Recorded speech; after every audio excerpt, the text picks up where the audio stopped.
Alrighty, looks like we are live. Gonna check the usual technical bits, and then we will get going. Welcome in, welcome in. Good to see you.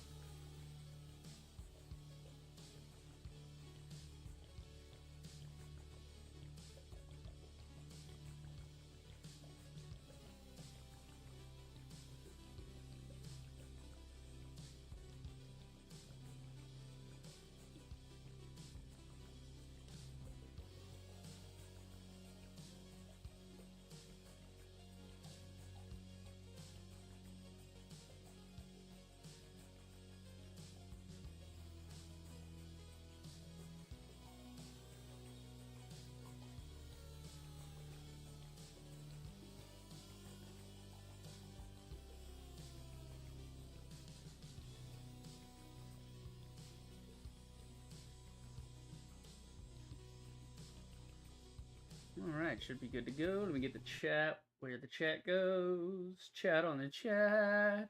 Ta-da! And we are good. Hey guys, Ripper the Rager. Hope you're having a fantastic day, and welcome back to the House of Da Vinci. Number 3. Well, the House of Da Vinci Trilogy, so we're on the third one. Finishing it up.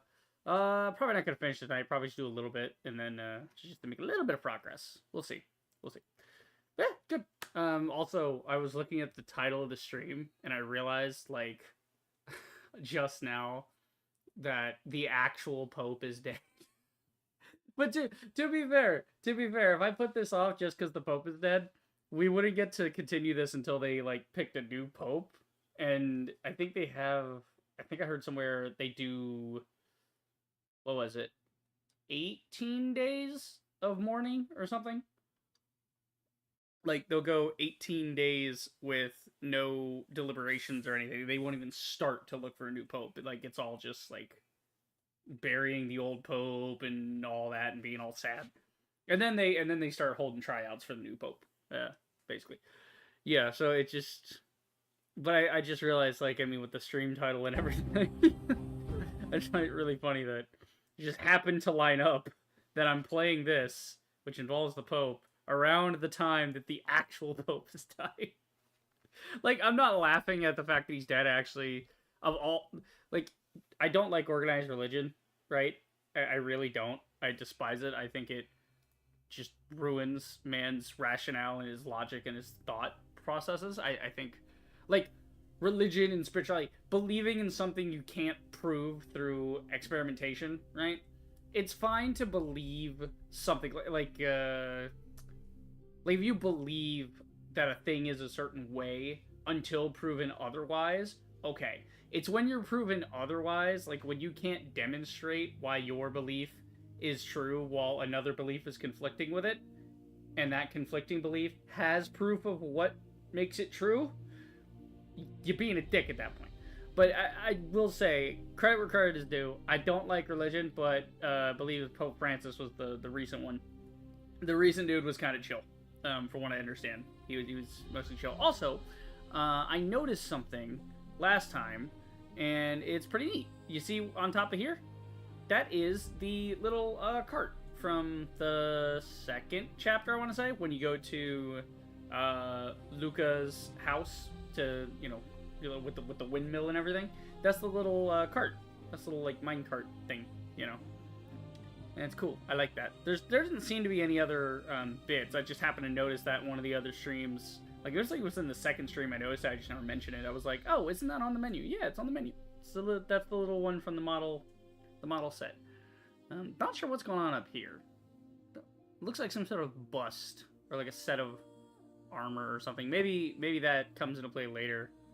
Like there's some secret, you know. And then, yeah, I don't know.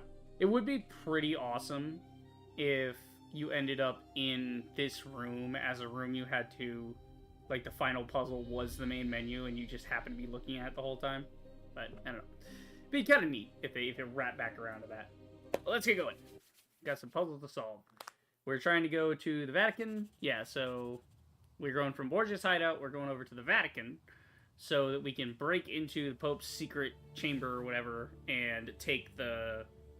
Because Borgia gave us the glove, but he wants the the thing the Pope has. The Pope has this like hourglass thing, like a pendant, and he wants it because it's a symbol of the power of the order of justice, the Order Justicalis. Justilis. Justicalis. How the fuck did they say it again? It's fucking Latin. What do you want from me? You know, if I would have been learning my Latin right now instead of my German, but no, it's fine. Fine. Yeah. I'm actually getting quite good at German. They have these bits on Duolingo where it'll be like a story or a conversation that you're listening to, and they'll. Now we must wait before they present us. I would be calmer if Leonardo. What is the audio? Jesus, it's so quiet. Is he in sound effects? You guys really got to get better at balancing this audio. Was with us here, Better. But we couldn't possibly include him as the Order knows him well. Great. And according to Borgia, they are beholden to the Pope.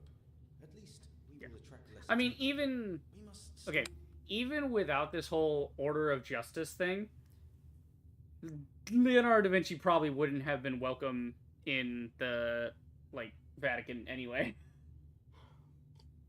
Because, you know, this is the weird thing about paintings. It's like the guys doing the commissions were usually religious guys. So it was either the church commissioning you or it was some higher up in society because they were the ones that had money for paintings because shit was expensive. So the guys, that's why you get a lot of the religious art is their commissions. And it's always funny when people talk about, oh, Jesus wasn't white. It's like, yes, Jesus wasn't white, but what they were commissioning was to show people a certain image of Jesus. That's why he's white, because they were white people. It was no different than nowadays where you can just go on Twitter and find an artist, and when their commissions are open, you can pay them to draw whatever you want. It's literally the same thing, just in a fine art sense, you know?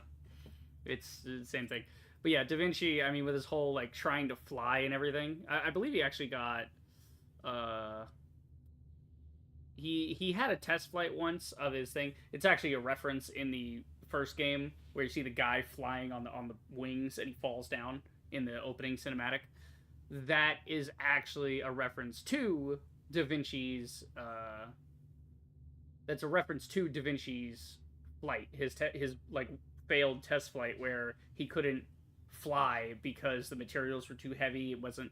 He didn't fully. The concept of lift had not been fully explored yet. He had just started getting the idea of, well, if a bird has wings, then I can have wings. Like, well, yeah, weight and lift, and it's a whole thing. Yeah. So the my ear is itchy. So yeah, there was a test flight at one point with Da Vinci where they kind of mocked him because he swore he was going to, he was going to fly that day, and he just he kind of fucking fell into the river. At least he was smart enough. He was smart enough to try it over a river. Like, obviously, he tried it with dummies and everything before to see if they would, what would happen. But he's like, okay, well, if I'm flapping my arms, then it'll, but it didn't work. Of course it didn't work. Julius II is cunning as a fox. Yeah. So we're going to meet the Pope. Cool. Pope Julius II. Yeah. Apparently the new favorite for the new Pope is actually an Asian guy, which is kind of surprising. Brilliant mind to fulfill his goals. Did you know that when he became Pope, he confessed that his new name is not in honor of St. Julius? Really? As most cardinals expected. He named himself after Julius Caesar? No way. He is a good man, and was the situation different, he would make a great ally. Okay, Pope Julius II. It seems we have a few moments, so yeah, so this is I'm just looking up some facts about the actual guy because I'm interested. Why I came, he will surely want to speak to me privately. Okay. Hopefully outside his study. In the meantime, you will have to get there and find the passage leading to the amulet. He was nicknamed the Warrior Pope, the Battle Pope, or the Fearsome Pope. Often speculated that he had chosen his papal name not in honor of Julius I, but in emulation of Julius Caesar. Huh. Because Julius I was the guy that came before him, Pope Julius I. That's, yeah. So there used to only be one Pope Julius, and then he called himself Julius II. So, God will forgive me this ruse against my old friend. one of the most powerful and influential Luca central figure of the Bartolomeo de High Pacioli with an Renaissance. escort. Ow, loud. The Holy Father expects you.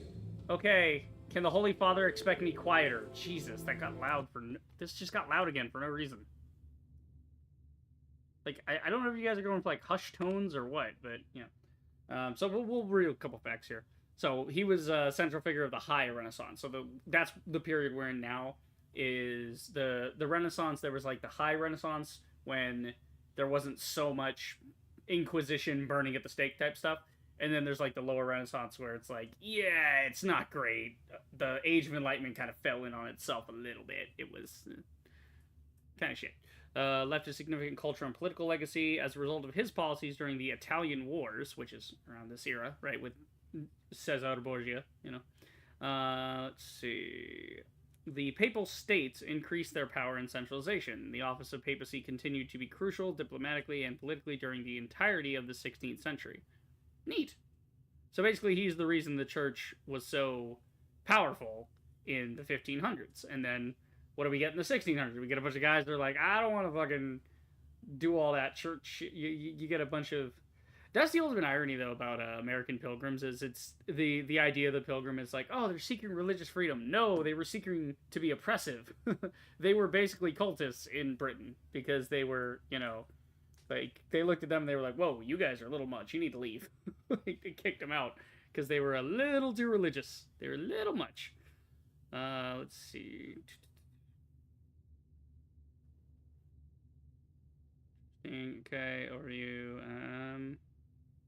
What exactly did he do? Was there anything interesting? Oh, there's actually a gold coin minted of Julius II. Huh.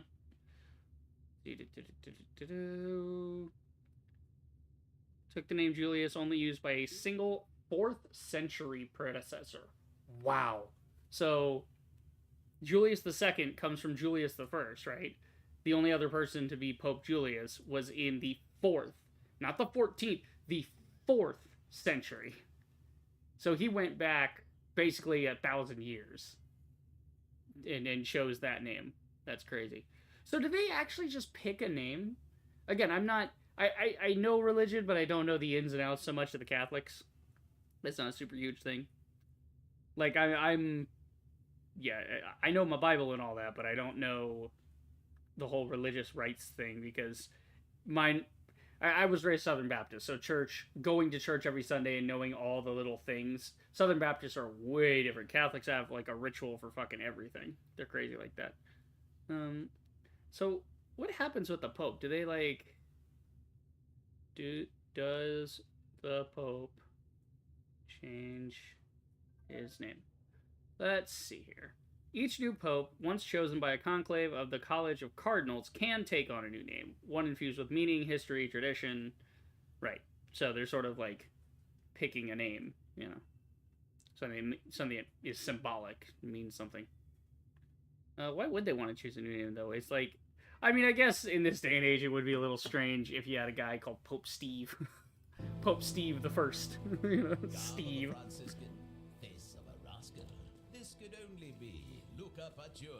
Pacioli. Hey. See, that's some proper Italian right there. That's what I expect the rest of the guys to sound like. Greatly by making time for me. Allow me to introduce my pupil and protege, Giacomo of Ferrara. This is your pupil? This is your Boy, pupil. You should regard your teacher highly. He is a wise man, even if he lacks seriousness. Okay. But as Dr. Angelicus said, of all the soul's passions, sorrow is the most harmful to the body. Sorrow is the most harmful. Wow. You are surely aware Deep. that many duties stem from my station, and I'll have to apply to them by the time the bells My hair is toll driving me evening insane today. matters. Might need to cut But back until this that little time, lock you'll here have again. my full attention. I We shall heard see. you have important news for me. What is it? Your Excellency, I heard about the righteous struggle you lead against the Borgia family. Maybe I could do my part to help, turning the proverbial wheel of justice? Okay. Not here. I just make sure the spatial audio thing was Let on. us go for a walk through the gardens. There you can tell me everything.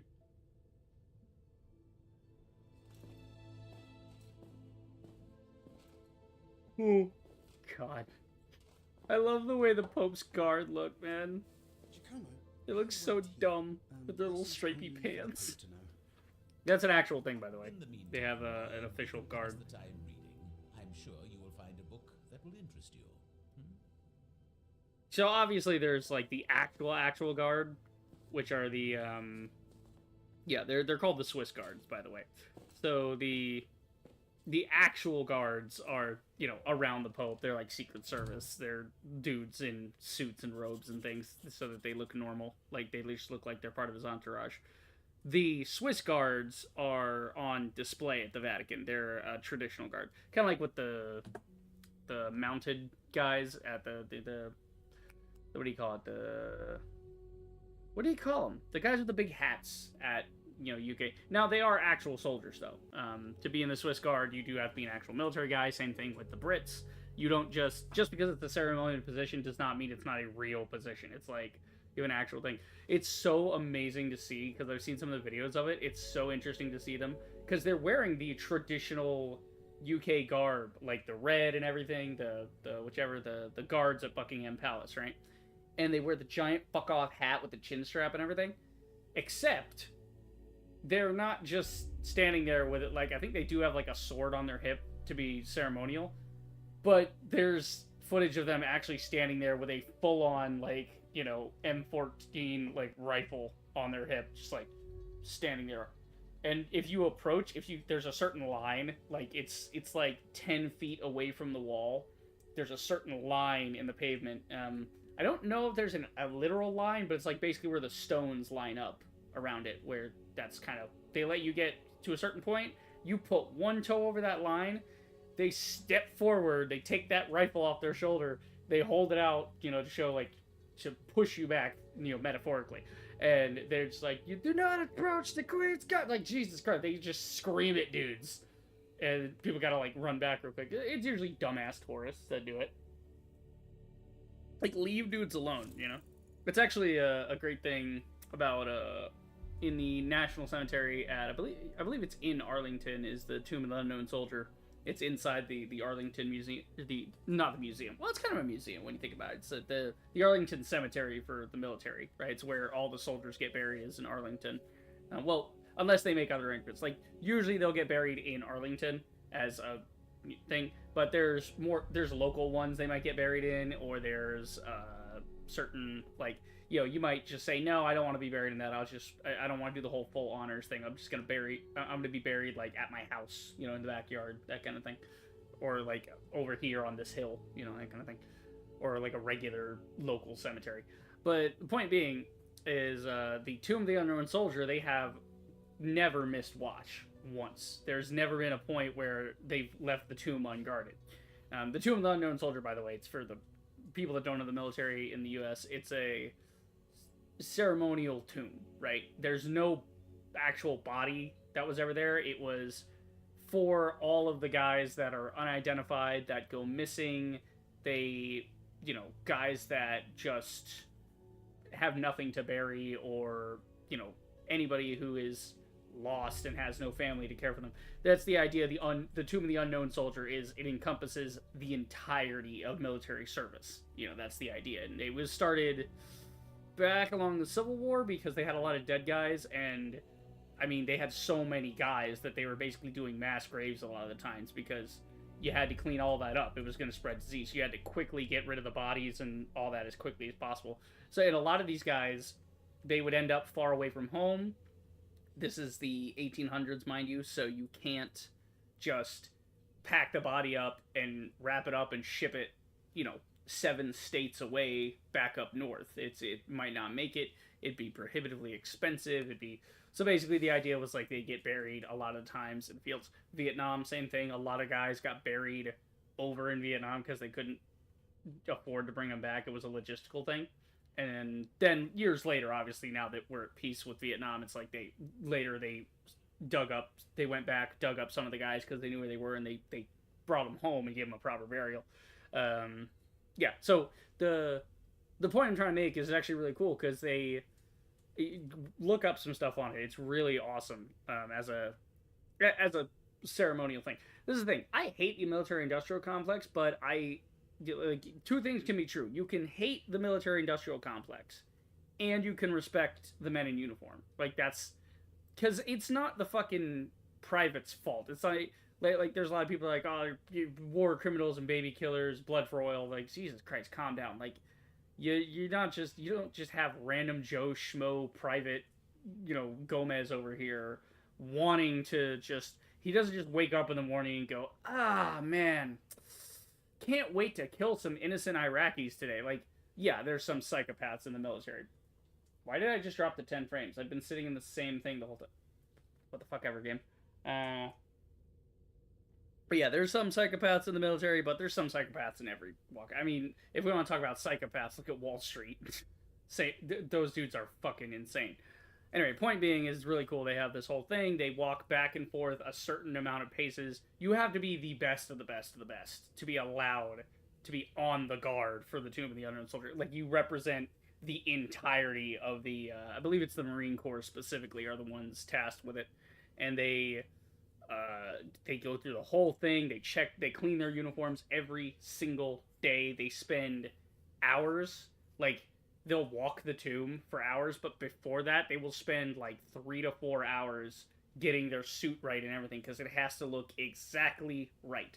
One stitch can be out of place.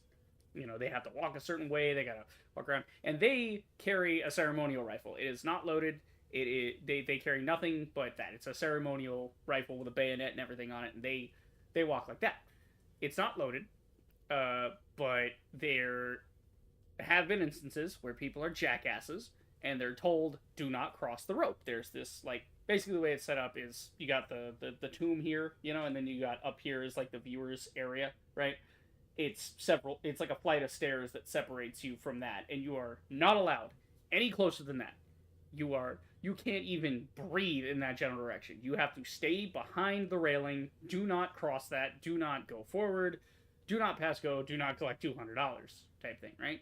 Only in very, very specific cases are family members who have arranged it ahead of time allowed to walk closer. Not even up to the tomb. They are allowed to walk closer to the tomb, or after viewing hours, there might be a special thing where they have a private ceremony, And again, the guys are walking day and night, by the way. This has been a 24-hour guard that has never stopped for like 200 years. It's been almost 200 years, and this thing is just back and forth all day, and it's crazy. But that is a thing, is that if you approach, the guy stops dead, clacks his heels together, turns at you with the fucking bayonet out, and it's like, back up. Like, he just shouts it at you. Because that's what he's there for. He's protecting the tomb. You are not allowed to get close to that tomb. And then meanwhile, you think, okay, well, what happens if somebody actually does? Nobody ever has, because one, most people that are visiting somewhere like that have a little bit of respect. And two, there is sort of a rumor about the tomb that says you might get shot if you try that. There is a guard officer, like a superior, who is off to the side. The guy doing the walk, right? Because there's only one guy at a time that does the walk. The guard that walks has no ammunition. He has no weapon. He just has the ceremonial rifle with the bayonet on it. That's it, right? Now he knows how to fucking use that thing. But he would not be the one to actually try and stop you physically, because it would dishonor, the tomb. The guy that actually protects the tomb is off to the side. He has a superior watch officer with him, wearing the same uniform and everything. This guy, however, walks around with a handgun on his hip.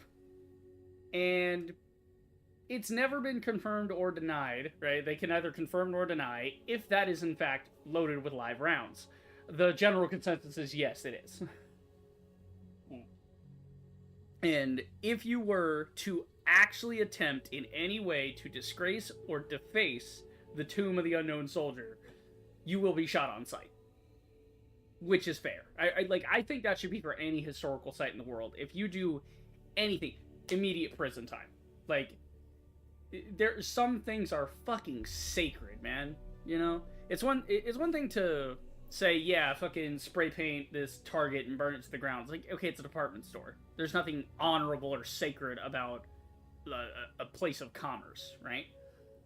There is a difference when you're talking about a place that's supposed to represent the dead and honor their sacrifice, right? Or even, like I said, even if like you're in an art museum at the Louvre or whatever, like touching statues and things. Don't touch the fucking statue.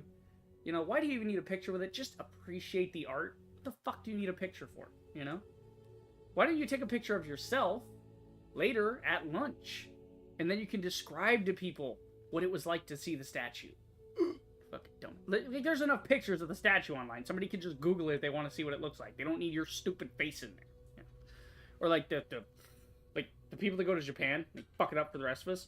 Like, oh my god, the people like taking pictures at the geisha district and everything.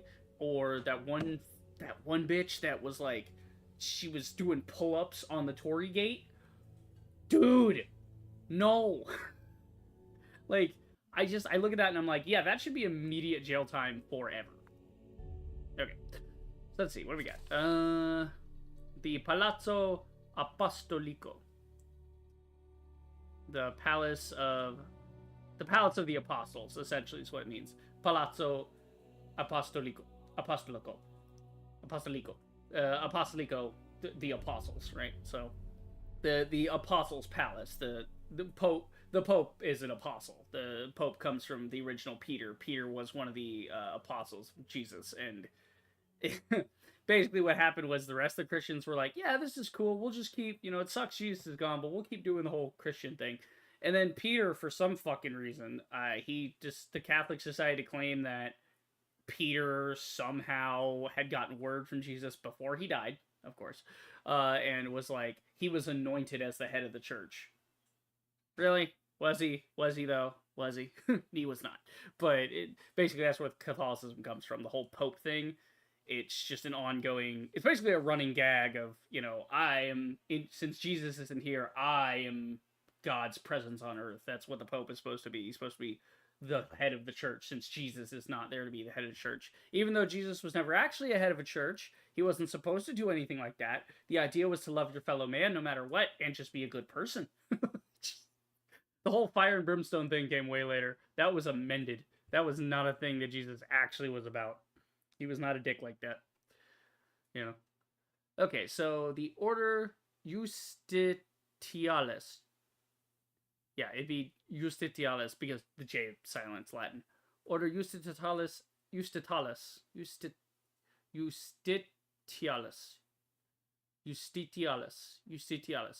Order Justitialis. Okay, whatever. Is, if we trust Borgia, under the Pope's control. This means that if we want to negotiate with Pope Julius II, we must do so without Leonardo, for whom the order is still searching. Luca knows the Pope personally. The Pope is said to be a man of wisdom, although short-tempered and lustful for power. Luca believes that if he had all the information, he would make the right decision in time. But time is a luxury we are desperately short of. In a game with time travel? Ironic. So we have no choice but to act behind his back, as Borgia proposed. Julius II's hatred of the Borgias is well known, so his attention will be occupied by Luca telling him where Borgia is hiding and adding some details about his activities. Perhaps the Pope and Borgia will delay each other, but the main reason for this conversation is something else. I will take this opportunity to sneak into the Pope's study and find the secret room in which the amulet of Order Justitialis' Grand Master is supposedly hidden. So yeah, this is the Grand Master's amulet. That's what the original guy, Friedrich, who started the order, he would wear this. Exactly according to plan, the Pope wanted to talk to Luca alone about Borgia, and they went to the gardens together. That means I had the perfect opportunity to look around. The Pope mentioned that he had until the evening Angelus. Okay. What is an evening Angelus? I think I can trust Luca to make sure he returns only at the sound of the Vatican's loud bells. The bells summoning for the Angelus must be my final signal to leave. The Pope may have locked the study behind him, but when did a mere lock stop me? Alright, talking like a thief. I like it. We got a book. Well, that was fucking simple. We have a bookmark. That's a really nice bookmark. Holy shit, I kind of want one of these. That's kind of tight. I love that it's not just a flat edge here.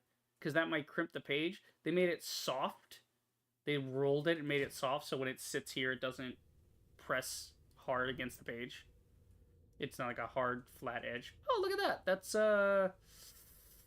I want to say that's Donatello? I believe that's Donatello's, school. Or might have been Michelangelo. One of them. Let's see.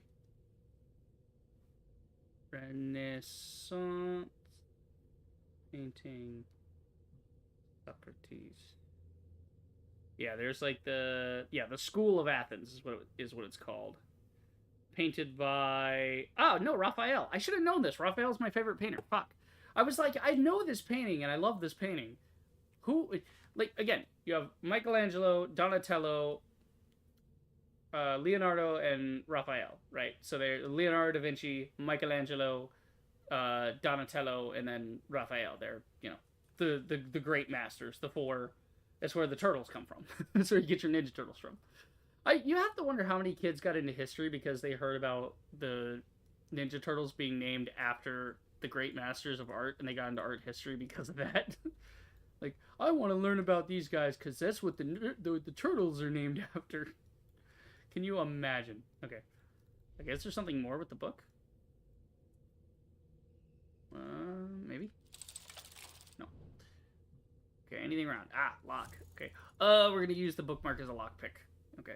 See, this is the kind of shit that I don't like. Right? We put the thing... Do we put the thing in the thing? See, we're fiddling with it on the inside. Right. But I'd rather, if I'm going to do a lockpick, I'd rather it be a little mini game or something. I said the same thing with Skyrim, where their lockpicking thing is just, like, so straightforward and so simple. Like, why? Why have it like that? Why not actually have it tuned with clicks and things? And you could even have a little visual thing where it pops with things in the interface just for accessibility's sake. I could just look at this, I suppose. No, nothing secret about that. The only place I can look at is the book, right? The book and the door? I'm just checking everything with the mouse just to see. Yeah, we got the door. We got the book. I already got the book, huh? I don't see anything. Okay, there's no... Yeah, there's nothing here. How would I use this? You would think it'd be some kind of a... Oh, maybe a screw? Ah, okay, we're unscrewing it. Neato. Now we can lift this.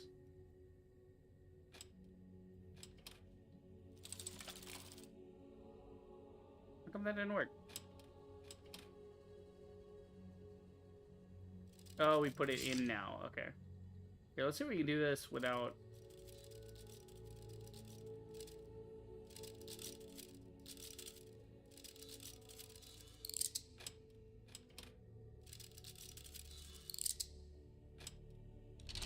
There you go.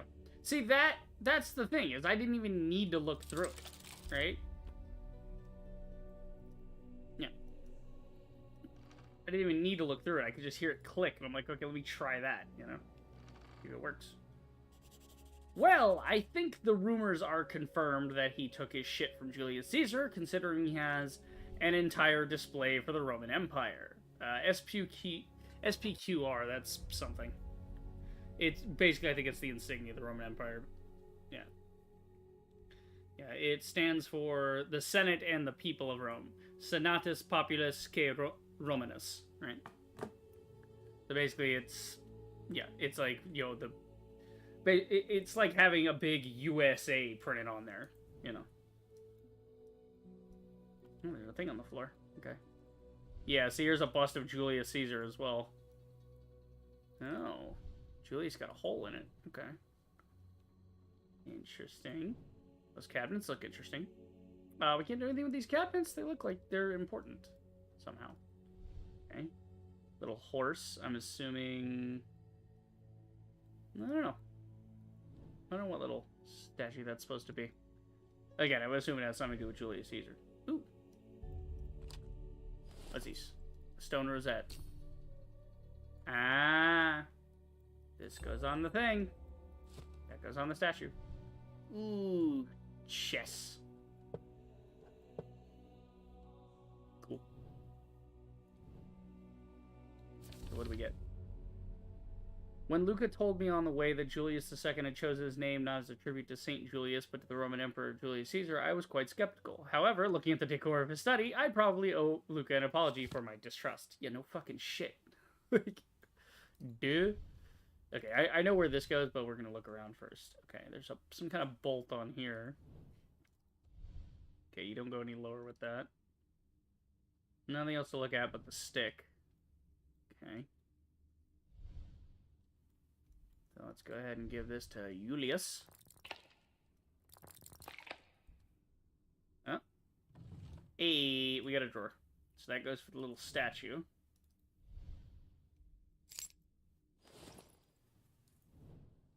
Okay.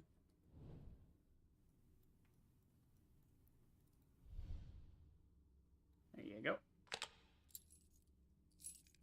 We got a wheel. Sneaky wheel.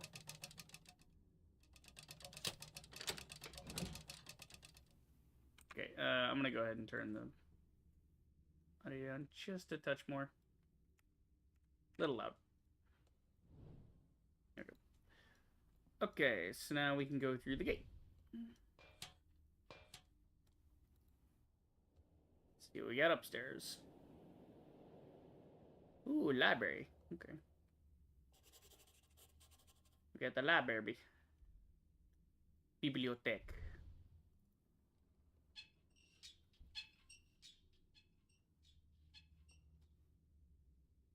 Open the thing.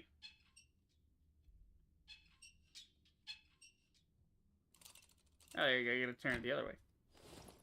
Okay, we got a model tower. I climbed the spiral staircase to an upper wooden floor. The lower part of the room showed the Pope to be a man fascinated by the Roman Empire, a man who was relentless and militant. This part of the room gives his character more depth.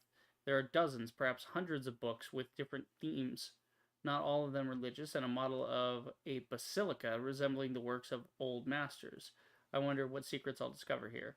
I mustn't forget to take advantage of the view offered by the ornate balcony above the room. Maybe I can spot something I missed earlier. See? That! I want that in the House of Tesla. I want my notes in my book showing my guys thinking it.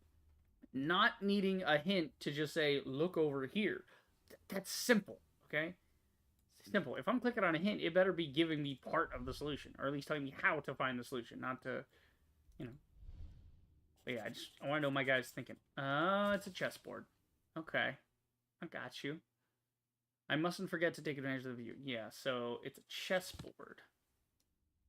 The Pope goes here. Julius goes there because one of the things is Julius. C3, F3, right? Because A, B, C, D, E, F, right? So Julius would go here. And maybe the other one goes here. Because there's the horse. Yeah, because there's a horse statue there. So maybe the horse, the knight. The knight goes here, Julius goes here, and then the Pope goes here, because that's the Pope symbol for the church. Makes sense. Maybe the room will transform. Okay. Something's up with the basilica. Ooh. Little tiny thing in here. Okay. Is that a cannon? That's like a little cannon. Huh. It looks like a little cannon at least.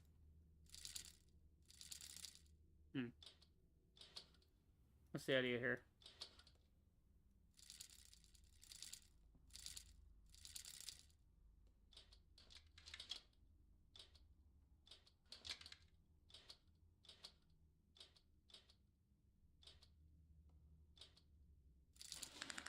Okay.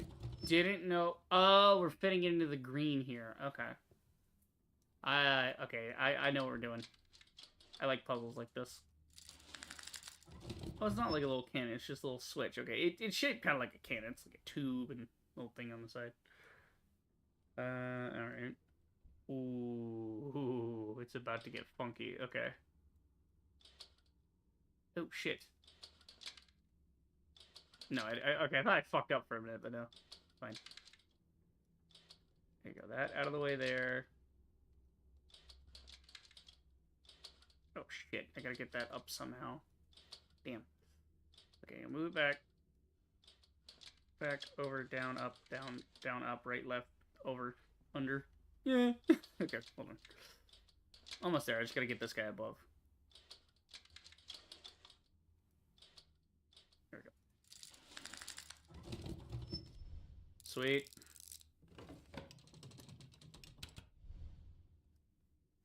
Okay.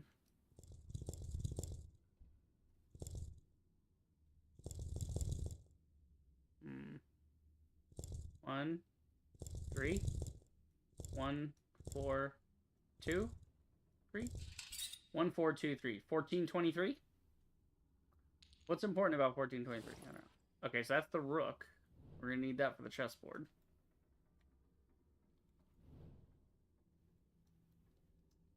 Oh, wait. Let's look over here. Yeah, because there's, see, you gotta fill that square with something. So maybe it goes Pope, Caesar, Knight, Rook. Because I think that would work, yeah. Here, let's go look at the chessboard. Because I think it's about rooking. Rooking is a thing in chess where you're supposed to move the king.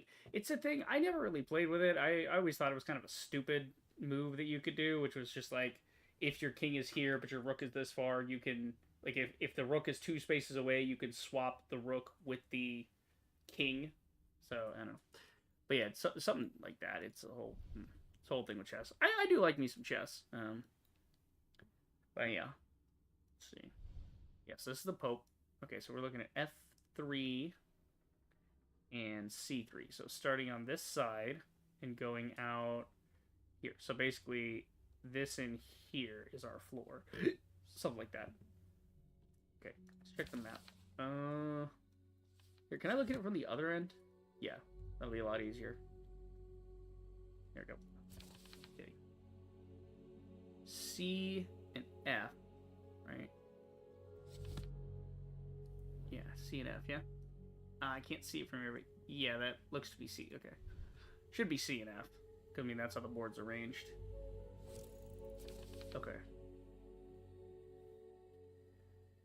So the Pope goes... That's C3, C4, 5, 6, D6. D6. Wait, which one's the Pope? That's the Pope. That's the Pope, that's the Knight. And we get to throw the Rook on there too. Okay. So then we get the... Caesar over there at C4. The Knight across at F. Yes, the Knight at F4. And the Rook to fill in the back. Maybe. Maybe I gotta switch the Knight and the Rook, I don't know.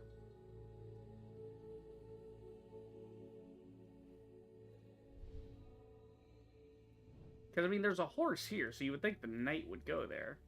But one of the things ever been straightforward in this game. Yeah, C, there's C3. Yeah, so we got C3. F3. Yeah, so those are added to the book now. Now we know what's marked there. You climb the tower.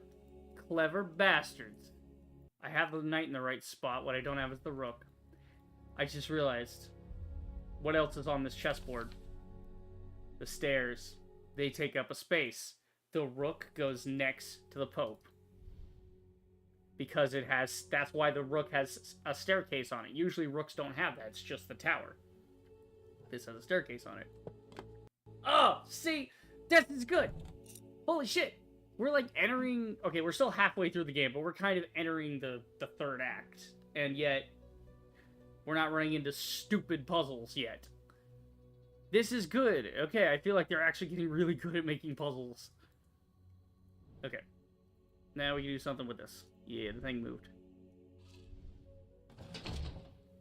Take Listic. Firmly grasp it. There you go. Push that over there. Secret. Ooh. Secret chamber. Secret tunnel. Okay. Some sort of lock on the door, obviously. I love that, though. That is my definition of a puzzle. That, right there, where you give the player the necessary parts, you do not make the solution obvious, but you give me the notebook, you let me look at it and go, ah, this goes here and that goes there, and because I knew that the rook had stairs, and I equated that with the stairs in the room. This is good. That's good. Do that. Okay, we got a key. Oh, done broke it. The Pope is gonna be pissed. Ooh. I assume we gotta line them all up. Red to red, blue to blue. Green to green. Something like that.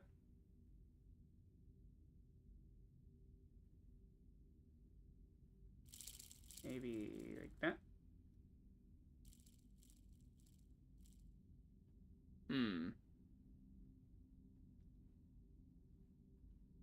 Interesting. Oh, this one's not tilted correctly. Oh, these ones are facing strange way. Yeah. Okay, now they're all facing sort of upright. Maybe there's only one right way to turn this. Like, it can't sit at a certain angle. Okay, that's correct. That's correct. See, this one's, like, tilted.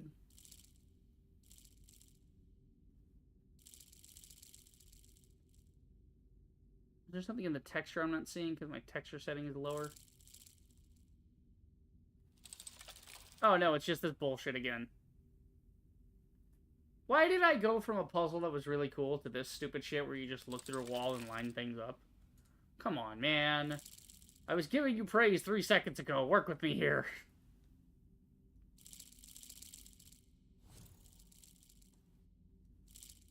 I know how to do it, game. I see it. Okay, I see what you're going for. There you go. Bloop. God forbid you, I don't know, code these things in a certain way to draw a picture. Whatever.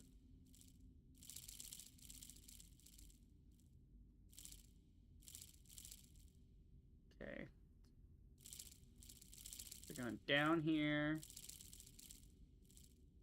Get. Okay, you're gonna have to go left. Actually, no, when he hits, he can go left or right. Okay.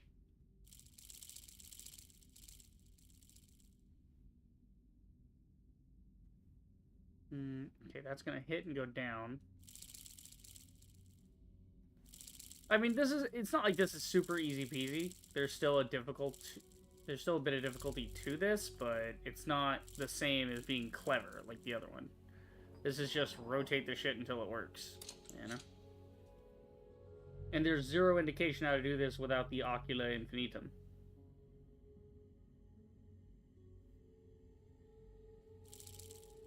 So now here comes the hard part.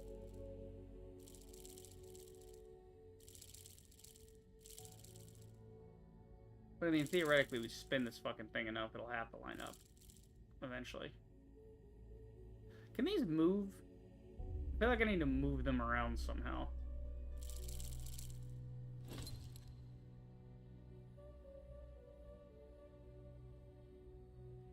Okay, yeah, we know.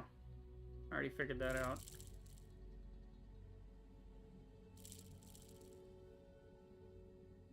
See, I can't move this. I can't actually line it up.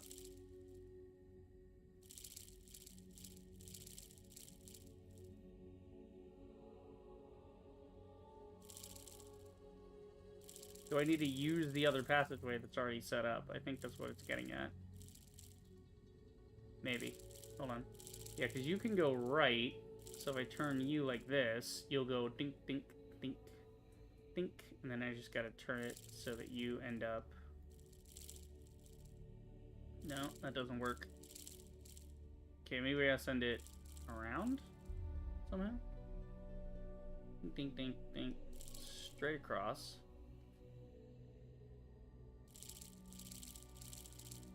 Like that. So it goes down, down, down, over. Again, do I think this thing is a bad puzzle? No. Do I think it's terribly clever? Not really. You're just kind of wasting my time putting lines together. Like, that just took time to look at where the lines line up. It wasn't really clever. It was just... It's not what I think of when I think of a puzzle. When I think puzzle, I think, you know? Think, Mark, think! Think, Giacomo, think! Okay. Is that supposed to be Battle Pope? That's Julius II, I assume? Let's see. I was finally able to enter the hidden chamber beneath the Pope's study. Right in front of me is a large, majestic statue. According to its attire, it is one of the Pope's predecessors. Okay. In the center of his chest is an ornate badge under a glass lid. That must be the amulet of the Order's Grand Master that Borgia sent me for. It's amazing what can lie undiscovered just a few dozen feet from where hundreds of people pass through every day.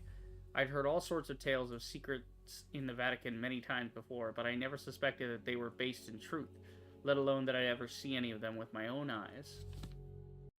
Okay, we got a statue. Obviously, I can't get up there. It's kind of high. We need some sort of cauldron here. Some sort of brazier. Alois the Second. Alois. Is that how you spell Julius? Well, no, it's one of his predecessors. Alois. Alois.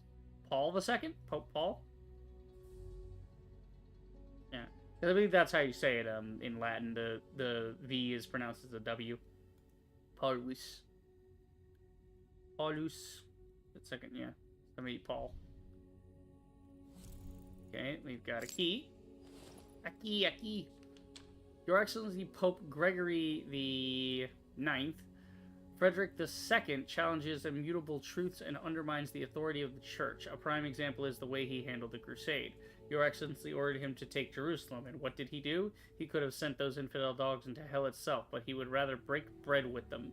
He followed the letter of your command while absolutely rejecting its intent. I mean, it's kind of a dick move to go murder a bunch of guys. It's like, how dare he sit down and be nice to our enemies? What? How anti-Jesus do you want to be, dude? Anyway, the following story is a similar example. Frederick wondered what language the first man had spoken.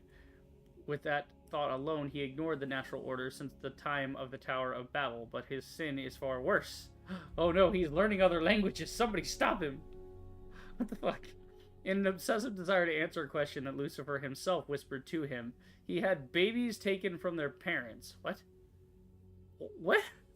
He isolated them, and the wet nurse who took care of them wasn't even allowed to speak. Unsurprisingly, without maternal love, the children died. What? Who the Somebody just making shit up. Why would Frederick II do this? Without maternal love, the children died. Frederick did not repent. Instead, he executed the wet nurse so that his sin would have no witnesses. There is no other way to put it. He's the Antichrist. Your devoted monk, Salembin, 1230. What the fuck, man? Dude literally got called, like, unironically, literally got called the Antichrist. That is fucked. How do you just get called the Antichrist? That's kind of fucked up. Okay, we'll have to get at that later. Because I think this should hook in. Yeah, but the holes aren't reseated right now. There's like a peg in the way. I'll have to get at that later. Okay, can't go that way. Anything up the wall or anything? Am I seeing anything? Nope. Something in the top there. See, this is the type of bullshit. I mean, to be fair, this one does look a little out of date, so yeah. Let's see. What's the other one look like? Let's rotate off the side.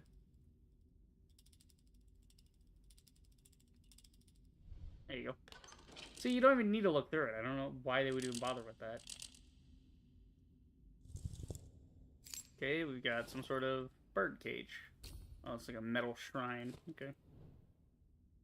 Neat. Now what? Alright, let's try this key thing again. And these don't slide properly.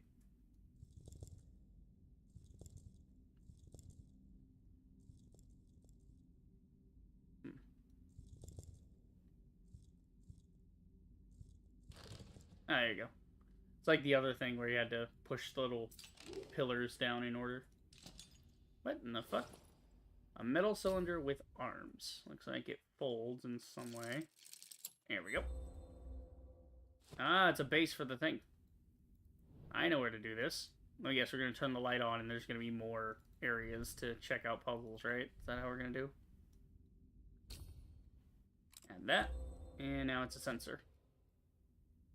Ta-da! He's turning. And the light of God follows with him. It's shining off of him. That's how you illuminate the room. Without lamps and lanterns. Neat. Okay. Something is keeping the cover on. Oh, there's a picture. Hello. Okay, we're missing a seashell.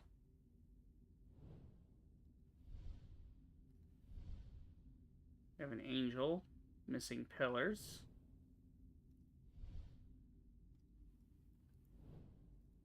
We have this thing.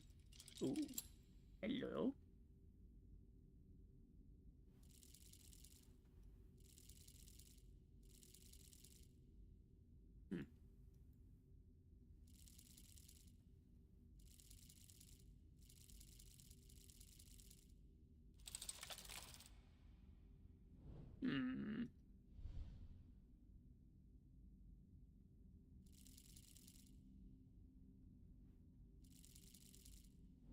Okay, all that's doing is spinning. What we got here? Need something circular to make the sun symbol. Okay. Ah, this is the story of the Citadel, yes? There's the Pope. Clouds. Guys looking up to the Pope. Guys kneeling to the Pope. Cloudy Citadel. And Dove with Citadel. Interesting. Okay.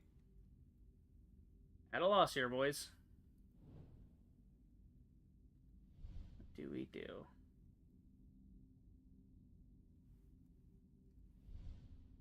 This has got to do something, right?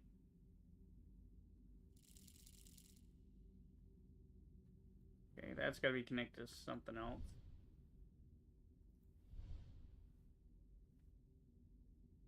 Anything here I'm missing?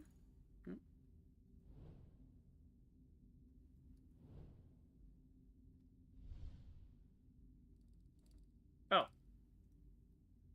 Okay, that does pull up, but there's something in the way. Oh. Hello.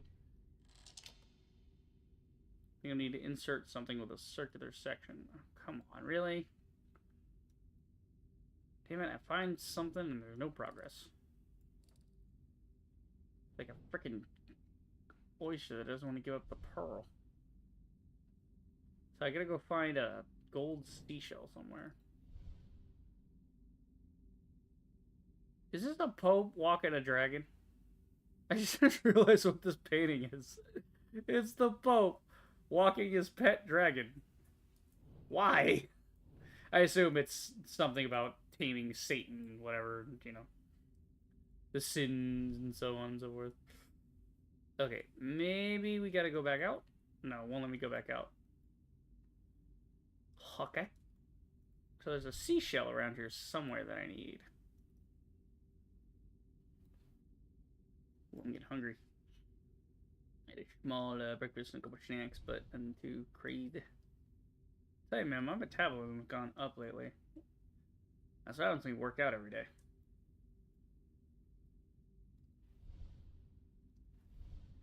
What sucks is I actually like cardio, but my left leg is, like, if I run too much, it, like, starts... I don't know, maybe it's, like, the lactic acid or something in it. I don't know. I'm not a freaking doctor. But, yeah, I don't know. Whatever it is, I want to nag it.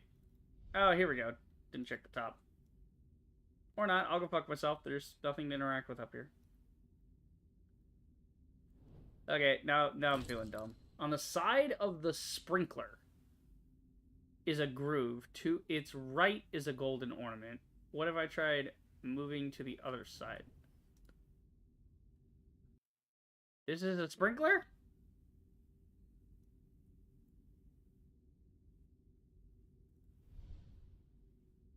Okay, can't do anything there. Can't do anything here. I tried moving to the other side. Other side of what now?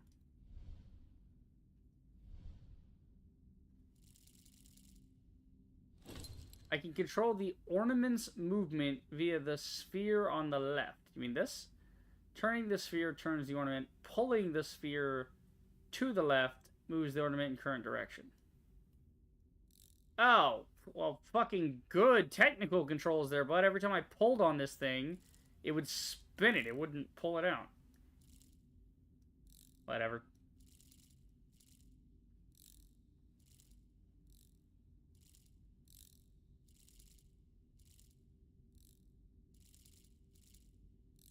Fucking nonsense. Got stuck on that for no reason.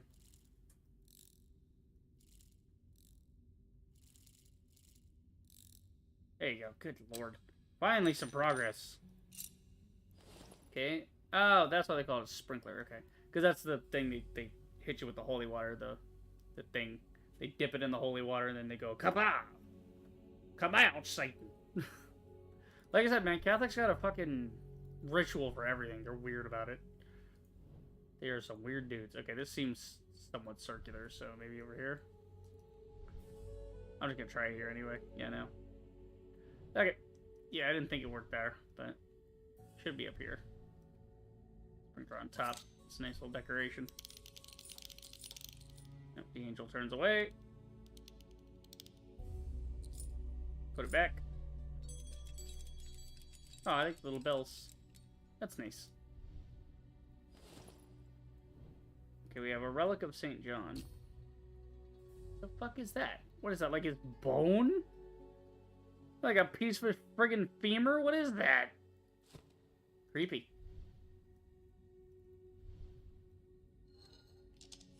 Okay, it's the relic of St. John.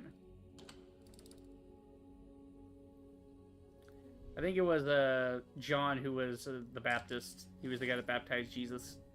St. John the Baptist, if I remember correctly. That's why there is I believe there's an artist actually referred to as Jean Baptiste. I don't know. I know I've heard that in a history class somewhere. Jean Baptiste. I believe he's French. Okay, now we got the circular thing. Now we do this. Praise the sun! Alright. Oh, we got the Illuminati. Fantastic. Oh, so we just doing magic now. I'm sorry, you have a holographic projection on the smoke. God sent Paul II's vision, and he saw where his enemy was. Yeah, so it is Paul II. I knew it. Yeah, so Pope Paul II was in charge with Frederick or whatever. Maybe. No, because he said Pope Gregory the 16th. For the time of reckoning. The time of reckoning is at hand. Okay. So Pope Paul II called all the guys to the church. Got it. That's the gist of what went down. I don't know how you doing, like, pre-recorded voices and shit in the 1500s. Like, unless you're gonna be like, yeah, it's the voice of God. Like, what? Nothing could have prepared me for the voice that suddenly echoed throughout the room. At that point, I thought our plan had failed and someone had discovered me. But the mysterious voice merely commented on the scene projected in the smoke rising from the sensor. I don't know how it's possible, but it looks like the creator of this room has found a way to record a human voice. Yeah, it's probably in the amulet thing. Magical precursor bullshit. First scene, mysterious voice. That day, God sent Paul II a vision, and he saw where his enemy was hiding. Okay, so the clouds were concealing the citadel. God, as the dove, sends the message, and it shows the way is clear. Second scene, the Pope has called all those devoted to God in the church, for the time of reckoning has come, right? So basically he's like calling together his army to go attack the citadel. That was the tragedy of 1467. Okay. Okay, we got this thing.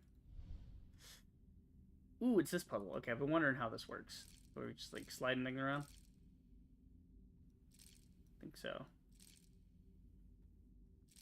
We need like 3 touching this and 3 touching that and so on. Things have to equal a certain amount, I would assume.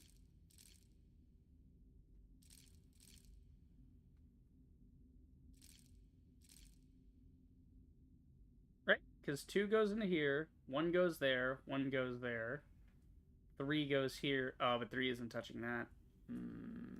Okay.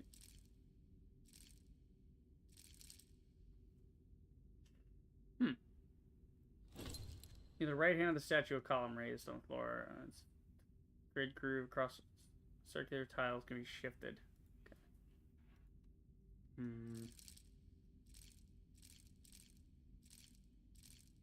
Oh, okay. I didn't even mean to do that.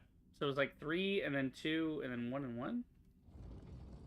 Maybe it was diagonal is what they were getting at. It had to be a diagonal or horizontal. Okay, so now we get the light back over here. Oh! The mural. Oh, we're in a different section. Okay. Ooh, these are glowing. Cool. Glow in the dark. Okay, so now we have a big front section here. Oh, it's stairs that are going to lead up and let me take the thing, right? Eventually, once I fill it all in. Okay, we got something else here. Go plate. Yeah, this thing.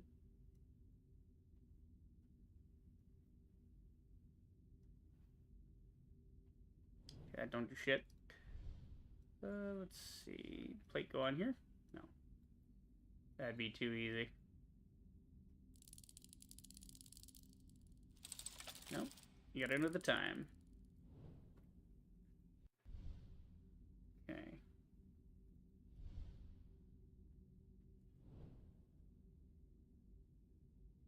Something over here. Ah, sneaky, sneaky.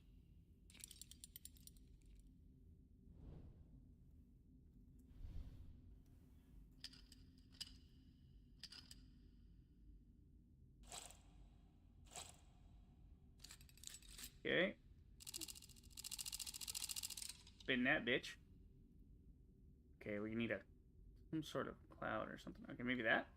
Yeah, because I saw the same shape in that. Okay. What do I get now? Oh, good! A hand. What the fuck?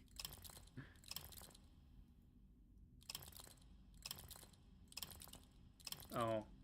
My god, there we go. What the fuck? That took forever. Okay, now we got a circular thing. Probably throw that on the clock tower. There we go.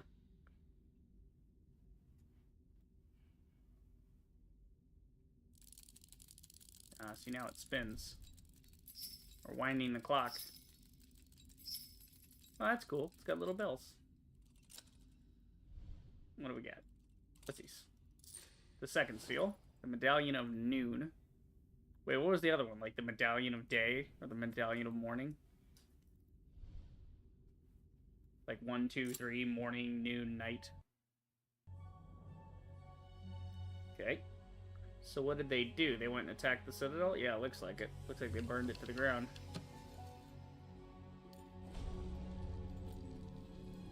Oh, God, I'm tired. Long day. Paul II led Christ's faithful to cleanse the sins of Ordo Justitalis. Justitalis. Okay, so the second I is silent. Kind of want to look that up and see if that's what the Latin actually translates to, but eh. The cowardly members of Judah destroyed the gates to the temple. Okay, so they knew the battle was lost, so they intentionally destroyed the gate so that the Pope couldn't have it. They took their ball and went home. And by home, I mean heaven, because they got stabbed in the face with swords. Big problem. Okay. Oh, this one's a little more complex. These rotate? No, you move these ones. Oh god, they all move now. Great. Alright. Okay, I'm gonna go ahead and flip that, because we're gonna end up on the next page anyway. Okay, we need something that connects to this. Right. God. That one, maybe? Here, move everything out the way. Okay.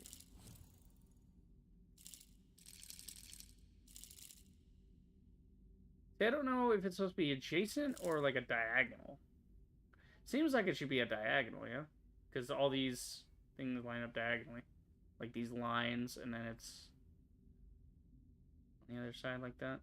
Well, this one's got a 3 on the other side. Yeah, so it couldn't be this one, because it has to face that one. Cool, we know that one. Well, these can move. Yeah, the square ones can move, too. Like that. Should be lined up like this, maybe? Maybe this is giving me a hint. Maybe it's the other way around. Like, this is in the top left. This is also in the top left. So, that's in bottom left. Is it counting? No, none of these start with 1. So, it's 2, 3, 4, 5. 2, 3, 4, 5. Okay. 2, 3, 4, 5. Ugh. So there's a thing telling you kind of what should happen is you gotta get the squares over here. It doesn't tell you what order, but it does tell you where the squares and circles should go. So at least we got that going for us. See, that's not bad. I don't mind using it in that way to be like, oh, well, you know, where's the square go? Where's the circle go? Why do the squares go up top? I don't know. You think the circles would go with the circle, but whatever.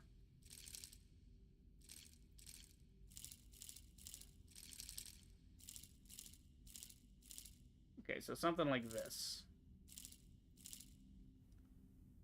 Right. So let's do this one. Maybe? What's the game saying? On each tile, including the 2 that are stationary, are some Roman numerals. They definitely show the number of tiles that should be on the adjacent squares. The first number shows round tiles, the second square tiles. Okay, so that's why it's set up this way, is it has to be a certain amount of adjacent squares and a certain amount of adjacent circles. That's why it has to be that way, okay. At least that makes sense. Again, you could sit here and fiddle this all day and not even get anywhere if the game didn't explain it like that. Okay, there should be 4 circles that are equal on this side. Like the number of, or the tiles with higher numbers on them have to be closer to the center of the grid. Why? Maybe look at the... Okay, but why though? What tells you this? How do you know this? It's supposed to be something like that. So it's supposed to look like this when it's done, but not like this. It's supposed to be different. 4 circulars around this, okay. Okay, and it has to include these ones. 2 circulars near this. 1 and 2. I would assume adjacent meaning cardinal directions, because cardinals, duh. Yeah.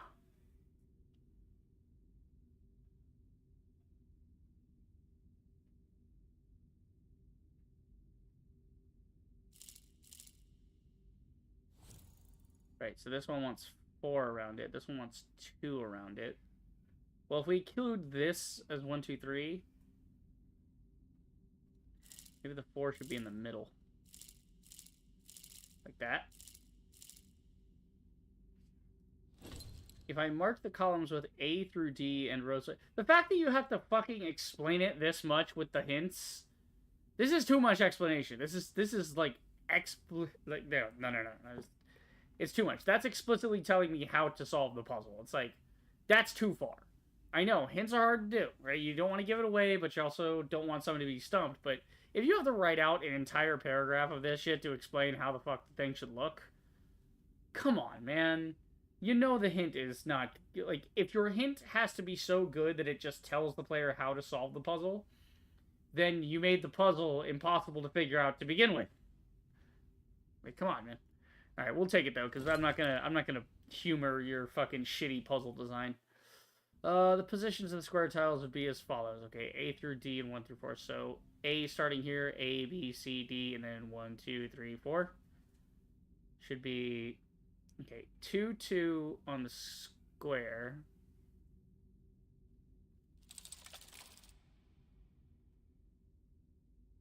So 2, 2 on C1, A2, A3.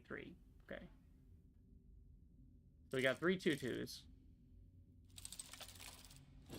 That's got to be C1, A2, and A3. So A2 and 3. Okay. Ah, shit. Oh, God. Getting us all around is going to be a nightmare.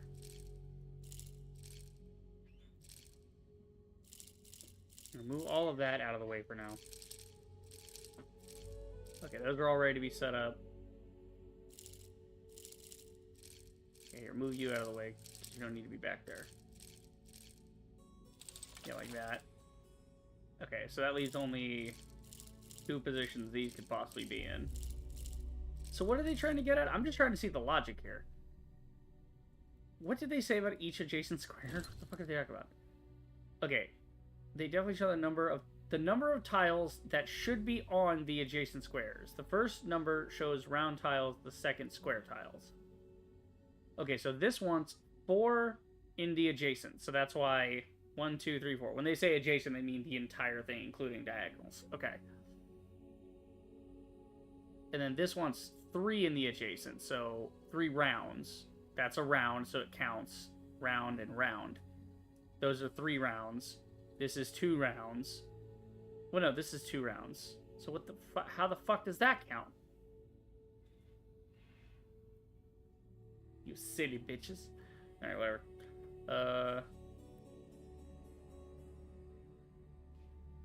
Okay.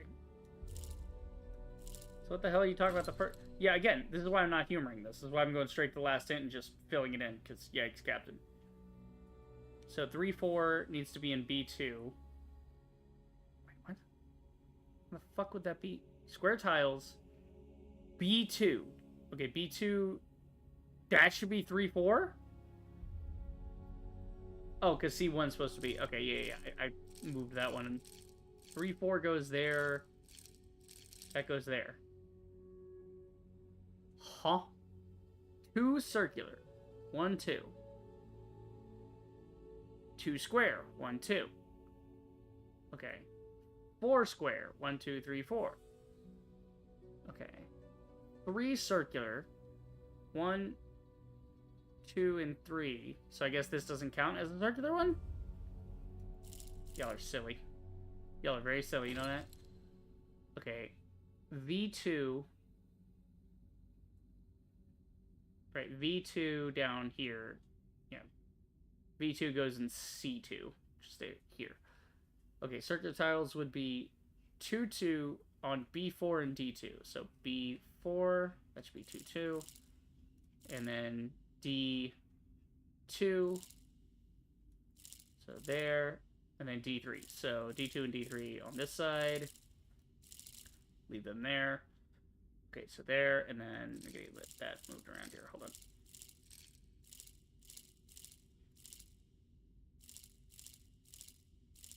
God, moving all these sucks. It's such a pain in the ass, dude. Why? Why are you wasting my time with this crap? 2-2. Even when I have the fucking solution, this is taking forever because I gotta move all this shit around. 2-2 is on B4, D2, and D3. So this needs to go over there. Okay, the square one needs to go back there eventually. D2 and D3. So these two need to end up on this side. That needs to go there. 2V is B3. And then that goes there. How the hell would anyone ever figure that out? Other than staring at it for an hour, bro. I'm again, this is why I'm not humoring the game. I'm going, like, straight to the hints when shit gets too convoluted. It's like you were trying way too hard to make these puzzles last a while. Like, just make some quick puzzles that make sense, that the player can comprehend without your friggin' hints telling them what to do. Really don't want to see that in House of Tesla. I want y'all to actually really, really try with these puzzles and be more clever, you know? Alright, I believe my predecessor Gregory IX was a little hasty in his judgments about Frederick II in the Gate. Frederick was certainly a complicated and sinful man, but a devil's servant? Unlikely. Okay, so Gregory IX was the predecessor to Pope Julius II, right? So the guy that's currently the Pope. And as for the gate to the Temple of Wisdom, no one in the Vatican has ever seen it. Whether it is a gift from the devil, God, or a mere legend is something we can only determine when it is in our own possession. And that could be soon. My men have finally returned with success. We know where Ordo Justitalis meets. Their fortress has no moat or drawbridge. Its only defenses are solid walls, but I fear that rather than being a sign of arrogance, it may be a trap. They would. Oh, this is Pope Paul II. Okay. 1465. Right, okay. Got it. But I fear that rather than being a sign of arrogance, it may be a trap. They would convince their enemies to lay siege, which would then be broken with the help of miraculous devices or unexpected connections. True. But no defense will help them against a swiftly executed surprise attack. No shield can stop a dagger in the back. A supply corridor, hidden, concealed, and out of the fort guard's sight, will serve as an entrance. How the fuck do you set up... You set up an octagon with perfect sentries and everything to prevent a sneak attack, and then you have a supply corridor that they're just getting into, and you don't have anybody down there watching that. Y'all dumb. Yeah, so it's like they came in a side cave to go there. It's like a secret supply thing, because there's no, like, front gate, really. Okay, what's this? A stone bowl of some sort. Green and bronze. Okay. Let's see. Hello. Hello, what's all this then? So we should do this one first. Triangle, fish. Left fish. No, right fish. Triangle, right fish. Left fish. Cross.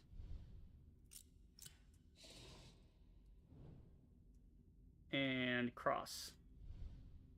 Cross. Triangle. Okay, got that. There you go. Redstone bust. Cool. It's just, I think the thing that annoys me the most with the puzzles in these games is how they vary wildly from one to the other. It's like, damn, dude. Like, you go from something simple to something really fucking annoyingly complex, to where you can't even really solve it without hints. Alright, there's a bowl. Okay, we just gave a bowl to a dead guy. Because why not? I guess we're doing that now. We're doing this now. Okay, we got the medallion. See, that was simple as fuck. Why was the last one harder than that? I did. What the hell? Okay. So what'd they do? What happened? Okay, so I guess they captured them. No. Order used to tell us. Big Sedge.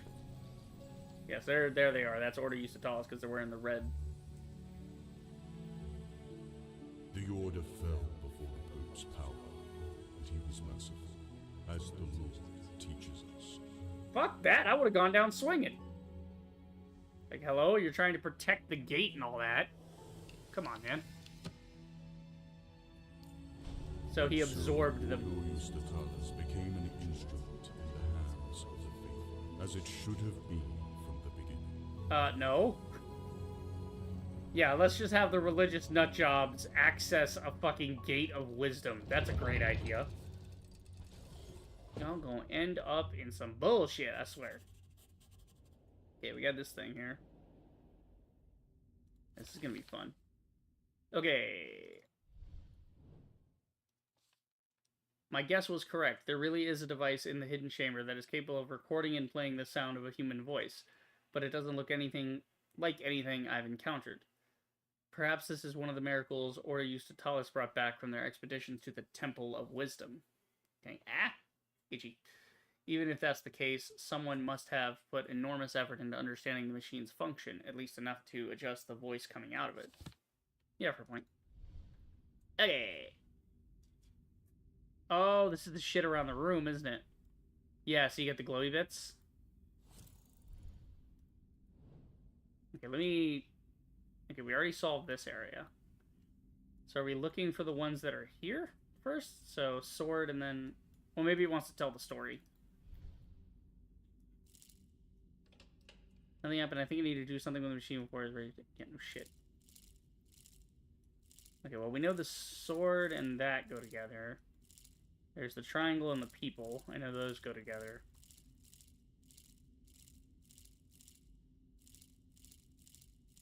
I think it wants me to tell the story with the icons. So then we go sword and broken citadel, right?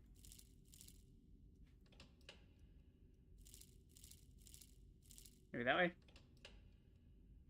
In front of the statue in the middle of the chamber, a column rose from the floor. On it is some kind of miraculous machine. I should count. Oh. I gotta actually go up to the thing. I thought that's what that was for. Okay, cool. Examining this doesn't help. What are you talking about? Yeah, that doesn't help shit.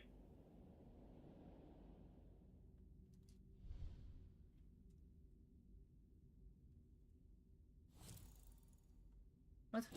I think the container on the left side of the machine has a purpose. What if I use the handle to release the water into the container? Well, no shit, Sherlock. I'm trying to get the thing to work.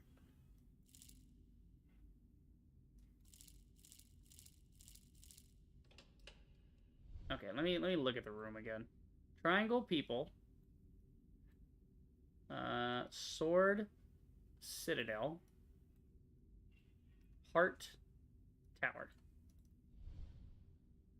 Triangle, people. Oh, okay, because I'm standing in the middle of the story. That's right. Sword, citadel, heart, thing. Okay. What?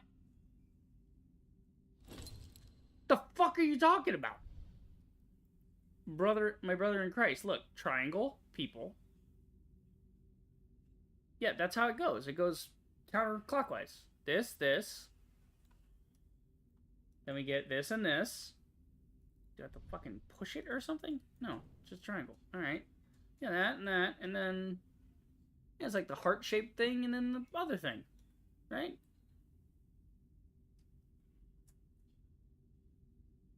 Should be. What?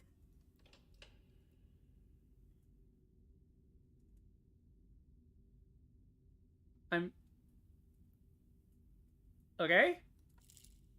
Maybe it wants it the other way?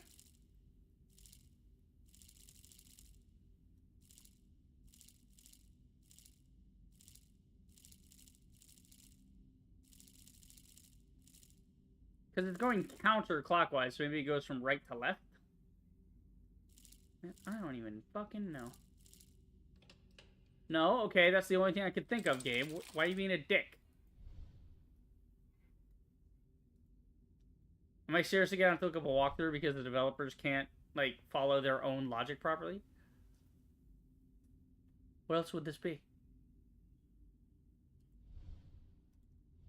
The vision, the people, the attack, the siege, the mercy, and then the servitude. Like, that's the story.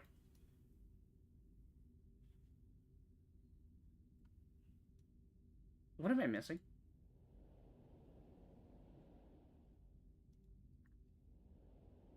Am I fucking blind?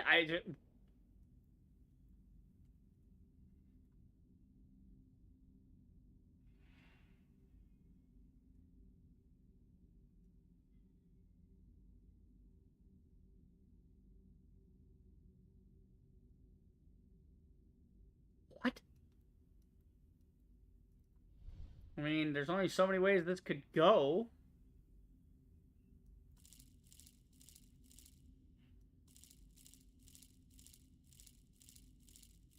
We just swap them all? Oh, I have to actually release the fucking liquid first. Wow, great technical fucking interface there you got, bud. I was stuck because the fucking hand didn't show up properly the first time. Oh my god. Watch, it's gonna be exactly what I thought it was, and I had it correct. It's just the stupid interface. Oh my god. I swear there's been never one problem with this game. Always stupid interface problems. Vision. Congregation. Yeah, vision, congregation, siege, destruction. Mercy. Where is my audio? Fulfillment. Work with me, headset. Jesus. Holy fucking shit. I'm about to rip this bitch out completely. I'm so over it.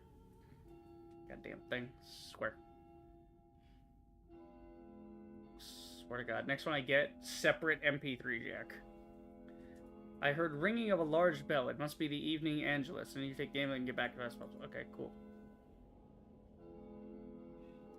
Snatch it. Okay, we got the amulet. Haha. Sneaky. Alright, that was the 5th chapter. There's like 7. We have like 2 more chapters we'd have to do. Well, that's not bad. Hour and a half for that.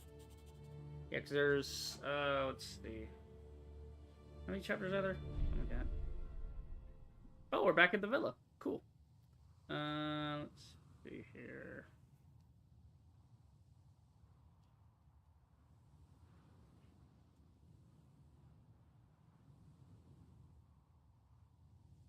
How many chapters are there, though?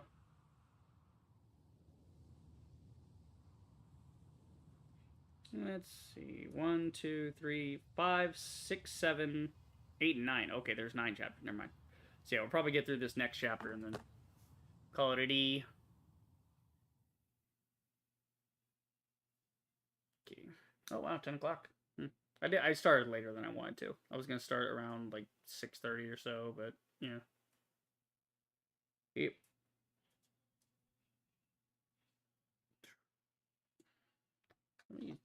Tag me on Discord. What's up with Discord?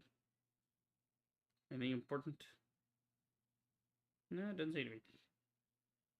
Yeah, nothing of merit. It's fine.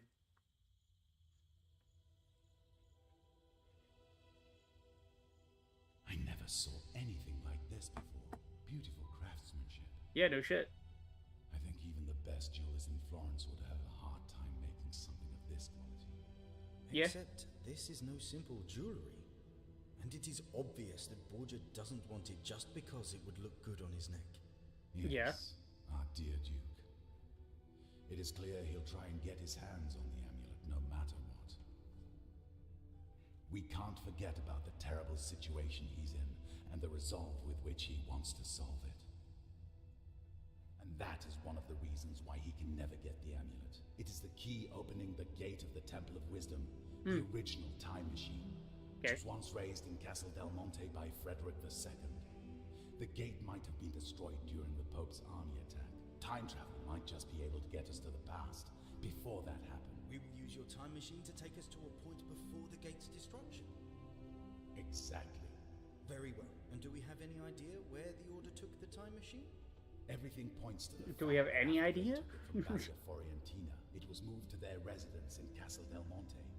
And since from the Vatican we know about a secret passage which could take us inside without notice, I think we should Fair point. make our way there. Even though we don't have the second glove. Didn't you say we needed all 3 ampules with the liquid from your inventions to get into the time when the gate was still standing? Maybe we could make a deal with the Duke after all. Make a deal with Borgia? What are you thinking, friend? I know him for quite a while. But if you don't believe me, try reading what Machiavelli wrote about him. Yeah, he's like, yo, read Machiavelli. Even Machiavelli don't like that guy. And our last attempt to outsmart him almost ended with Giacomo's death. Yeah. No, as I said, we will set out for Castle Del Monte. I think there is quite a big chance that at the time the Order did not give me all the ampules with mysterious liquid. Where else would they keep it if not at their residence? Sure, it's a risk, but odds are still better than negotiations with Borgia. Don't be angry, Leonardo. As a servant of God, it is my duty to look for the better in people, and doing my best to find a peaceful solution. But the decision how to do this is, of course, yours. It's fine, Luca, I understand. But please, trust me. Luca, I know you're a pussy, but it's fine. it's... We need to I really love the idea of Da Vinci just being a modern douchebag. Let's have a break. I saw a light in the windows. I'll have a look. Oh, no. You search the courtyard. I have nowhere to run. Betrayal! Borgia is here. The door, quickly. Bar the door! Ah, the age-old, the age-old fucking weapon, a stick. I think I found him, my lord. I think I found you, my lord. They got a stick. Well, this is Stick on the door. Was it just my imagination? Or the one with Borgia was the good friend of yours from the Bald Lady?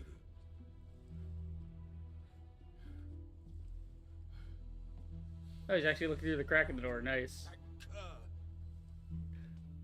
Alright, what happened to I'm a man of God? Yeah, the Lord forgive me. It's like, bro, Luca, chill out. Is this how you welcome weary travelers? That's not very Christian of you. I thought one of you was a monk. I think it is prudent to stay behind a locked door when an armed traveler tries to break in. I came for the amulet. It is definitely not in your interest to make me wait. Give it to me now. Oh, don't be afraid. I remember our deal. I have the glove. You can keep it for a while. Just until you make the modifications needed so it takes me to the gate to the Temple of Wisdom. After that, I'll take it back if you don't mind. That doesn't sound as our deal at all. You're acting like a common brigand, Duke.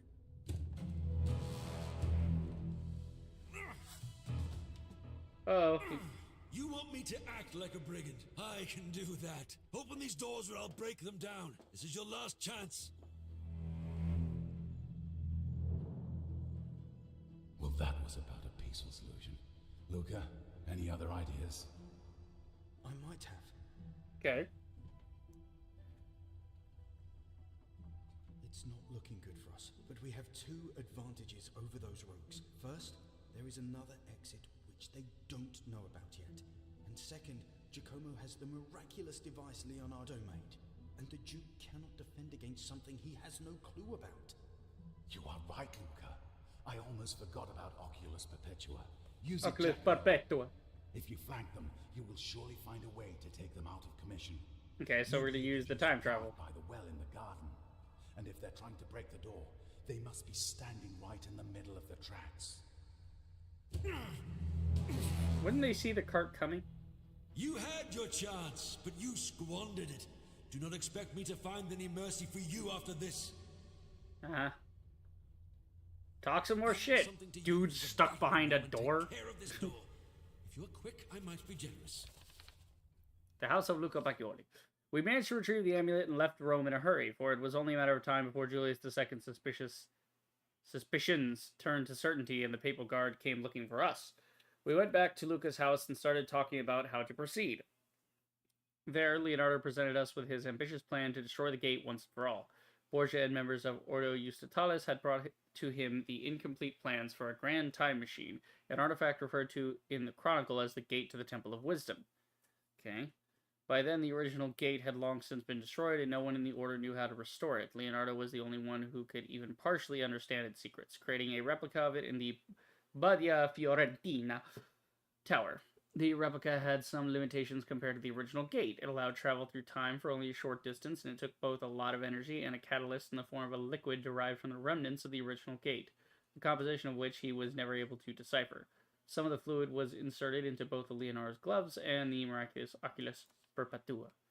Leonardo's replica was acquired by the Ordo. Okay, we know all this. We played the games. Okay, so now something much cleaner, more perfect than one Leonardo. An amulet passed down from generation, an amulet that Borgia told us had no real use. He's a liar. Lies, all lies. Let's see. Okay, so we gotta go out, but we gotta go this way. We go into the tunnels.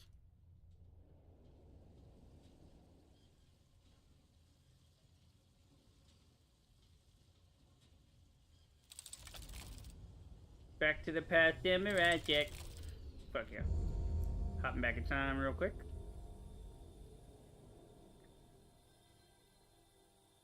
If I turn the cart toward Borgia and get it moving in the past, I could catch him completely anywhere. Yeah, but when will it arrive in the future? Okay, don't question time travel.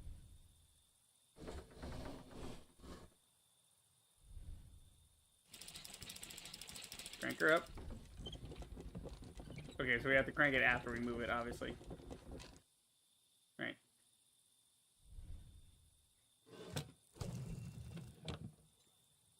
Okay, so we got that out.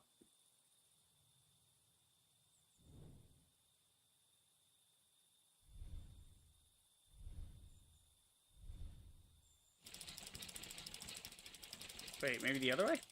No, okay. It only goes one way.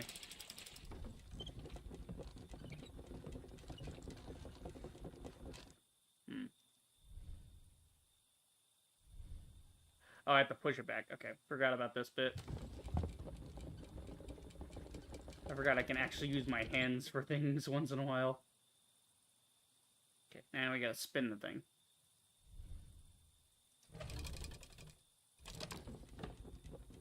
There you go. Again, how is this gonna arrive in the future, though? Is it gonna, like, fly through a time portal that I make, or... No, it's gonna go. How does it just show up at that exact time? I don't know. Don't question it. Don't fucking question it. Time travel's difficult, alright? That was a terrible hit, but both of them will recover in time. They just lost consciousness. And the glove survived without major damage as well. Which yeah, for a means point. we can focus on what's really important when we get to Castel del Monte. Great. I will return to the workshop and make the preparations. You and Giacomo move those to somewhere warm. When they come to, we will be long gone. Okay, well, that was the 6th chapter. Okay, well, shit, we might actually finish the game tonight. That only took us like 15 minutes. So it's not really a chapter. It's just sort of, you know. So we're actually going to the Citadel.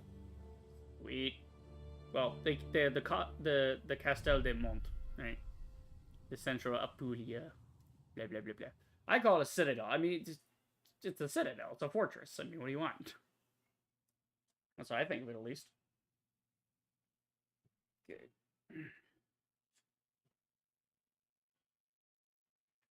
Oh, I need the bathroom. I was like, why is my door not where my door is supposed to be? Oh, They should establish horseback travel as an elaborate form of torture. My whole body aches. But according to the sketch, we should be in the right place. Yeah. I hope there would be an inn or something. Oh. I was afraid I'm the only one weary from the journey. But it seems only Giacomo is in form. Well, he'll see what it's like in a few years. Giacomo... Yeah, you whippersnappers. Yeah. Look around for a bit. The entrance to the secret passage must be on this clearing. Luca and I will need to take a moment of rest. Okay. We can do that. The journey was long, but we were well prepared for it. After a while of searching, we found the rock wall that we recognized as the one from the painting in the Pope's secret room. We tethered our horses nearby and discussed our next move. We need to get into the bowels of Castel del Monte. It's hard to say what hardships await us. It is still a long way to the fort after all. But those are considerations for another time. Now is the time to move forward. My task is to find the entrance to the secret passage while Luca and Leonardo rest. Master would not be happy if he saw these words, but he isn't that young anymore. Yikes. Okay. We have a rock with... I mean, I know it's supposed to be like a cross, but from this angle, if you take the bottom out, it looks like a dick. Just my brain. Okay, there's a whole gear mechanism hiding the side thing.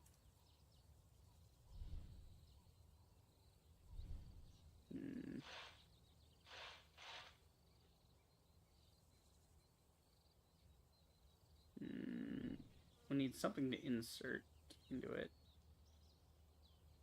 Maybe one of these rocks is not a rock. Maybe it's a secret. Well, we got this one here. Yeah. Something here.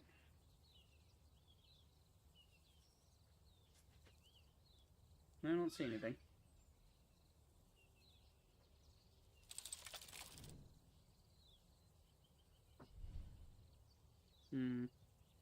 Oh, there's a thing on the back.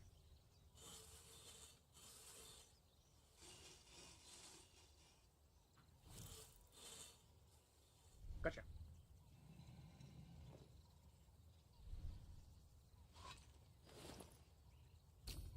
Foldable lever.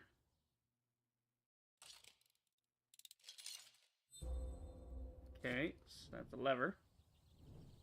Good, good. Stick lever in.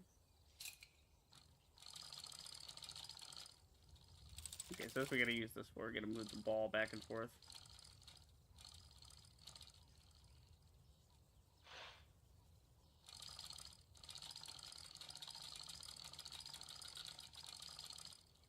Where are we trying to get the ball to? Like in, out, rotate, pull, this, that. Okay, maybe we need to do the first one. Like we're trying to line it up, I think.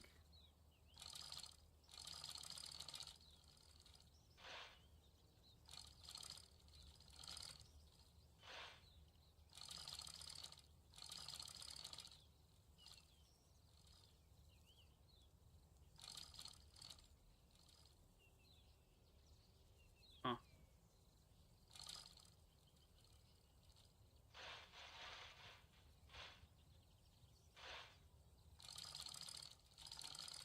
Yeah, see, I'm on the second level now. Then I would assume we can...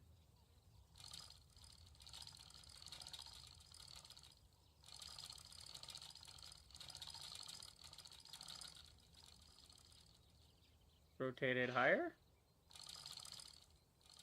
What's that gonna do for me?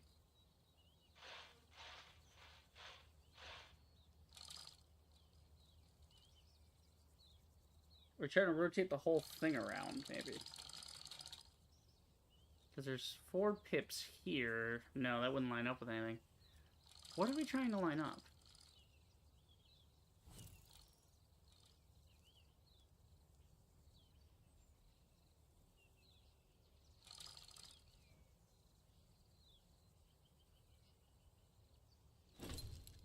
Okay, I can see the mechanism. I can move the rock on the right and turn the lever on the bottom. I need to examine the mechanism closely to see what it is I must do to... Okay. Examine it closely, okay? That just spins around. No shit.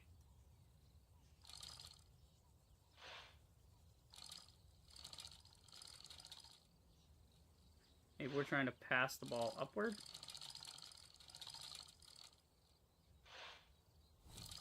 And that just spins that. See, the ball is just whichever thing's connected to where. I literally don't see what you're trying to line up here. What's the point? Moving the rock also moves the pin inside the mechanism to the sides. Turning the lever turns the ring in which the pin is inserted. With the larger ring, all the smaller ones move as well. Do they? Yeah, so they follow it. And then, yeah, whatever's under it follows it. Okay, we knew that.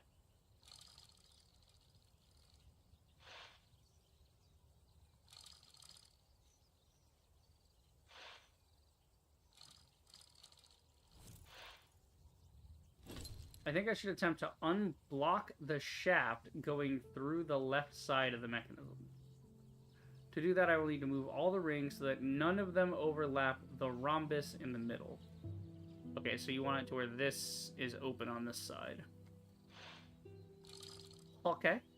Yeah, like that. It's supposed to do something like that. Oh god, it's gonna be one of these. Man, I fucking hate these.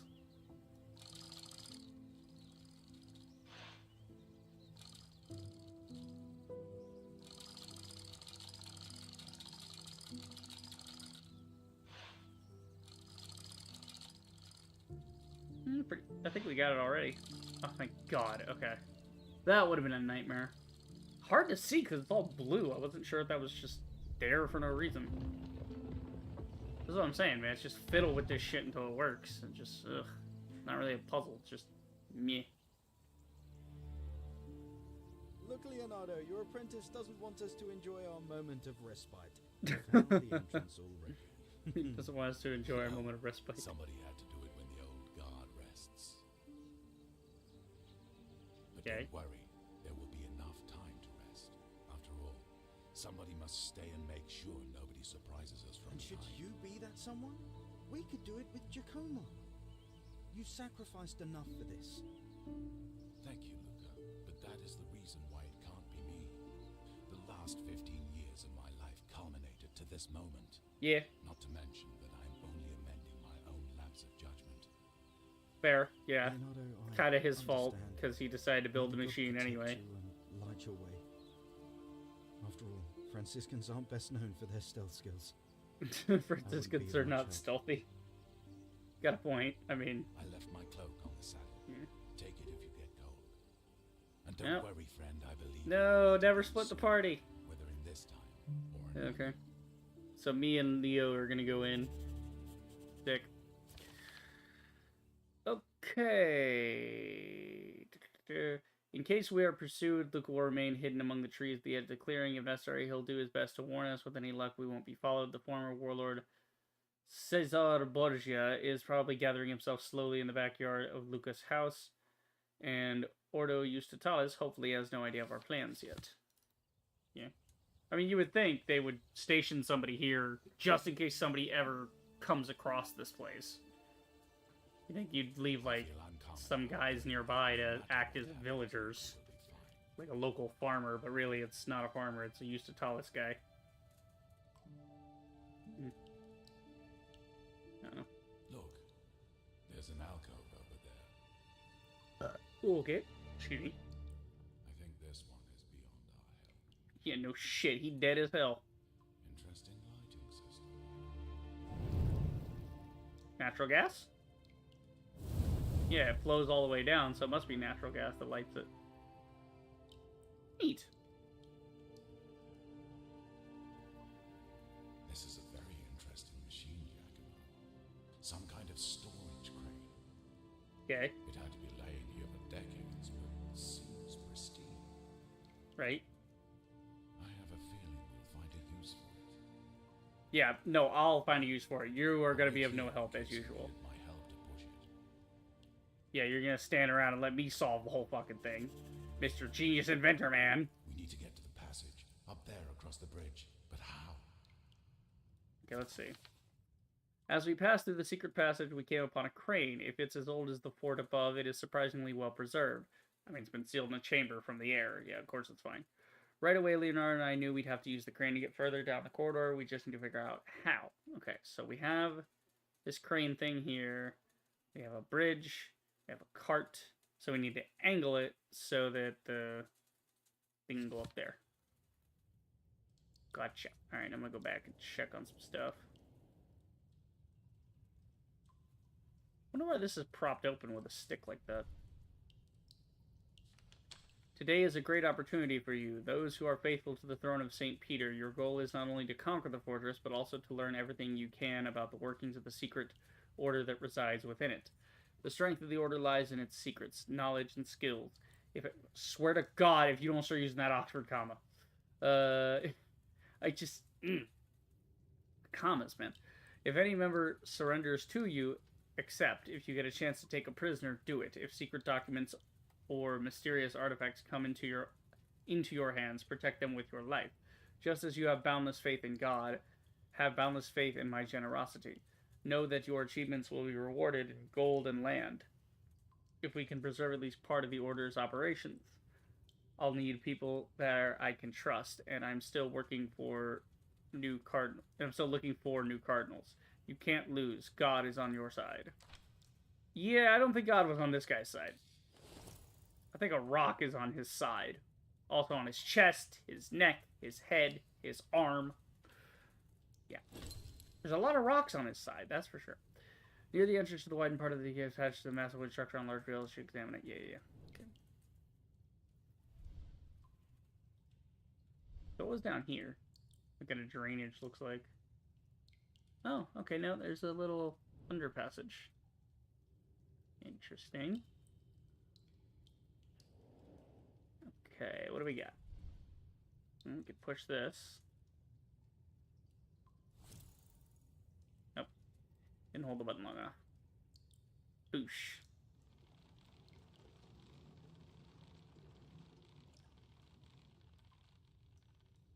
Okay, maybe that needs to be there. I got a big old rock thing.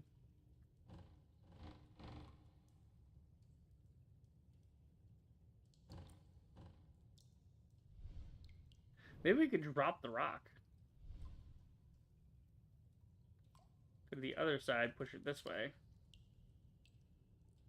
Yeah, put it back. Because the rock should be in the perfect position to smack that thing, if my diagram is to be believed. Fire! Nope. Okay, it gently puts it down. Well, that didn't fucking help. God damn it. Can you just automatically attach that? Why do I have to go attach it?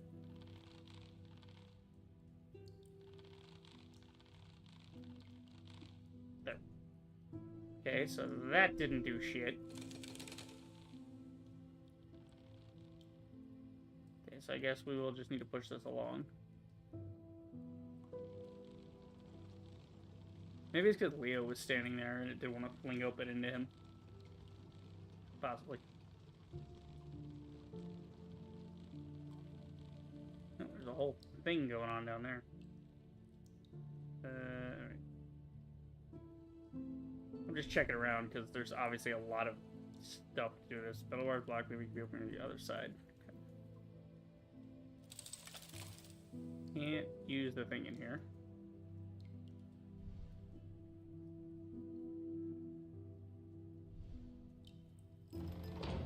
Trapdoor doesn't seem to be locked, but it's definitely too heavy. Ah! I'm a genius! We're gonna use the hook. Drop the bag here. Yeah, leave the bag there. Take the hook up. Bring me the hook. There we go. Hook me the horizon. Alright. That's a bring me the horizon joke. Swing and a miss? Yeah, probably. Alright. Bring her back over this way, and we'll hook her up.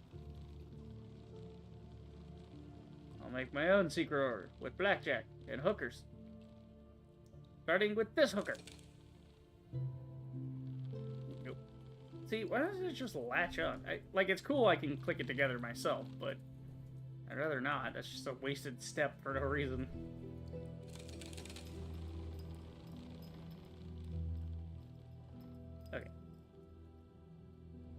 Now we go this way. Down into the hole. Too far to jump. If I want to get across, I need some kind of bridge.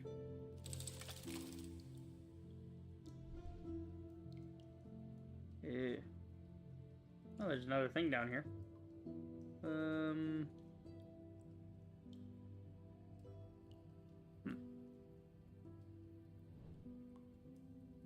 Okay.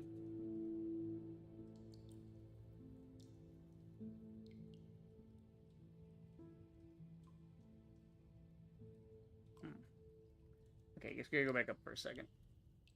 Let's try going back up.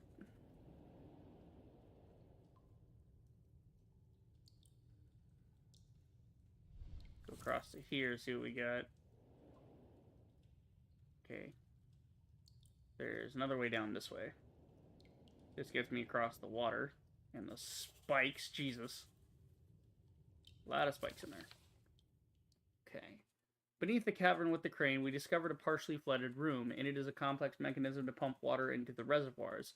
Maybe if I understood the mechanism properly, I could use it for something. It is becoming increasingly clear that we are the first to visit the corridor in decades. That means our chances of getting into the fort completely undetected are quite high.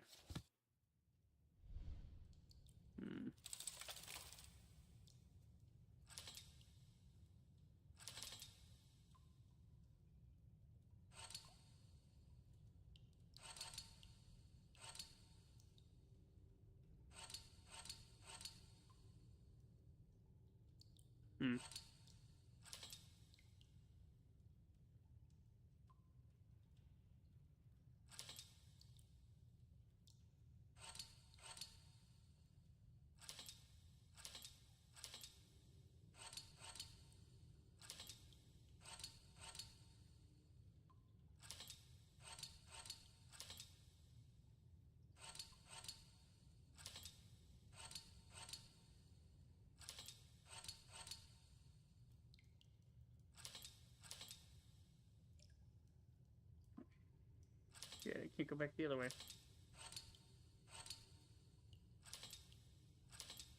Try to go to the right.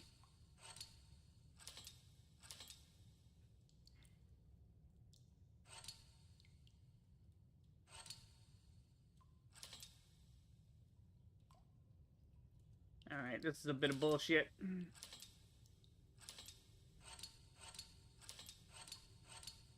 Okay, maybe we slip this one all the way through. We won't have to worry about it.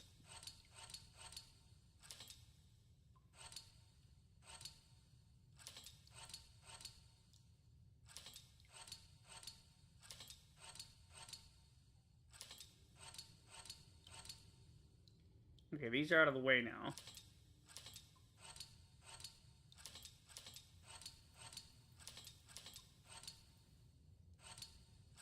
Oh my god, why? At least you can drag that one.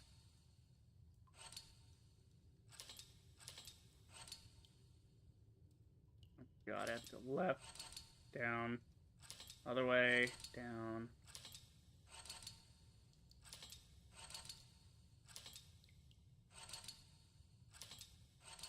Oh my god, it takes forever, bro. Oh my god, okay. We're done there. Yeah, it's like a water wheel thing. Uh-oh. Okay. We broke it.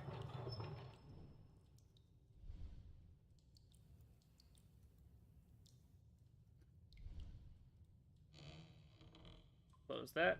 The dagger. The dagger holds it shut.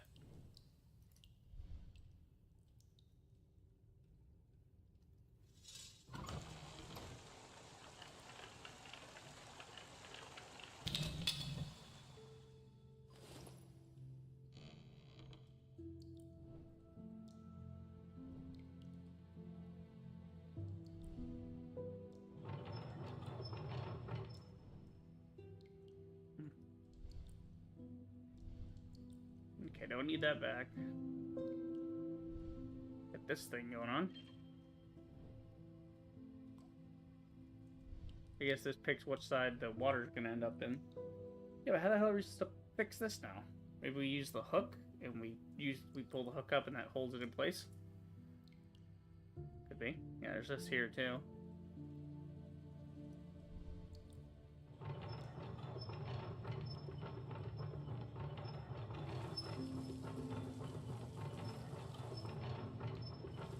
No, see, it's just gonna take it out and dump it, and then, you know. I see the thing there. Okay, I got this.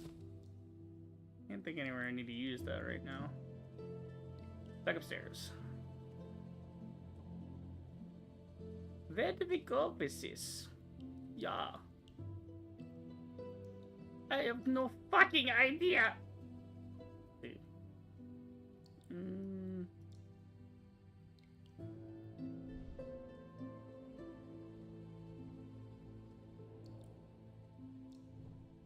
Oh wait, hold on.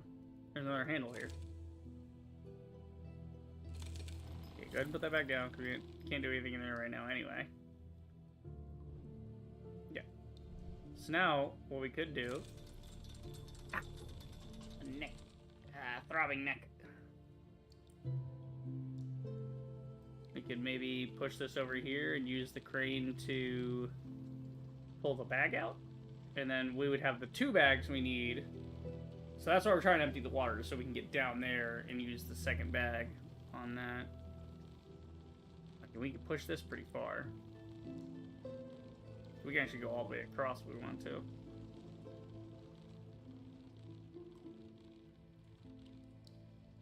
Okay.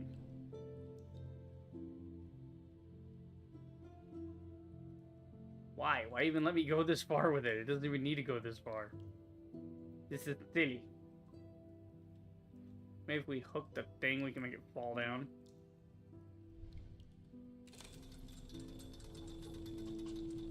Maybe. Can't let it hook because the minecart's in the way. Well, that was the idea. Okay. Let's see. Yeah, like I said, I'm thinking we use the hook on that. Yeah, but how would I hook it up? From the ledge, probably. I might be close enough.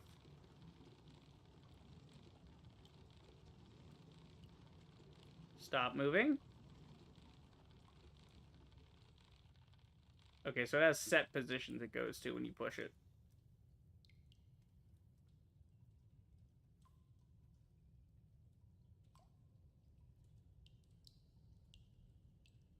Forward.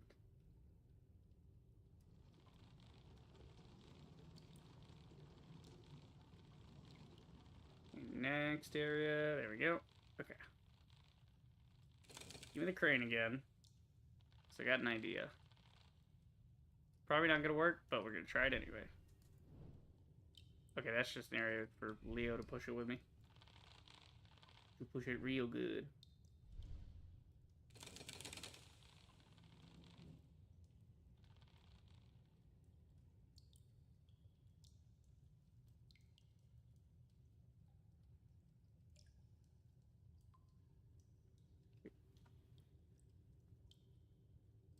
Right, but if I push that back there, then we can't get down the trap door. Yeah, we can try it. I'll try anything right now. Just for funsies. Before I give into the stupid hint system.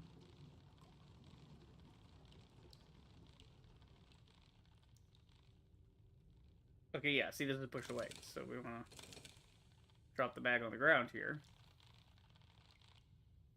And if we go... Yeah, but I don't see how that's going to work. What the fuck is the hint saying? In the upper part of the cave, on the side of the bridge closest to the entrance, there seems to be a solid wooden plank left behind with the construction. I should pick it up. What fucking plank? Side of the bridge.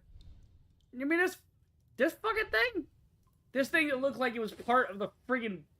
It literally was blending into the woodwork. Oh my god. Okay, well, at least now it's kind of in position for what we want to do. Because we've got to go cross the chasm downstairs. Unbelievable. Why not make it a different color?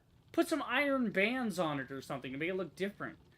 Man, that environment art is so good that I didn't even know it was a prop. Again, sparklies around interactive things. Sparklies. Just little touches of yellow in the corner. Anything, man. Jesus. The amount of times I've had the interface fuck me over in this game. It's so annoying. Okay, now we can get on with it, though. I get what we're going for, so we'll just kind of speedrun this real quick. Assuming the thing goes pretty quick. Oh my god, he's gonna slowly climb the ladder. Get down, down, down, down, down. Put the beam. Oh yeah, I trust that. Not. Okay. What do we got down here? Aha! This is where the crank. Cranky time. And that opens the metal door. Oh nope, that gives me a stick. Great. And I got the metal shaft back. I just have that here. Do I have to walk all the way back around? I took all the way back around. I can't reach the support through the bars. It's right there. Reach in and pull it towards you, you jackass.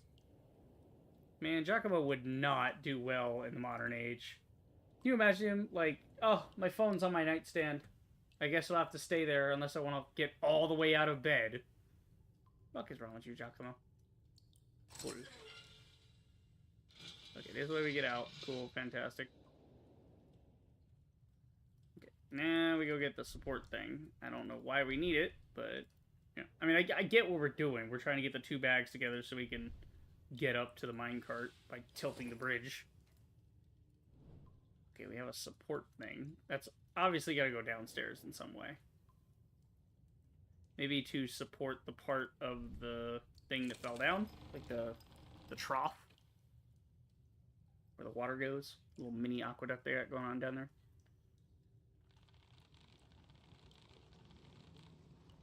Okay, there you go. Let that down there.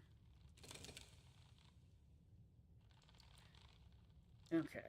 It's a really nice rope texture.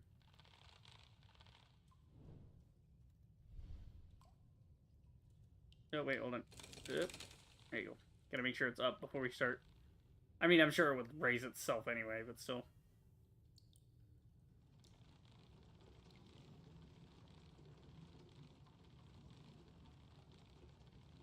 Got all this. Ridiculous. Okay, put that down so I can get across. Then actually what we're going to do, I'm going to go downstairs here because I think I can put the support in from this side.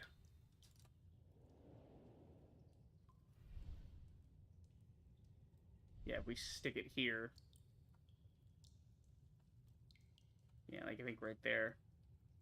No? Then what the fuck am I supposed to do with it, jackass?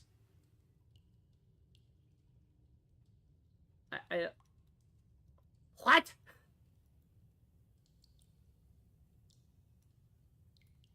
What are you talking about? Again, maybe we're supposed to grab this and pull it. No, because if we could grab that anyway, there wouldn't even be a point to all this. We could just pull it out of the water. I think I know everything you need to repair the trough in the upper part, but I don't think I can get there from the pit itself. Okay, you mean like right here, maybe? I swear, if this is the interface again. It's the interface again! There's like a specific part you have to put it on. Oh my god. See, I was looking at this thing, but I guess... whatever. Whatever, we got it. Oh, I can't go out there. I gotta go this way. Up and around. Hey, Leo. Thanks for all the help, you old fuck. Jesus, just standing around. What an asshole. Made me do all the damn work. Okay, yeah. So now we fill it, but we fill it the other way. Like that. We want to go into tank 2, because tank 2 can close. So we can take all the water out.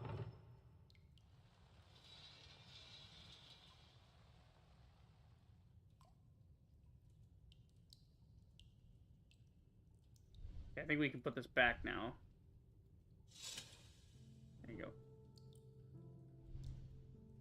And go to tank 1.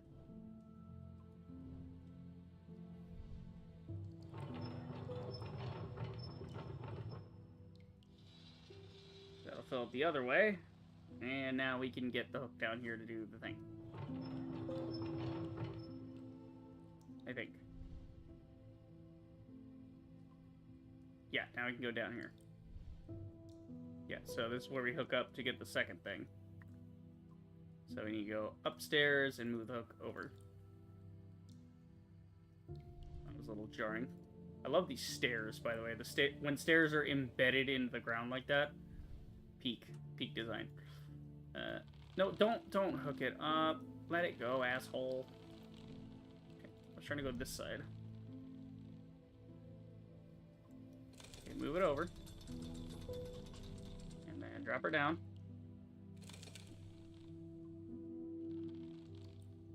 You know, you could just let it automatically hook up so I don't have to walk back down there.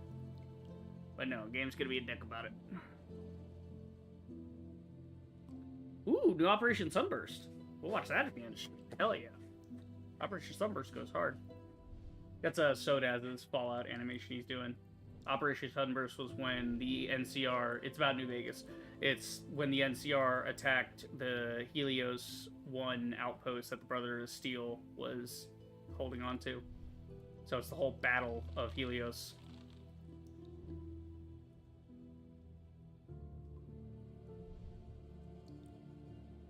Okay. I've been waiting for a while. He hasn't done an update in quite a few weeks. So, been working hard on it though. Taking forever. I want to get into some stuff like that. I think soon I'm gonna look into actually doing some StarCraft Blender stuff. Fan animations. That'd be kind of fun. And... oh, we have to move it forward so the bag can drop, right? Or not? Are we dropping it so that the minecart comes down? I mean, you gotta push it a certain distance. I guess. Yeah. Yeah, see, it's like weak down here. So if I drop this on it... yeah, it'll be heavy enough. There you go. Uh-oh. Ah, good. I'll go fuck myself. How the fuck do we... I won't lie to you. This was quite shocking. No shit. We're definitely not coming back this way. But that doesn't matter. We need to continue forward. Continue forward? We need to continue forward. Continue. Also, who in the fuck thinks that is not a ladder? Look at how far apart that is, dude. That's like a rock wall. Jesus. Trying to climb that must have been a pain in the ass. Ooh. Cool. And the elevator. Given its age, the technology is very advanced. Oh shit. I'm sure it leads directly to Castle Del Monte. Given its age, it's very advanced. It's a freaking turning thing. The mechanism looks quite reliable. I think it could be... like, come on, man. That's not advanced technology. It's literally a bunch of metal spinning in a circle. I would need a step ladder. Not exactly complex, but... I'm afraid that it is too high for me. Would you be so kind? Okay, so I have to get up a step stool. Why don't I just go get one of these? Well, these rocks are probably, like, half a ton each. Yeah. Yeah, I don't... yeah. So what were they built... it looks like they didn't finish this place. Ooh, rats, you. Looks like they were... what were they doing here? Cutting boards or something? Yeah, it looks like they were going to continue digging this out further and make it even more badass as the centuries went on, but they never got to. That's a shame. Because you have to remember, like, these works projects like this take for fucking ever back in the day. Like you got like the chapels and shit, like the cathedrals over in Europe, like the Notre Dame, that took like 400 years to do. Something like that. It was like one of them. Let's see.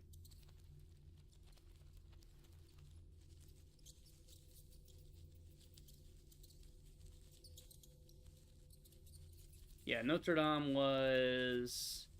yeah. So the construction of the cathedral began in 1163 under Bishop Maurice de Sully, was largely completed by 1260, but it was modified further after that point. So it took from 1163 to 1345 to be fully complete. That means that it took almost 200 years. There are, at minimum, 2 generations of stonemasons. You literally had a guy his child, and then his friggin' grandchild working on it. So you had like 3 generations of dudes working on the same structure until it was finally complete. That's wild. But again, it takes a fuck ton of time because they didn't have advanced tools. Okay, beneath the cavern, yeah. We're getting closer to our goal. The vast cave we entered must be direct. How many times has he said we're getting closer? We're getting closer. It's like, dude, it took 3 games just to get here. Relax. Alright, the vast cave we entered must be directly beneath the fortress, for there is a large freight elevator in the middle of it. If it were functional, we'd be mere moments from the Order's hiding place, but I doubt we'll have it that easy. Well, here's my question. If you guys attacked and you used this to get in, how the fuck did you get upstairs? There's no stairs down here, which is a tactical decision, mind you. Because if you are inside and you control the crank, then only your guys will be able to easily get up because you're letting them up. So if you attack through here, how the fuck did you guys get upstairs? They had to have somebody on the inside, maybe. Maybe they were betrayed by somebody. Like a Judas type of character, you know? Okay. There is no power great enough on Earth that would force me to walk among the rodents. Get the billionaires say about normal, everyday people. Okay, got a bent rail. Ah, it's a rail constructor. That's what it is. That's what this thing is over here. You can see it's you put something in it and it's got this hammer that comes down. You crank it and it smacks the metal back into place. So it was for putting metal back after it warped. And this switches the track. Okay. So we want to bend this in a way and then switch the track to wherever. Right, we need something here. Okay, we got some tools. What do we got? Le crunk. Oof. Okay, that does not sound right. Alright, okay. So that's the orders thing, their little logo.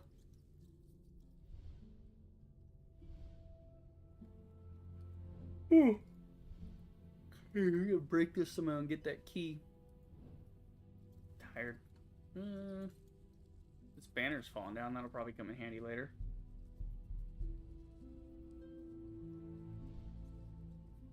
So I'm trying to get that step ladder down.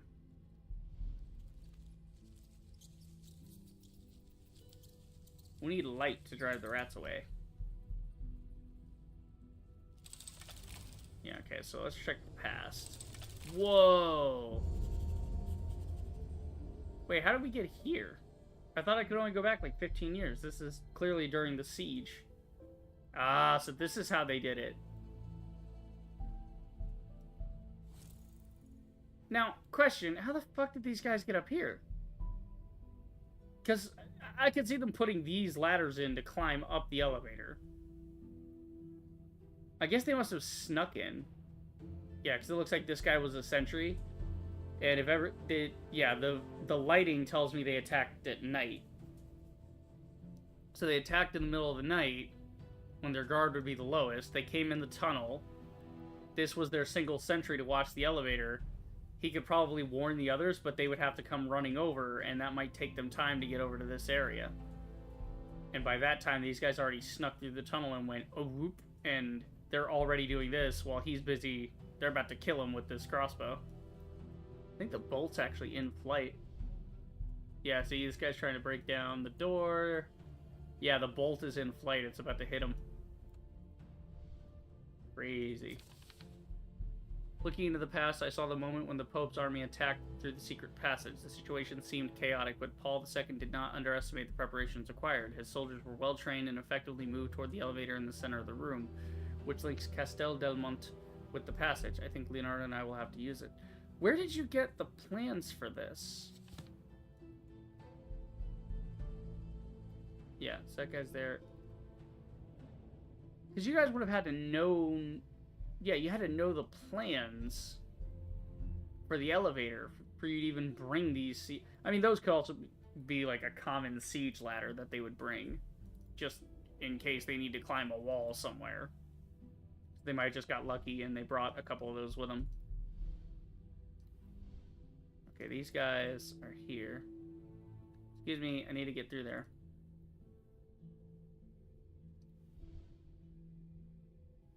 Oh, this guy's over here.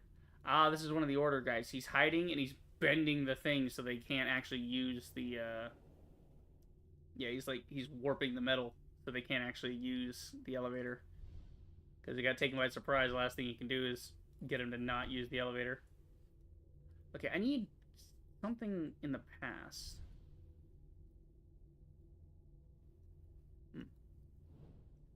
Is there another portal I could jump through? No, just that one. Okay, climb up top. You got a stick. Here, I'm gonna borrow that. Can you imagine being this guy, you fall off, and it's like, wait, where'd my stick go? Like, he's gonna wake up after he bonks his head off the ground here, and he's just gonna be like, where'd my stick? Okay. So let's see about switching the track with this.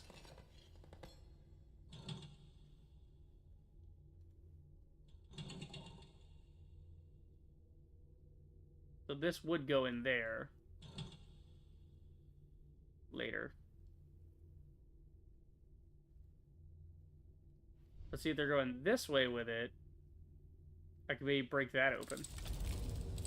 Because if they let go of that cart, it'll run down the track and smash right through. Yup. Okay, so now I got a key.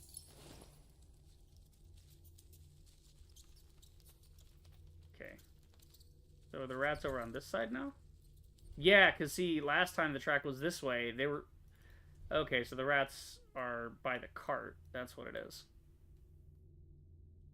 Right, okay.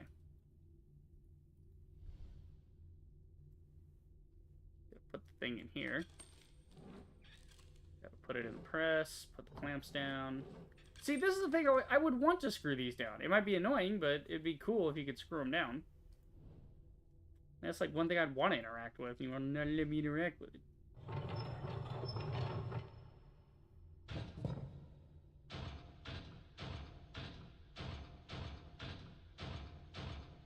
That's pretty cool.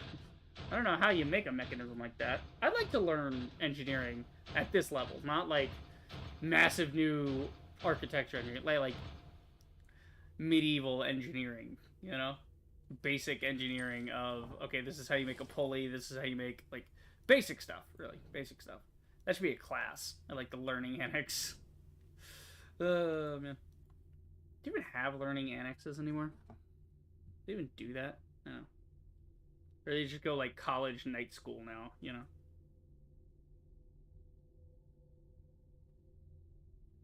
Let's see. Learning annex. It's still a thing.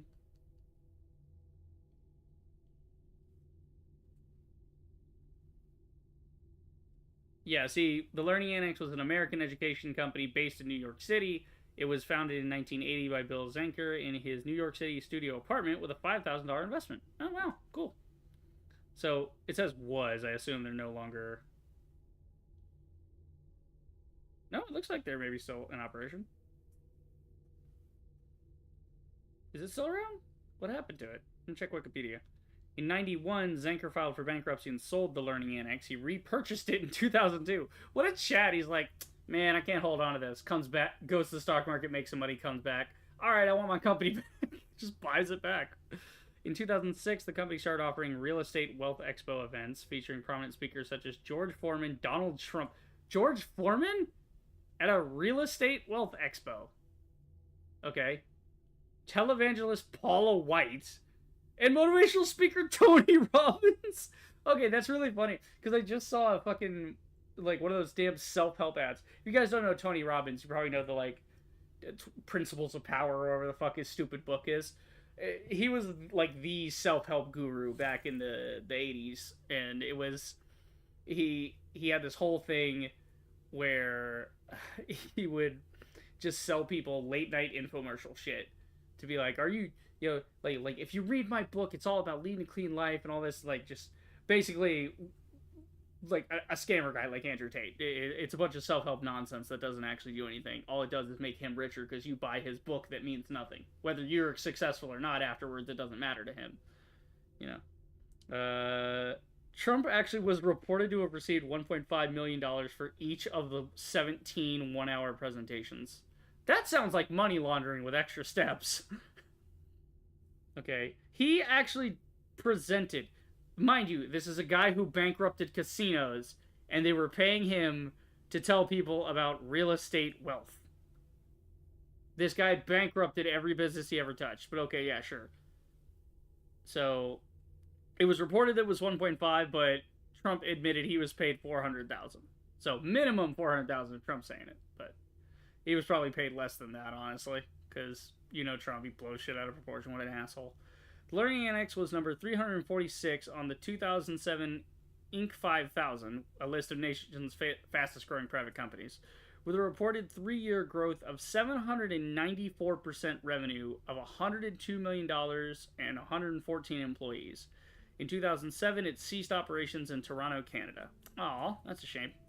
In 2023, the New York Times reported that the Learning Annex had gone dark. Oh, who knows?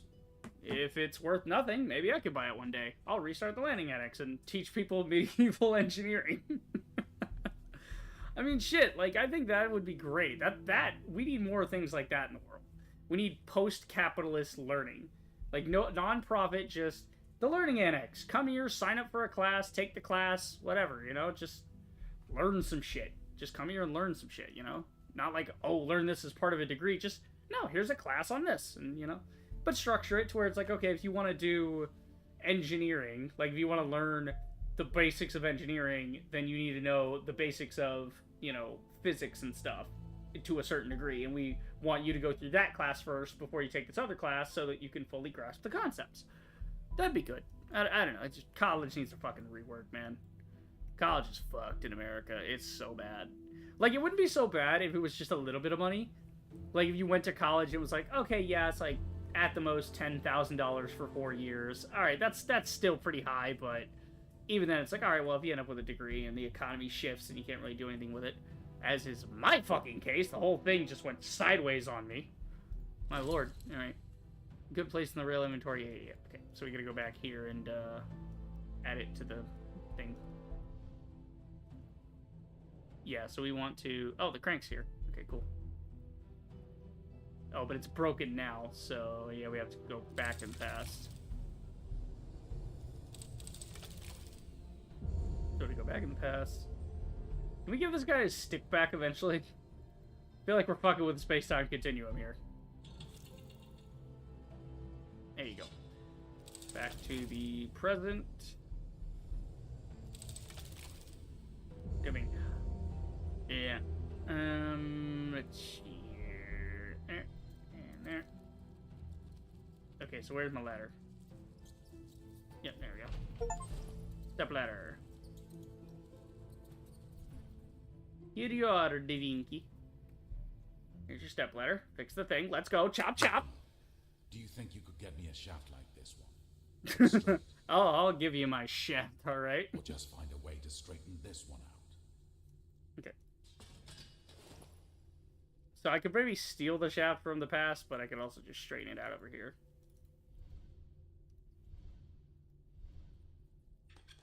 There you go. Throw that bitch in there. There you go. We're gonna bang on Da Vinci's shaft. I'm funny. I'm not funny. I'm not Jewish enough to be funny.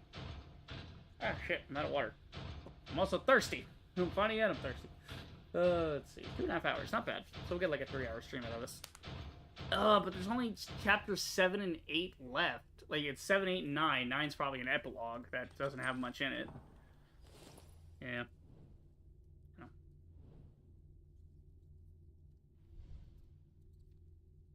Didn't you straighten something a while ago? Yep. Here is the stick. It seems the mechanism is fine, but the cogs are a bit rusty. Could you also get me some oil? Oh, now he wants oil. Gee, picky. Okay. Great. I'm glad Leonardo came with me. Nothing like having an old friend in a lion's den. Besides, his uncanny ability to understand all sorts of mechanisms, regardless of their purpose and age, came in very handy. I don't think anyone else could have fixed the elevator, at least not nearly as fast. Okay. We need oil. Alright. So this is what the key is for. So we can get in here without the rats and get some oil. Maybe. Yeah, lamp oil. Lamp is full of oil even after such a long time. Get some, dumbass! Okay, I need a container. Does somebody have a cup?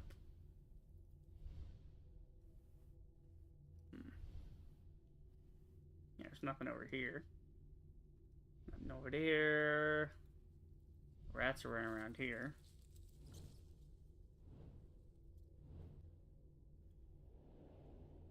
Can I have the key back and maybe go in the past? Or not? No. Yeah, I can't have the key back. So you're supposed to have this open in the future.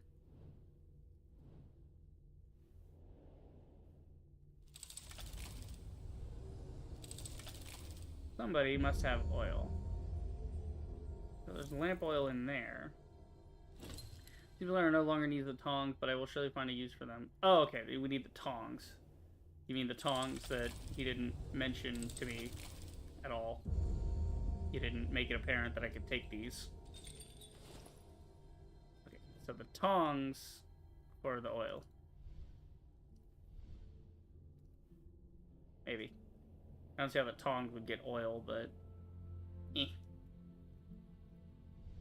Oil the tongs? No. Oh, no, we undo the thing and take the whole bucket. Okay. That makes sense.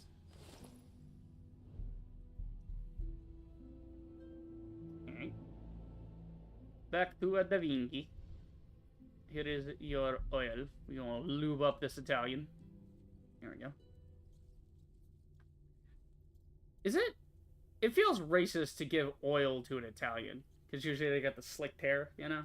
It feels like a stereotype, I don't know. Thank you for the help, Giacomo.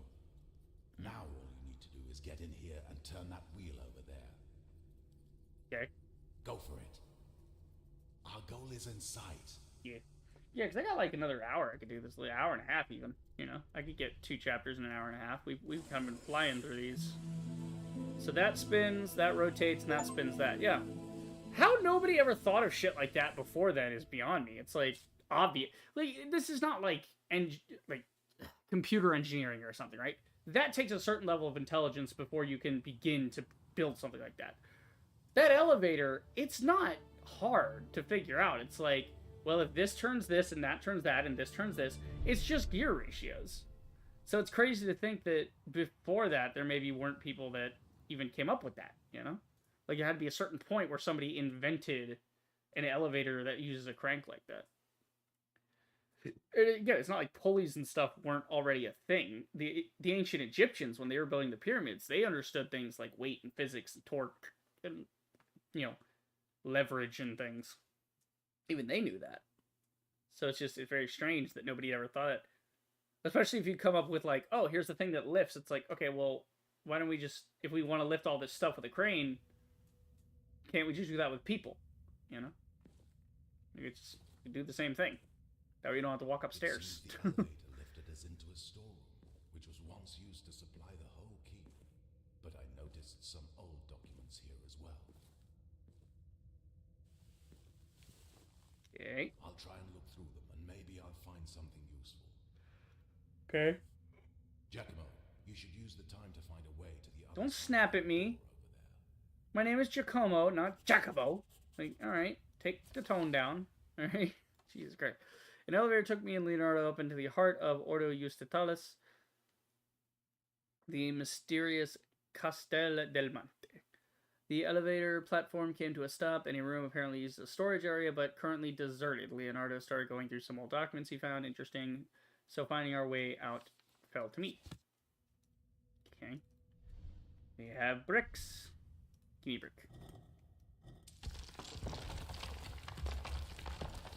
Watch the toes. Okay. There you go. Did I need to see through that? Why was that? Okay. Why did it even go X-ray mode? What was the point? I think these are the old building plans. They could place my time machine only into suitably large space. We should find some large hall. Maybe here in the middle. No, that's the courtyard. No, fucking idiot. Maybe that's fine. I can't read a map. The gate would fit there easily. Yeah. I see you were successful. Well done. Right. We're in luck. According to the plan, the gate leading to the courtyard is just behind this door. You go first, Giacomo, but be careful. Okay. Wow, look at this. This is cool. Again, you think the Order would have guys stationed here if they're working for the Pope. Look, Giacomo, They would just use the Citadel for themselves. Even though they work for the Pope now, it's still their house, basically. But getting through the grating won't be easy. Hmm. If we were able to somehow... Little sneaky time. Suck in your gut, Da Vinci. Don't get spotted. Well, there's the Pope's guards. The machine is well guarded. Yep. But I'm surprised they built it vertically. But I might have an idea why. They will need to mix the fuel for the machine similarly as I did in Badia Fiorentina. But here with the tanks above the machine, they let gravity do most of the work in transporting the liquid. Okay. It is also important for the machine to turn quickly, and they need an engine for that. Oh, I see. It's right under the makeshift roof on the right. It seems they took the boiler from my workshop. Fucking thieves. Okay. How the hell am I supposed to get past these guys? Well, maybe I can go back in time and avoid them entirely.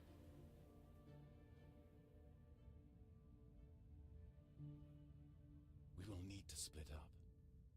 Please do not hold the very important ancient paperwork next to the fire. It's making me anxious. I doubt the Order solved these problems on their own. Meanwhile, you, Giacomo, will enter the courtyard and light up the boiler. Okay. After all, you already did this once. But what about the guards? We'll have to improvise. If it comes to worst, I will distract them from above. Either way, you'll have to... Like a bird. Okay. Now, we need to get to the roof. Sure. In the back of this room is a stairway which should lead us directly to the roof. Right. And the controls for this gate should be right above us. Fantastic. But I do not see any door that will lead us there directly. Well, we'll see when we get in there. One thing I really like about the design of this place, notice how they didn't build any interior walls. There's just the door that we came out of, and then the door here and the door here. There's nothing in the way, so that if you're trying to hold like if somebody's trying to cross here, you can shoot them with a bow. You can see enemies trying to sneak around and all that. So if you were ever under siege, it would be, you know, theoretically ideal to have open sightlines like that. But then you also have these tighter areas that only your guys would be able to maneuver in, because an army would have to come in. That's why it was so narrow back in the days. You'd have to come in like one at a time, very slowly. Sieges were a long fucking thing. Like, if you actually wanted to take out a castle, it would... Because you had, like, food and water inside the castle already. Because castles would basically spring up around the source. So, like, they would build all the stuff, like they would build your granary and your well and everything inside, right? And then they would build up the castle walls around it. That way, you could just... One, you'd have access to water and you wouldn't have to go fetch it and then bring it over in big tanks. But then you'd also have everything secured and designed for long sieges. And with your scouts out in the country, when you can see for miles, you can see if an enemy army is approaching. It's like, okay, well, we know these guys are on the move from the north. And so we have 2 days before they get here, get all the villagers, gather the local villagers, have them grab whatever food they have and bring it here, and then we'll all sit inside the walls.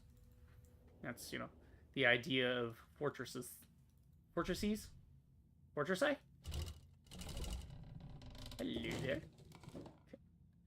Stepladder moving along a rail. Seems to be blocked. That's a kick-ass stepladder. Mechanized like that? Okay, we found Leonardo's time machine in the fort's courtyard. It seems the Order had done everything in their power to make it work again. The machine was close, but behind a heavy metal portcullis. Portcullis is the big gate. If we want our quest to succeed, we need to split up. Leonardo will ascend the stairways to the roof and search for a way to the tank where the liquid fuel required to operate the time machine is mixed. In the meantime, I will take care of the portcullis leading to the courtyard. I need to be ready to ignite the boiler propelling the machine immediately after Leonardo prepares the fuel. It's clear that no matter the circumstances, our time window will be short. Okay. Oh, there's a little model of something. Town model. We have this feeling a lot like the other guy's office. I think it was in the second game. Yeah, the Abbot's office in the second game. There's an owl. He's holding on to something. I want it. Okay, we need something that resembles... oh, no, it's not an owl, actually. No, I think it's supposed to be a falcon or a hawk. I think it's a falcon. Because falcons are usually the ones that people tame. They do falconry. Let's see. Lever. Hello. Sneaky. Oh, maybe that's where the Abbot got it from, because the Abbot was part of the Order. So this is similar because it's the same idea of, like, a secret staircase, things on a table, Okay, what are we even doing here? Doing the moon and doing... not the moon, okay. Doing moon and sun. Okay. You have a cage of some sort. Go ahead and just open that.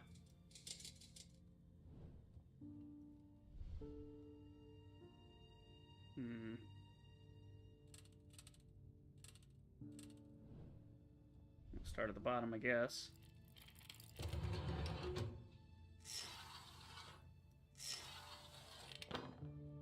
Okay, we got hexagonal prism. Probably goes at the top here.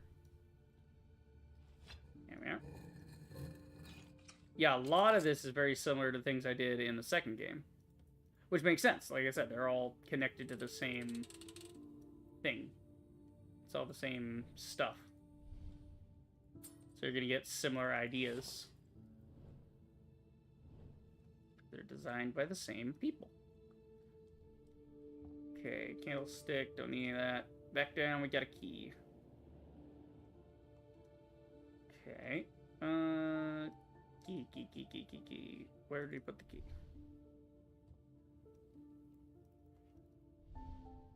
Key? Key. No key.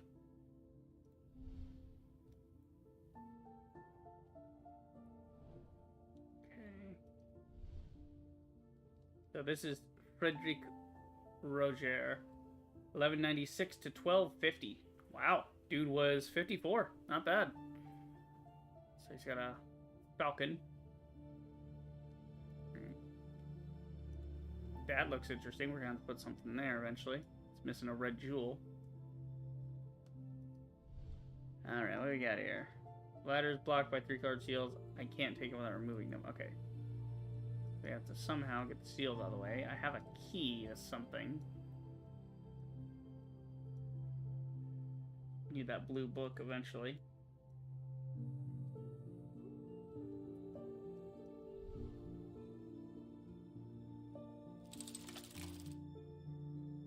I'm just checking around because the game likes to hide shit sometimes.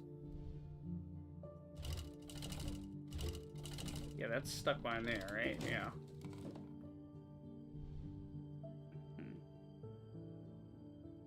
Maybe the key doesn't go in here. Maybe I go back. Yeah, see, the key goes here. So there's Leo's key. I'll let him get to the roof.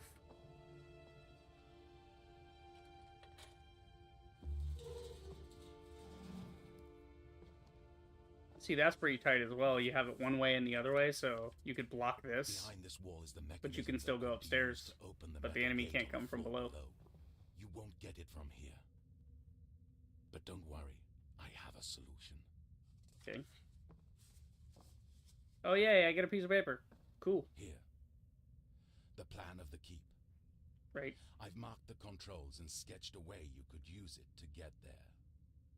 You should try using the gallery above the courtyard. That should help you evade most of the rooms, which will surely be full of guards. Okay. You should also be able to get there from the study we just searched.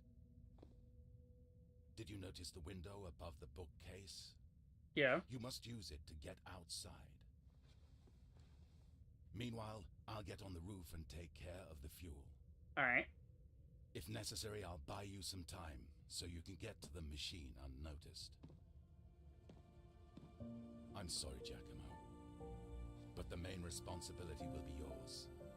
It's whatevs. I'd like to enter the time machine with you, but if anything gets in my way, you need to finish our quest at all costs. No. Here, take the amulet. Rip to homie. Okay. Ah, there we go. It's behind the door. That's what I need. Okay. Leonardo gave me a plan of the first floor marked with a way around the fort's walkways up to the portcullis control mechanism. We were saying our goodbyes when he gave me the amulet as well, the one that is the key to the gate of the Temple of Wisdom. He told me to go through the time machine no matter the circumstances. I can't let him down. Oh, yeah, sure, I'll just fucking read this. That's fine. Is there like a "you are here" thing? Okay. After that, I was alone in a room that had to be the former study of Frederick II. My goal was to get to the open window so that I could move around the walkways above the fort's courtyard, but I couldn't help being excited to learn more about the founder of Order Justitalis. What secrets lie hidden in this study? Thank you. Got a bastard ruby.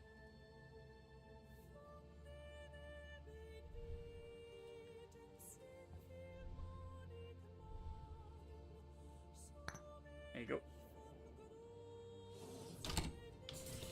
So that done changed.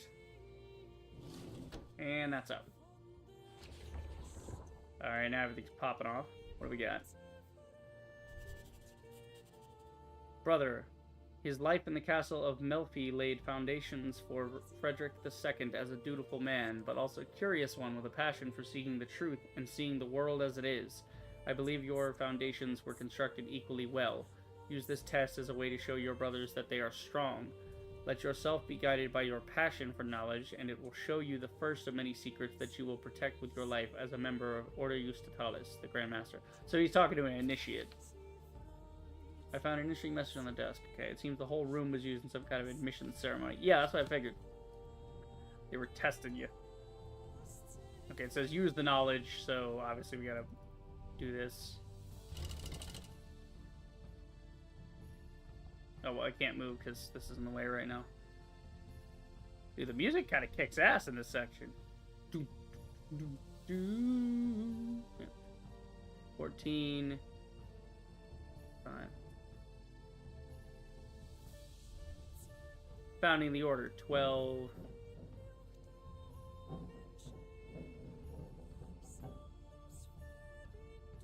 12 something. Yeah, Frederick II. His birthday. 1196. Don't feel like you should have given me that one with this, because that's just, yeah. So, 1196. Or maybe his death. 1250.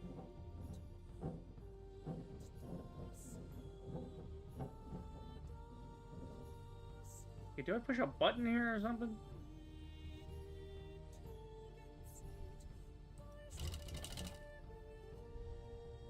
Well, that didn't do shit. Yeah, Frederick II, 1196. Oh, I'm sorry, 1194. Okay, I thought it was a stick. So I'm a dumbass. 1194.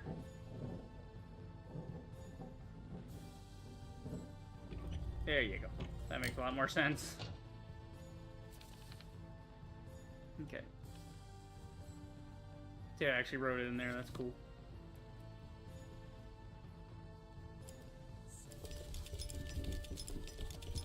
Spinny, spinny. Okay.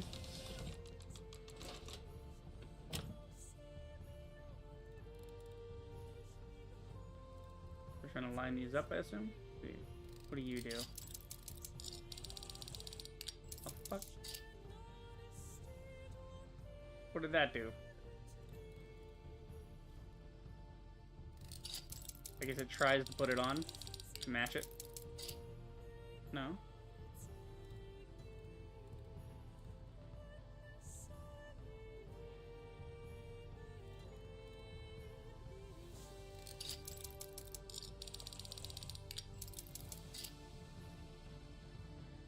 Oh, okay, yeah, it is. It's swapping them around. All right, so we're trying to get a bunch of oranges on that.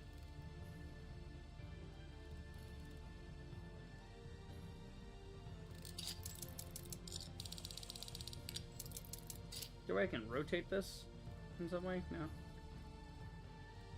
Here, we'll just put the two together.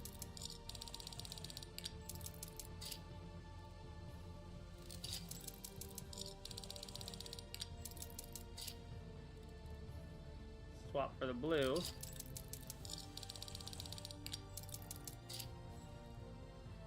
What we can do is we can do this.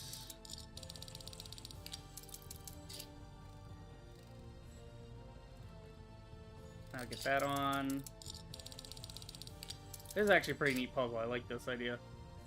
It's a little time consuming, but it's fun. You have to use the outer ones to get them lined up singularly. Like this. Yeah, please tell me. Okay, yeah, no, all the other ones are done. You're just doing this section. You're not doing the whole kit and caboodle.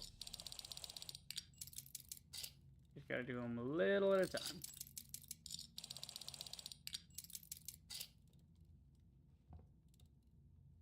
Oh, shit. I can move it over. Yeah, so we'll just swap these two. Maybe. Swap that.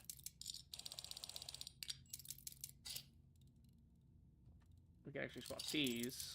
Oh, God. This is kind of becoming a nightmare. Like I said, it's just time consuming. You gotta do it in a certain order. Pain in my ass. Okay, I think I finally got it. If I go this way. If we get the blues on at least, then we'll come back and do the orange in a second. What? Okay, here, just put that there.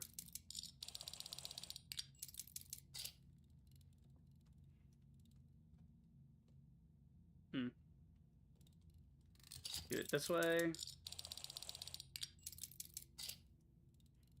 This way.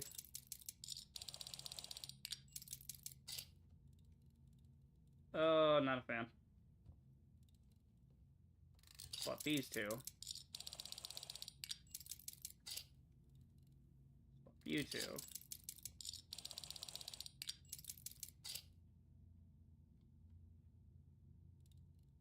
Swap that.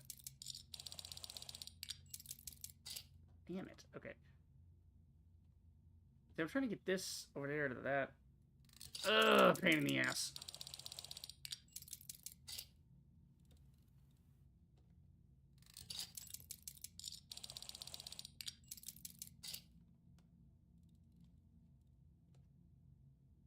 See, now that doesn't work.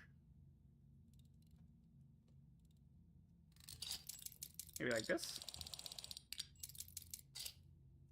Okay, almost there.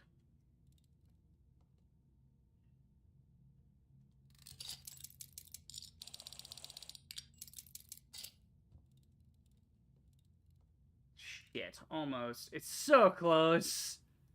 Here, okay, we swap these.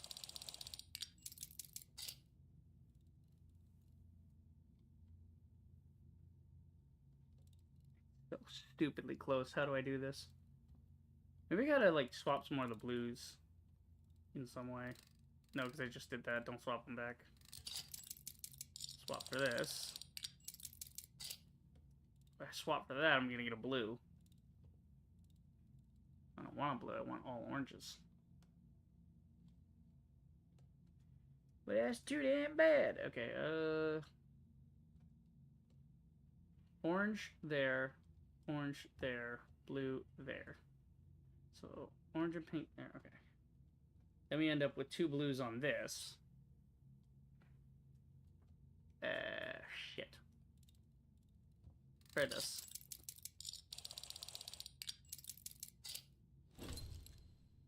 Okay.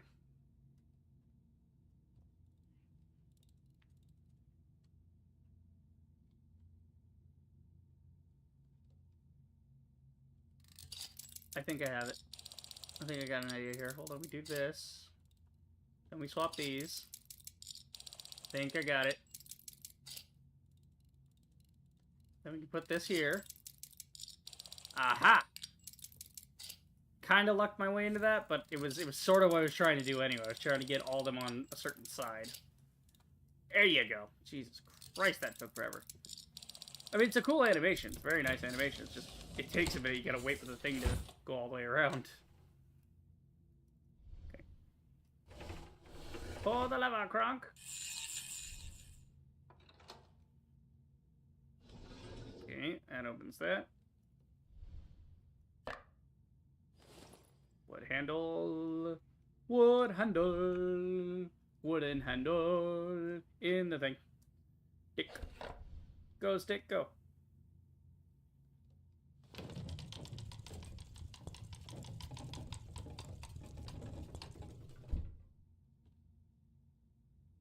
Ooh, secret. Okay. Neat. I want that book. Or I forget that it's there.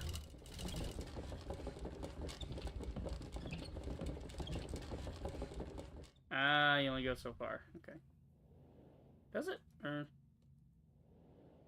feel like I just gotta hit the thing again. Yeah. That'll put it in the middle.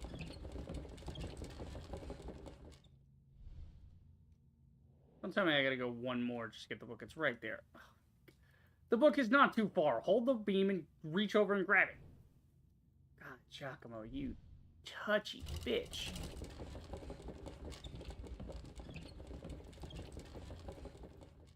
There you go. Ay. Fucking Italian OSHA over here. De Sol et Luna. Sun and the moon. Yeah. Okay.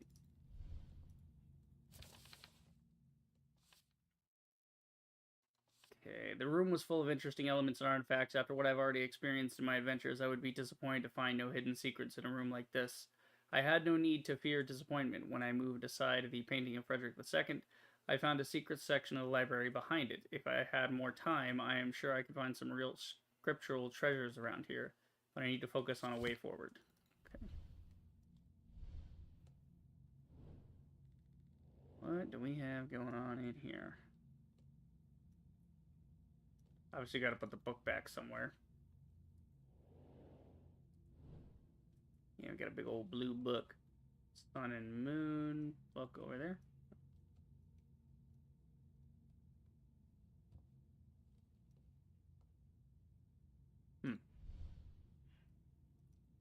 Okay, maybe we try in here. Maybe there's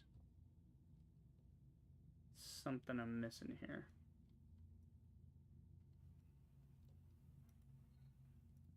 These are attached.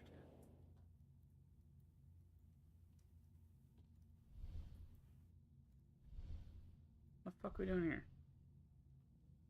Nope. Same note. Nothing changed there. Yeah, I can't do anything with a falcon just yet. What the fuck? Where am I supposed to... I should place the book in my inventory. What about the secret library? Okay. Where, bro? Like, under the Like, where the sun and the moon go? Okay, well, at least that's color-coded. That's fair. Ow. Loud. Hold on, I'm gonna turn it down just a smidge. Little loud. Still kind of loud. You guys have seriously got to work on the auto balancing. It is pretty trashed here. Not gonna lie. And again, that's not me being like, oh, you guys suck. It's like, I want the game to be better. Yeah, we're gonna bring it back down to 25 where I had it at the start, because... God damn. It's real loud. The problem is it gets real loud and real quiet. Whoever's doing the audio balancing knows nothing about audio. Okay. Let's see.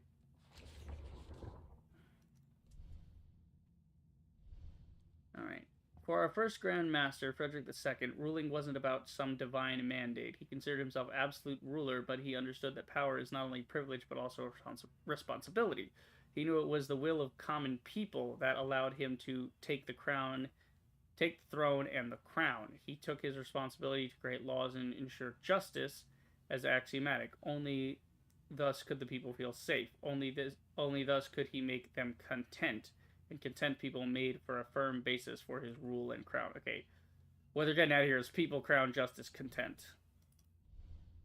Some sort of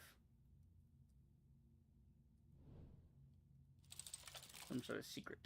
Yeah.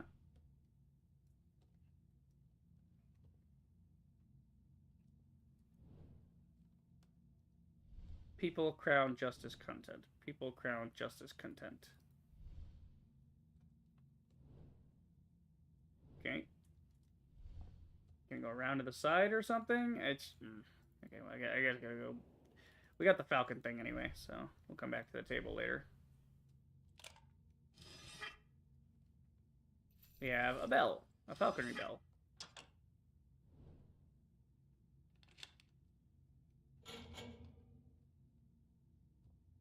Right. Do you want the bell? Put the bell on him.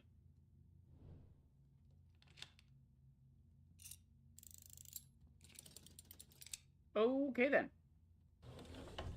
Got a green book. And a little falcon hood. Book is too big for me to take out of the opening. Alright, now let's go up to the falcon. Ka-ding. Okay. Put the hood on the falcon. Okay. Am I supposed to do something here? Oh yeah, it's trying to grab the thing off the top.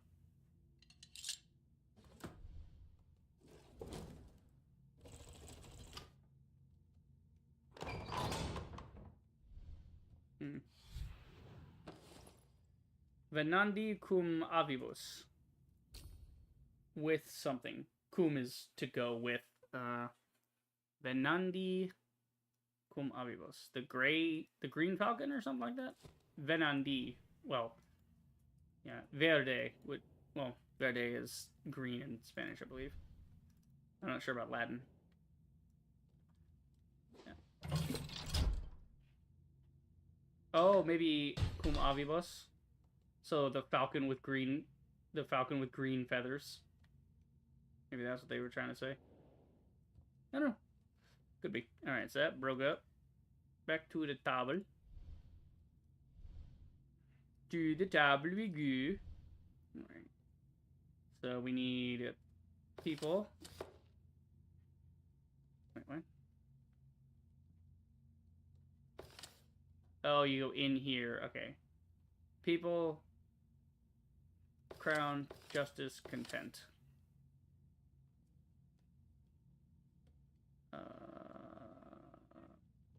People, crown, justice, content. There you go. Yep. Got a little village popping up. Okay. Frederick II understood that his rule must bring balance. He couldn't favor one of the 4 estates of the realm at the expense of the others. The needs of his people must be met in every corner of his domain. Each line in his army must know his justice. Each soldier needed to know he would be heard the same way as any of his peers, no matter their wealth and status. Balance and justice became the basic column that made Frederick's empire possible. Okay, we gotta balance between... We gotta balance the four corners. Each line... His army must know his justice. Each line with each column. Okay. Right. Four. Okay. 4 tall, 4 wide, 2 by 2.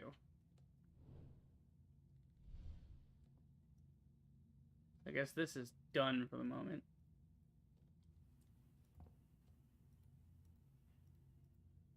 Yeah, not seeing anything here.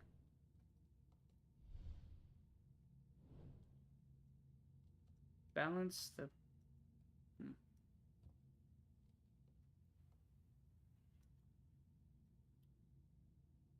We already did the Falcon. Do I interact with something here?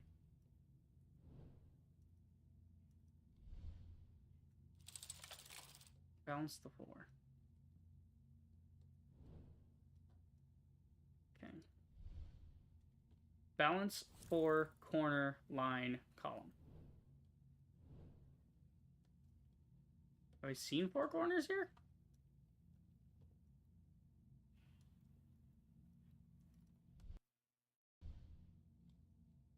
Oh, you can spin these. Okay, you have to balance them.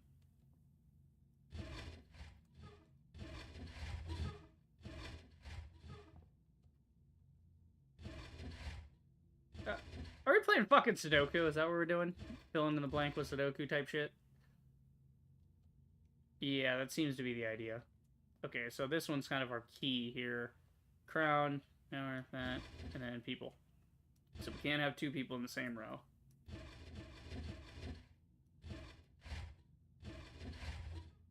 Okay. I don't know why I have that on. That's not doing anything for me. Okay. Can't have people and that in the same row.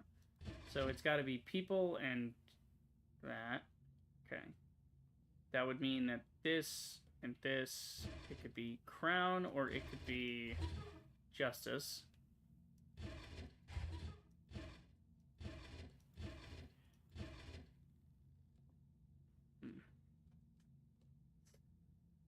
Okay. So this one we know is right because this is our starting point. I'm not very good at Sudoku, by the way. Like, I'm not really fond of Sudoku. Let's see.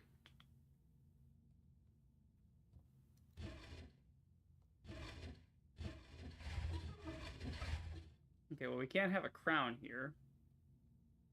So we know it can't be the crown, which means the crown has to be on this side somewhere.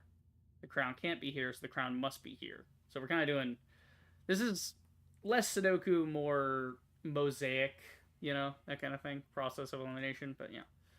So we know the crown must be here. The people are already there, which means one has to be justice. Well, justice can't go there, so this has to be the farm, right? The content. And this has to be justice, which means this can't be justice. Can't be crown. Could be content, or it could be people. We know this can't be people. So that leaves people as being one of these, and content being one of these. We know it can't be content, so this must be people. And that must be content. Content, that. Okay, and then this has to be people in this row. People, justice, content we know is down here, so this has to be... Oh shit, no, that'd be more people. Okay. What's the game saying? Am I even doing this right? Square on the table, there are only several symbols remaining. The other squares I can't push anymore, but it seems I can rotate, you know. Okay, so we know this has to be people. That's our starting point. That's people. This is people or content, one of the two. Maybe content up here. That might be what we need. No, because we already have people in this region.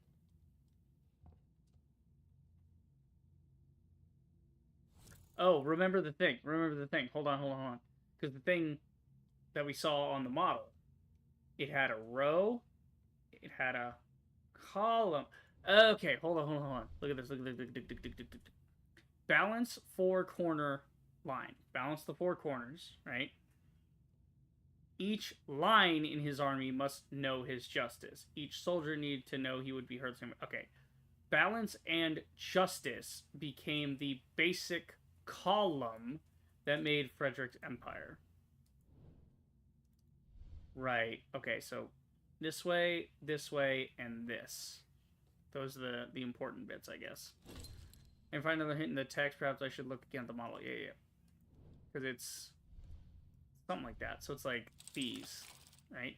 Column, row, and corner. And the four corners. So it's like, yeah. I just don't know if I need to balance the whole thing or only certain sections. I'm trying to do the whole thing, honestly. Let's see. This starts with people. And then this could be people or content. It can't be people, so this has to be people. This has to be content.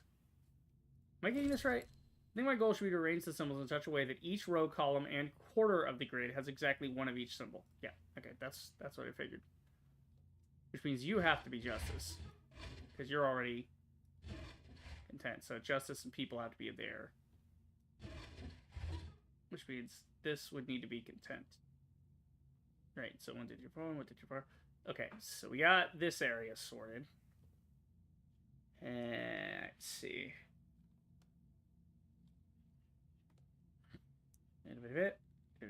Okay.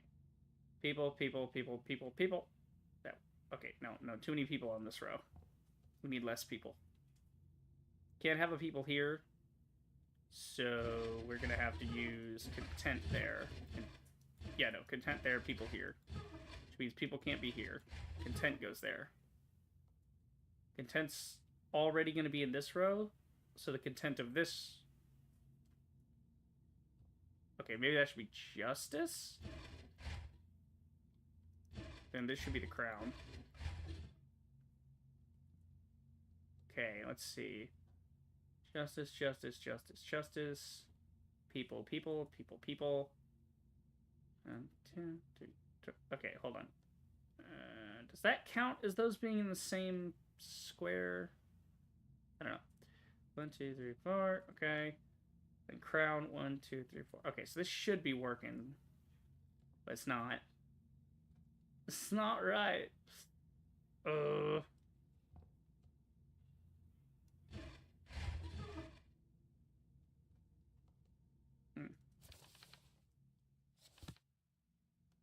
What am I missing here? What am I overlooking? Justice, people, content, crown. Crown, content, people, justice. Content, crown, justice, people. Justice, people, crown, content. That should be fine.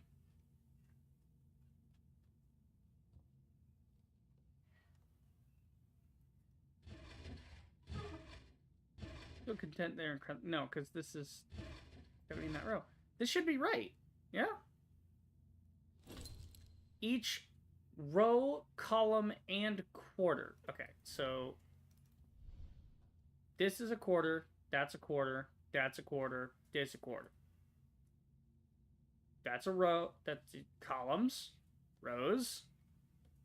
Everything's fine. What is it mad about? Like, is something supposed to happen, or am I supposed to, like, push a button or something? I would assume it just pops off. What am I missing here? Am I dumb or what? People, content. Oh, there's 2 peoples here. That's a lot of icons, okay? My brain is fucking fried. Okay, so we just need to spin this till it corrects. Or not. I'll go fuck myself. Well, you need people up here somewhere. Yeah, see, you're people, you're content, which means one of you guys got to be justice. Yeah, there's also 2 justices here. Oh my god. This thing is a nightmare. Alright. So one of you has to be crown, one of you has to be justice. You can't be crown, so you have to be crown. Yeah, you have to be justice, you have to be crown. Okay, cool. Right. There we go. God, it was just those 2 blocks that were shifted to the wrong thing. I spun everything around too much. Alright, let's see what we got. Okay. The way of wisdom, Proverbs 9. Wisdom has built her house. She has carved out her 8 pillars. Whoever is simple, let him in... Oh, that's why it's an octagon. The 8 pillars of wisdom. Okay, cool. Whoever is simple, let him turn in here, she says to him who lacks judgment. Leave your folly behind and you will live. Walk in the way of understanding, for through wisdom your days will be multiplied and years will be added to your life. Seeker of knowledge, look up to the heavens. The words of God will bring you closer to the builders of the temple of wisdom, where the gate leads. Look up to the heavens, right, because you got to go through the window. The words of God will bring you closer, yeah. Okay, the message continued. Secret, no, yeah. The first part is a Bible quote, but the second almost sounds like a hint or a clue. Yeah, no shit. Book time. The Liber Augustulus, so the book of Augustus, or the book of August, right? Augustus, Caesar, Augustulus, yeah. Yeah, Liber is a book. It's in Latin. Everything's in Latin. Katunk. Alright, got that going for us, which is nice. So now we can get here. Give a letter. Okay, now we gotta go over the bookshelf. We gotta move it over one. Over! I have to wait and not move? Come on, man. Just let me get over here so I'm already closer.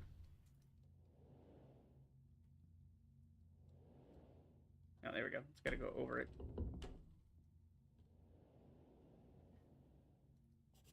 Okay, I have no idea what that just said there. I might have written something down that I need to read, but we'll see. Okay. I wasn't sure why all puzzles and clues in the room gradually pointed toward the window, but when I saw the ornamental plaque, I finally understood.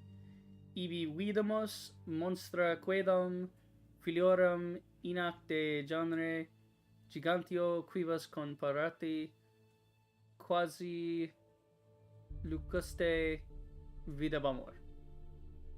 There is part of a biblical quote in Latin on the plaque. The whole verse is written as, so they gave the Israelites, monstra quedam filorium, okay, Israelites an unfavorable report about the land that they had spied out. Okay. The land we explored devours its inhabitants, and all the people we saw there are great in stature. Gigantio. Giants.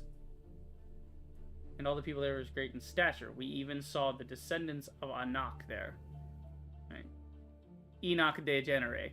The generations of Enoch. Which come from the Nephilim. Okay. We seemed like grasshoppers in our own sight.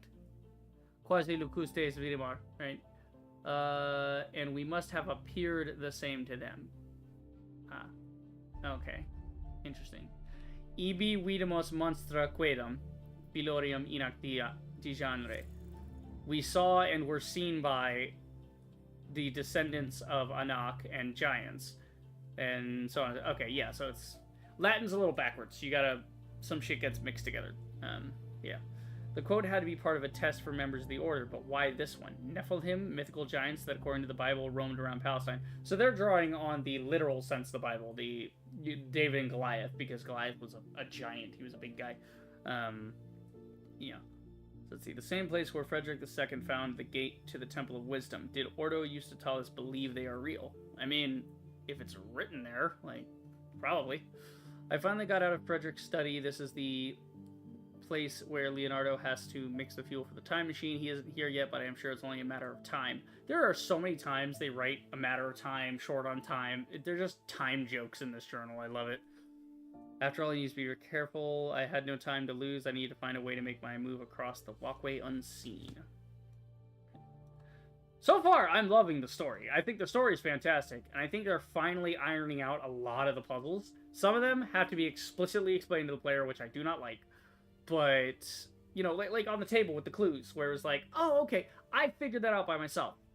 Now, do I think there should have been the hidden diagram thing? No, especially considering only Da Vinci has an Ocula Perpetua and an Ocula Infinitum. So it's like if you have an Ocula Infinitum, you can read that, but you can't read the secret symbol any other way, from my understanding. So how would somebody do the... You see what I'm saying? It's more logical world building is needed in these puzzles. But other than that, I think 3 is shaping up to be fantastic. It's easily 9 out of 10 like the other ones. It's quite good. Okay, so there's a guy there. Obviously, I gotta use the damn thing. Go back in time. Whoa. Well, they blew up the whole fam Damelin gate. That thing is gone. It got kaboosh. They exploded some shit. Okay, so we're going here, there. Okay. Hey, first thing first, I gotta go jump to the catwalk. Dang. I like the idea that I dropped down, but since time is frozen, I slowly descended. That's fun. Okay, using the Oculus Perpetua to move through the past was a good way to evade the guards, but it had other benefits as well. I could witness an event that became the catalyst for the circumstances that led to me being here today, the destruction of the gate. Okay. Through the door. Fantastic. Oh, shit. Y'all getting fucked up. No, wait! I just love this guy. He's so stiff. He's like,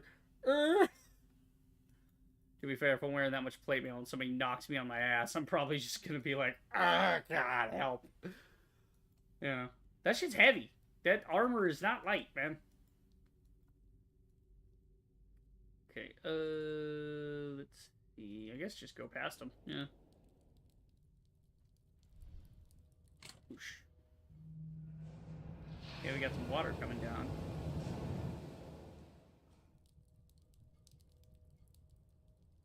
Pull it again! No, okay. It's just, I was having fun with that. I think the idea is we need the water to come down. Okay, and we need to be in here. That way in the future, the thing wait a minute. No, I'm confused. Whatever. We could pull the thing at least. Hello, key.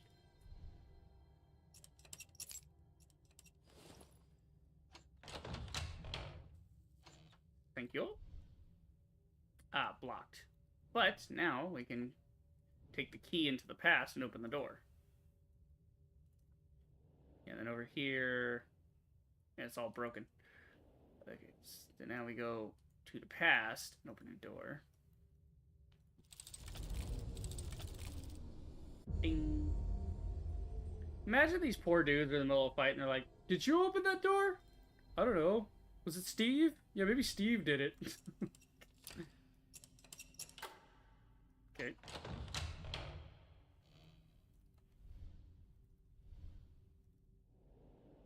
Oh, wait, hold on. I feel like that was not barricaded in the future.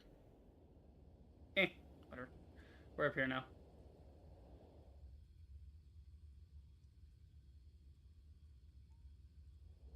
Okay. How do we get anywhere around here? We don't. That's the neat part. You don't. Okay, so we want to stop the fire from burning out this walkway. So it's kind of interesting because you would think that it would actually not affect the future because it'd be like, guys in the future, but you're changing the timeline. You only remember because you were the one that changed the timeline, therefore you are a paradox in the universe, and so your memory of the place is different, right? So you remember that the thing was broken, but then when you enter the new timeline, the thing was not broken, right? And so they left it that way, and they didn't intentionally break it. Okay. Let's see what we can do here. We're trying to obviously move the water over to this side. Got a part of a wheel.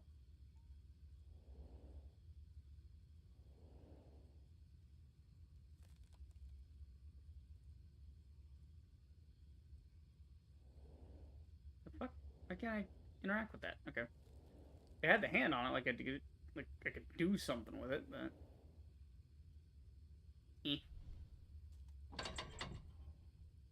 The mechanism is broken. Okay. Now let's go this way. Ooh. Okay. Getting a little vertigo. Let's back up here. Okay, I can go that way. Nope. I can't. Just goes to the ledge. I should explore behind the door, opposite the walkway in the past. According to the building plans, that should lead to the roof. Yeah, I'm on the roof, dude. What am I grabbing here? You guys seeing the grabby hand?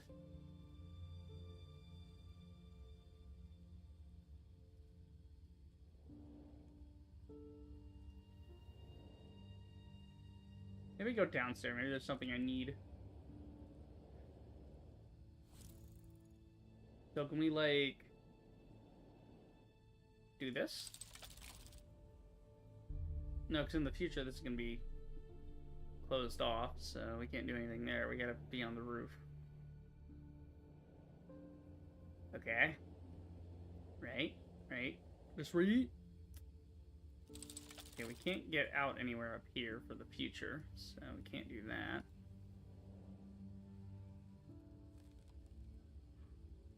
Ooh. Yeah, rotary device to inspect more carefully. A rotary device. Okay, so this thing. Maybe there's some section here. Oh, it's down here. Okay, that's why I didn't see it. Again, it's kind of the mark of a good artist when you make such good environment art, I don't even realize I can interact with it. That's how well everything fits together in the scene, you know? Nothing looks out of place. Pull the lever. Jesus Christ. Just spin. Just spin. Please come this way. Keep her going.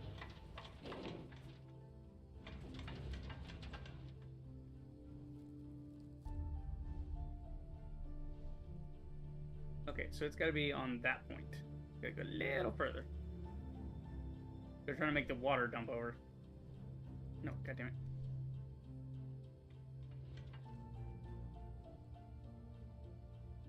More.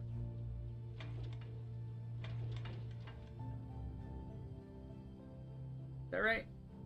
I want to make sure it's in the right spot. Looks fine-ish. Tilt it just a smidge more, though. Sure, that'll be good enough. Alright, so let me go downstairs. Gotta go downstairs, pull the lever. That gets rid of the fire, so the walkway is not destroyed in the future. I do love temporal puzzles, though, I have to say. Like, that's... I wasn't even expecting that. I thought it was just gonna be like, oh, explore Da Vinci's house and do stuff. Like, yeah, that's cool. I was not expecting there to be a time travel bit to this game. I was not thinking that was gonna happen. Question, if everything is stuck when I'm in the past, it's all frozen, how did that happen? How do things move when I make them move? But, I don't know. Well, we gotta go to the Temple of Wisdom and find out, because Lord knows I am not wise enough to figure this shit out. Oh joy, new test. Okay. According to the floor plan Leonardo gave me, I was quickly getting closer to my goal. Before we were only several... Before me were only several final obstacles. I like that. Oh my god. But I did not expect how big one of them would be. Probably part of another test of Ordo Justitalis. Okay. Okay, anything in this room I should be aware of? No.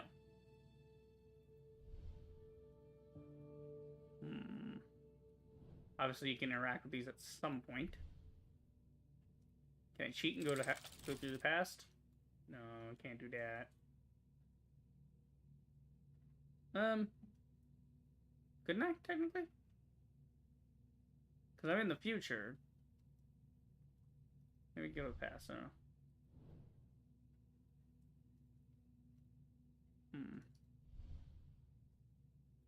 Trying to see if there's anything I can interact with. It doesn't look like it. Maybe these rotate or something. But again, I don't see any interaction point. So yeah, maybe if I go in the past, the flames will also be gone. So then I can come in this room at a different time. Okay, no, I'm not supposed to go back there. Okay.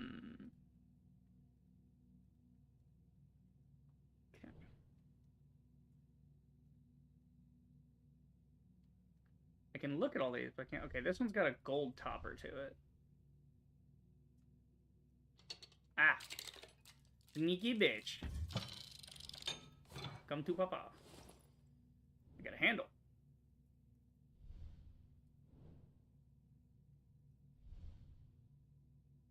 The handle goes in here. Now we have a ball.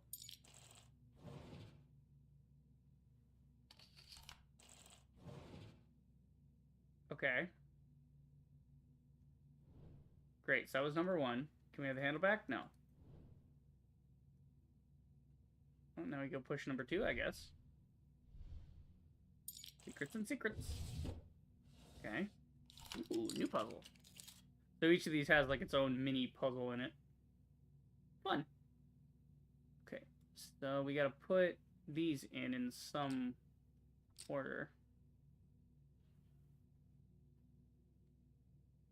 Ah, we're matching the shades. Okay.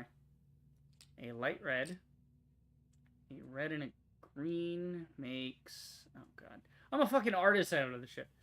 Let's see. A green and a darker green. That'd make green even richer. Lighter greens would make a lighter green. Red and green would make yellow? I think so. Maybe. Okay, we got one. Okay. So now we do this again? Or... Okay, well, that's a teal. That's a spring green. That's red. That's... Oh, shit. Do I have two? I mean, I have 2 greens. Like that? Did that work? Okay, that didn't work. Okay. Light red. Yellow. Dark green. Light green. Let's see if it'll wind up where I want it. There you go. Hey, got 2 for 2.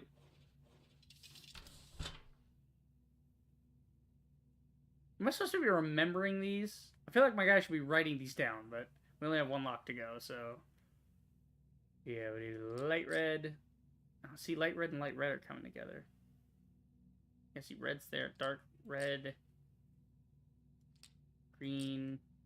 And I guess my only option is a spring green here.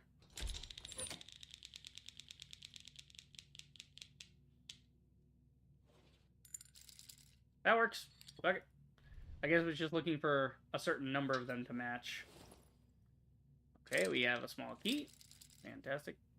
God, I would love to own these, like, things in my house. Even if it's just a miniature version that doesn't do much. It'd still be cool.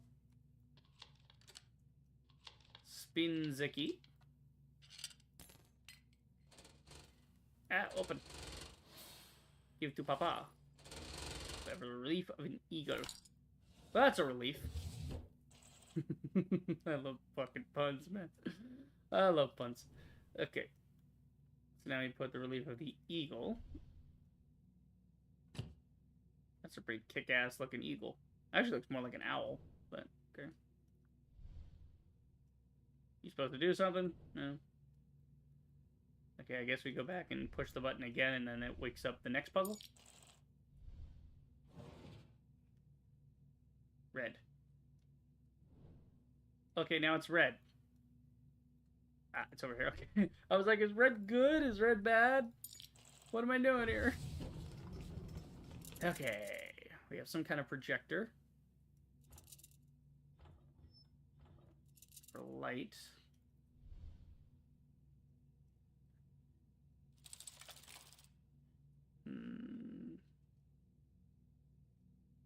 One, two, three. Green. Okay, red, green, white, and blue. Oh. Hello, dear. Okay. Huh, RGB. Look at that.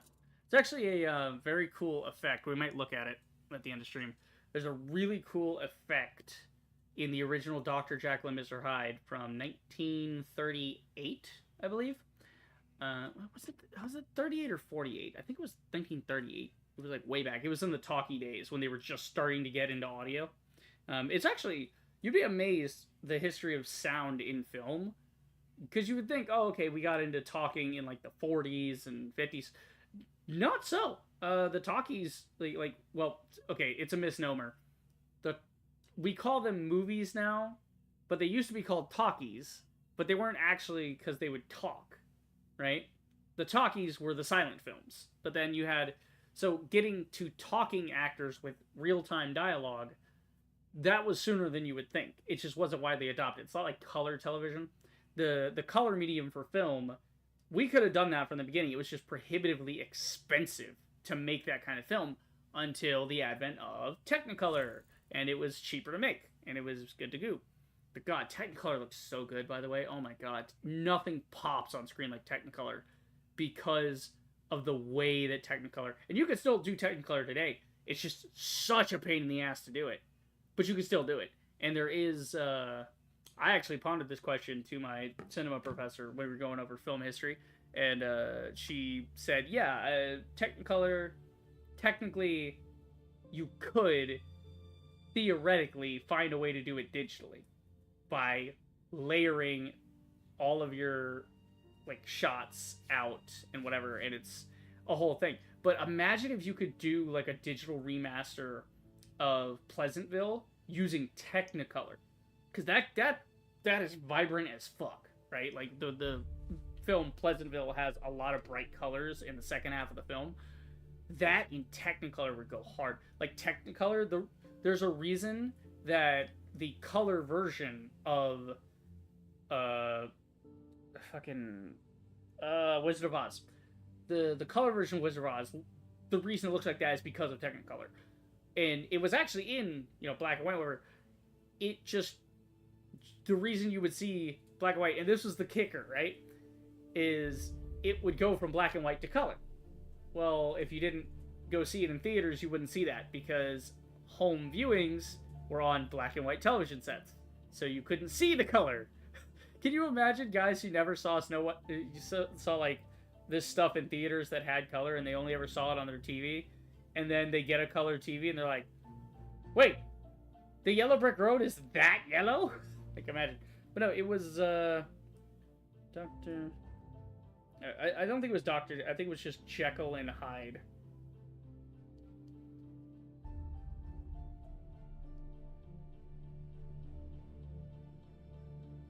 So this was like the original Dr. Jekyll and Mr. Hyde. Yeah, it was Dr. Jekyll and Mr. Hyde. I'm sorry, I was wrong. 1931, they were already getting on to like dialogue in films. So it's a really great shot that is only achievable in a black and white medium. It can only be done in black and white. It cannot be done in color. It is physically impossible to do in color. Unless you use digital effects, obviously. But yeah, this effect was to show him morphing from Dr. Jekyll into Mr. Hyde. And there was a bit where he was like growing hair and stuff.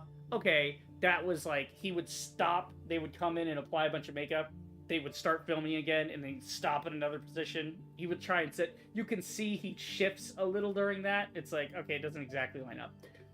But the color change in his skin tone, incredible stuff. Because they were shooting in black and white, they filmed the scene in red or green, I'm not sure which. I think it was, they put on red paint, and then they switched to a green filter. So they lit the scene in red, so that you would not see the red paint on his face. And yeah, I'm pretty sure it was red, because it was like a dark red. Red was, for the longest time, in black and white, you wouldn't actually use black to show things. You couldn't actually show, this is the weird part. You couldn't actually show red properly, because it would look too washed out or weird. So you couldn't get vibrant reds. To get the red illusion, you would actually use browns or blacks and do a different... It's a whole thing. Anyway, point being, they gave him like some red makeup that in the red filter, if the whole scene is bathed in red, it's invisible on his face. You don't see it. And then he's sitting in the chair and he's morphing and he's constraining his face.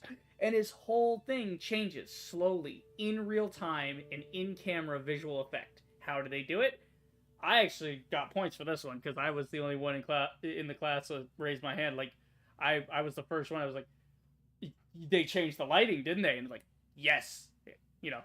And it was, they changed the lighting from red, slowly, they took a filter. They had, like, red lens here, and they slowly rotated the lens from red to green. They, like, dropped it in, or I don't remember if it was a spinner. I think it was two, and they spun them around. But basically, they flagged the scene. Flagging is what I'm actually doing with my lights here.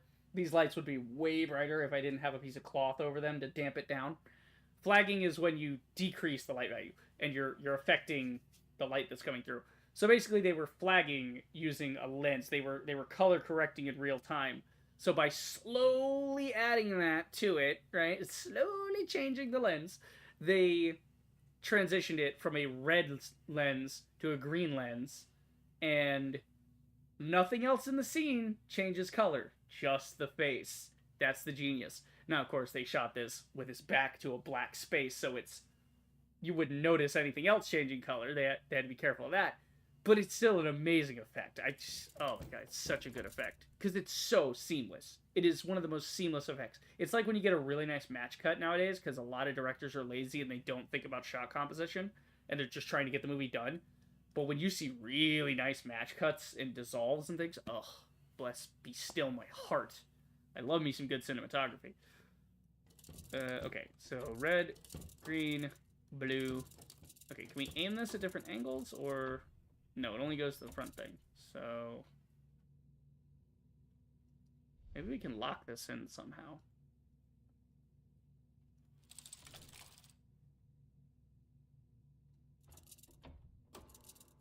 Oh, you actually have to let go of it.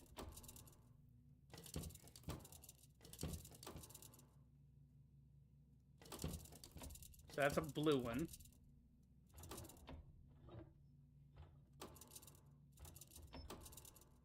Okay, so we have to set it up 1, 2, 3, right? Okay, so after a certain amount of time, it just goes away. 1, 2. Red, green, and blue. RGB. Oh, wait. What the phone? Right side of the cabinet, open the door, some sort of item in any device. Okay, so we got 3.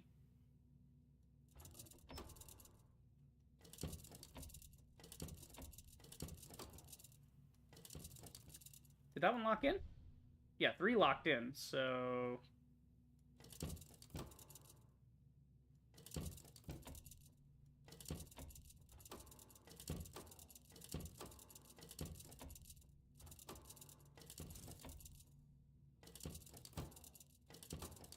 what the fuck? Seems like I can set the color and use the lever to position it. It also seems that the image that appears on the canvas after shining the light stays there for a while, even after the light is moved. Okay. We got 3. How do we get 1 and 2?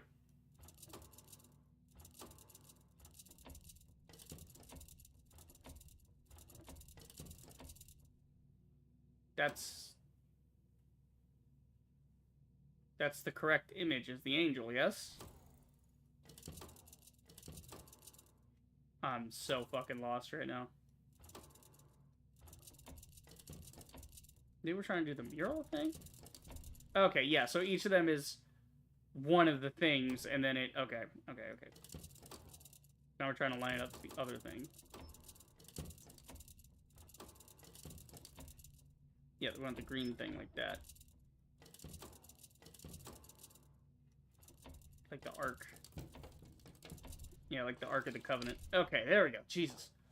I was like, I thought I was just trying to get to RGB to get the same image, but no, you have to do the same image 3 different times. Which makes sense. I mean, rule of 3s. The Holy Trinity, etc., etc. Alright. Green means go. Got that. Alright, put a goat in there. There you go. This one. Come to Papa. Oh, dear sweet Christ, what is this? Okay. Let me open that up. Okay, we can move dudes through there. Oh, I'm not able to cut the other ropes. We're just gonna start with the first one. Okay. Let's analyze this. We have a noblewoman, a knight, a music player, and a king.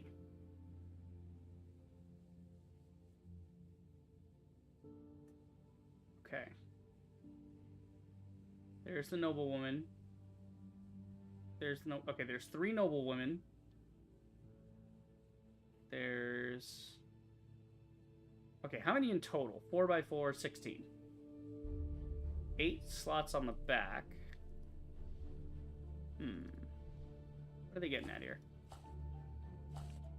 We're trying to pair them together. Trying to get the red slots together.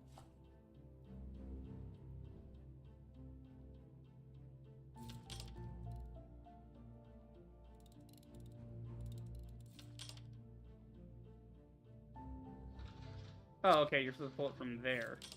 I was pulling it from the handle. No, see, it's locked. You can't do anything with that.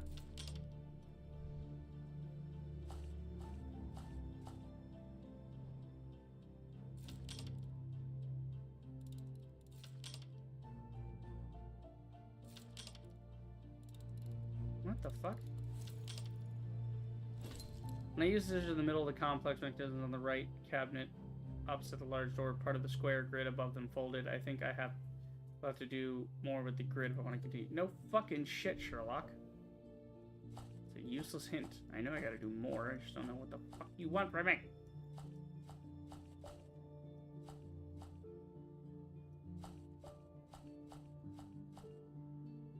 You literally can't move this guy out now. What the fuck? Get him there, her there, this here, that there, this. Okay. Oh! We're matching the dudes! That's what unlocks it. Okay, got it. Got it. Now we can do one of the locks. And the next thing, we can do this. Aha! Okay.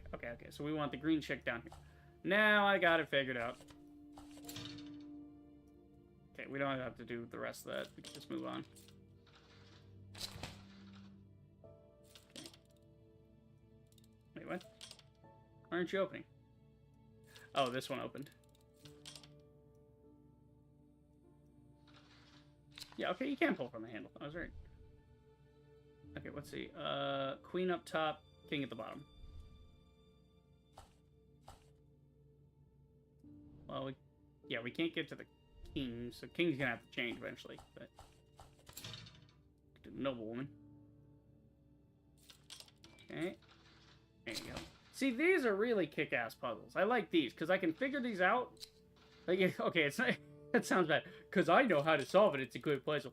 No, like, the fact that I don't need any special hints from the game or whatever. I'm figuring this out on my own. You know, these are really good puzzles. I'm shocked. We're in the 3rd act, and we're actually getting good puzzles out of this genre. This genre. Okay, we can do the axe, dude.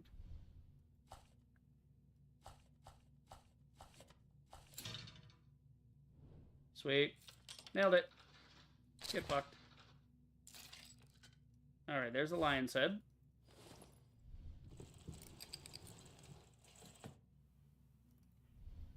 Push button.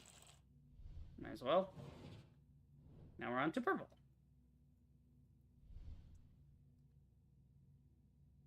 Lion's head. Okay, where is purple? Oh, we've already been the other 3, because we have to go back to this one for purple. Yeah, because we didn't even do a puzzle on this one. Oh. Hey! Are we about to navigate the 7 seas like Odysseus? I wouldn't actually be surprised if this was Odysseus. Okay. Fuck. This sends the boat? Okay, so the boat tries to go. Both got eaten by a sea monster. Okay, yeah, sure. Right, so we need to get to the red one. So we want to go... Trying to avoid the sea monsters? Kind of hard to see. Monster. Looks like sea monsters over here. Okay, but we have like this many. Oh, we have 5 moves, right? Okay, so we have 5 moves to get there. 1, 2, 3, 4, 5. Okay, so up, left, angled, angle, angle left, angle right. Up, left, angle right, and then up again. See, this is cool. I like this. These are very nice puzzles. They spent a lot of time on these puzzles. Clearly, you could tell. They really thought these ones out. These are really fun puzzles. It's a lot better than the fucking one in the second game where you had the string going all the way around. This is much more interesting. Okay. Yellow. So to get to yellow... I can't even fucking see yellow. Oh, there we go. Okay. We have 5 moves. 1, 2, 3, 4, 5. Okay, so slant right, slant left, up, up, slant right.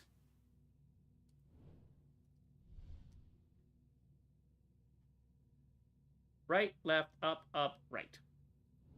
Right, left, up, up, right. Oh, God. I just can't see the board from here.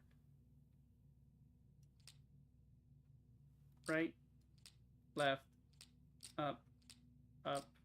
Oh shit, we don't have a right, do we? Whoa, whoa, whoa, whoa. Slant, up. Slant, slant, up, up, right. We don't have a right. Oh, okay. We do have this thing. Does that, I assume that goes from here, it goes down 2 points? Ah, so herein lies the challenge. You must navigate. Okay, let's see what all we have. Let's get them all together. So we have 3 ups. Move. Get an up. We got an over. We'll put the overs together. Put the slants together. Okay, so that's what we're working with.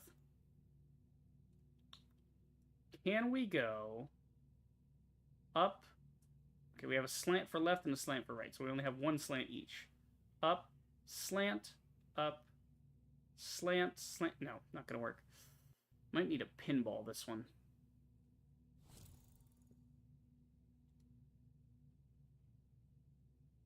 Okay, let's see. Slant, slant, up.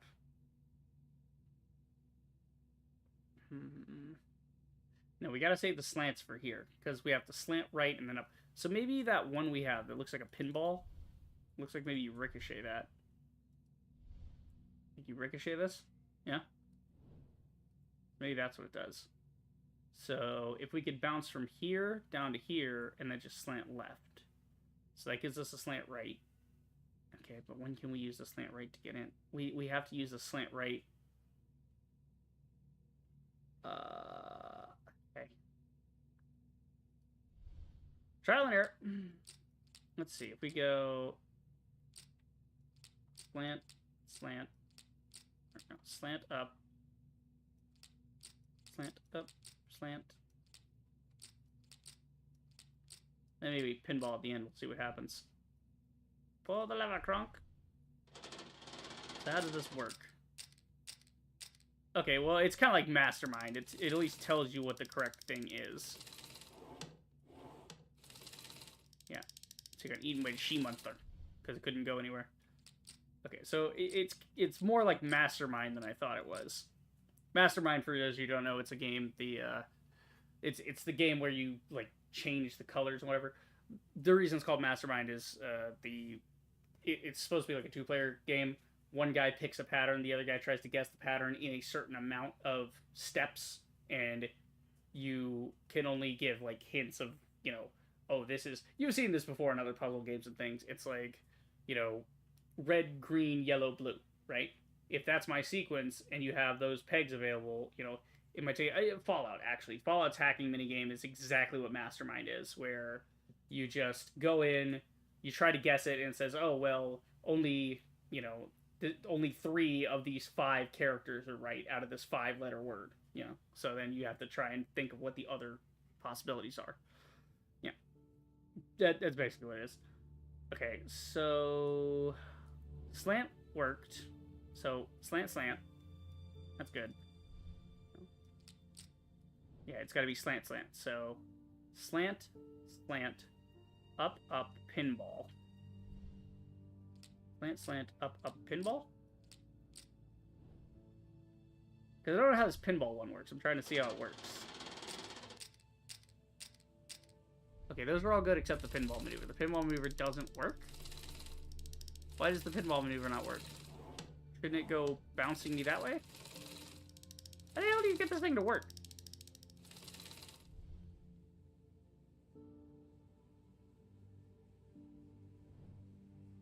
I'm confused, man. Once I have the basics, the whole process should be easier. My goal is to move the ship to the next spot, this time highlighted in yellow. To do that, I need to place the right directions in the slots on the right side of the board and activate them using the... Yeah, I know. I got that much.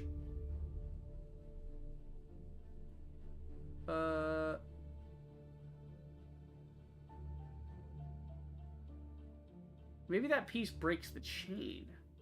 Maybe that's what it is.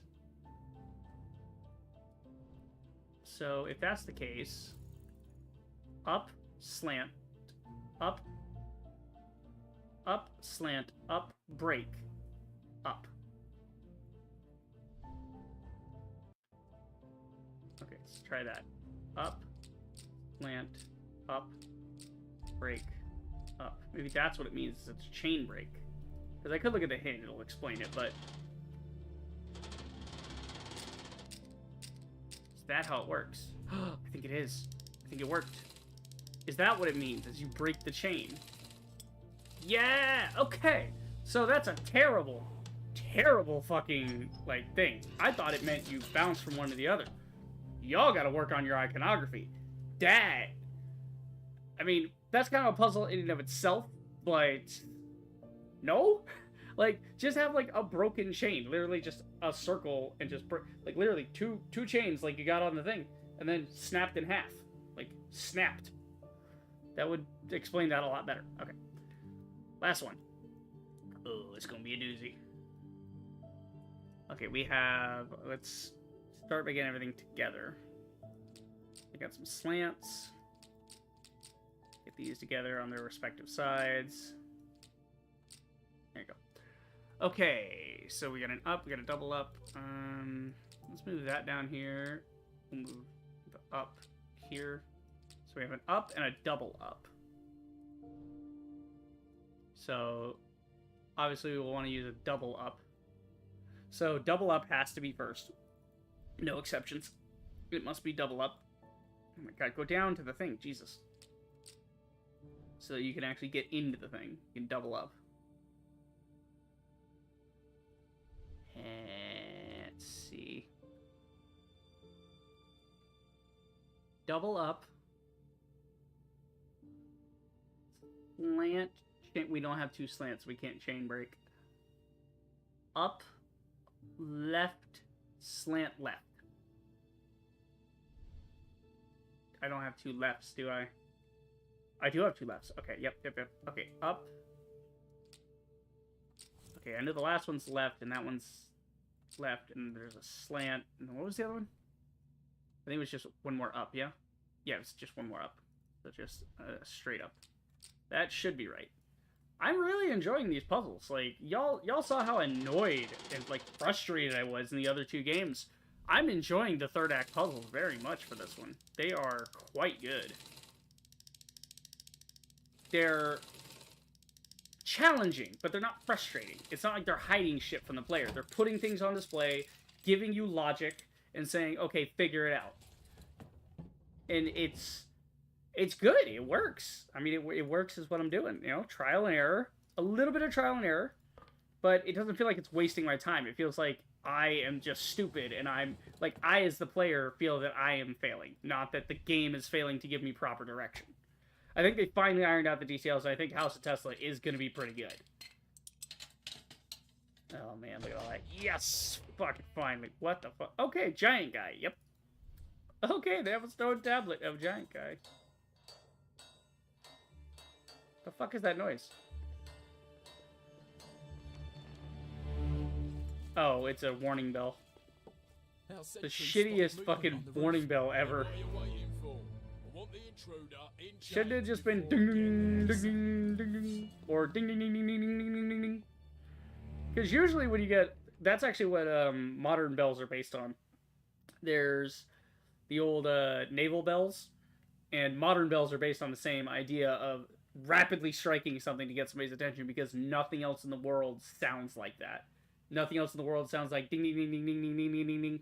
You know, it's like with the stock market. You know, that's like their oh no sound is ding ding ding ding ding ding, like trading close to the day, like oh no. Okay, yeah, some kind of gem. Interesting. What the fuck is that thing? Jesus. Okay. Immediately upon entering the room, I knew the tapestry on the wall was somehow significant. I felt its magic, understood it would be important, but at the same time I felt a tinge of strangeness, as if it wasn't even made by the hand of man. Okay. Boosh! Le Pouche. Okay. The fuck did that accomplish? What was the point of that? Yeah, just getting in, get a little workout, you know, pumping the arms. Alright, so it's got to go over there, obviously. That's creepy as fuck, dude. Reminds me of Greek mythology for some reason. Feels like Charon, the boatman, you know, the ferryman. He carries you across the river Styx.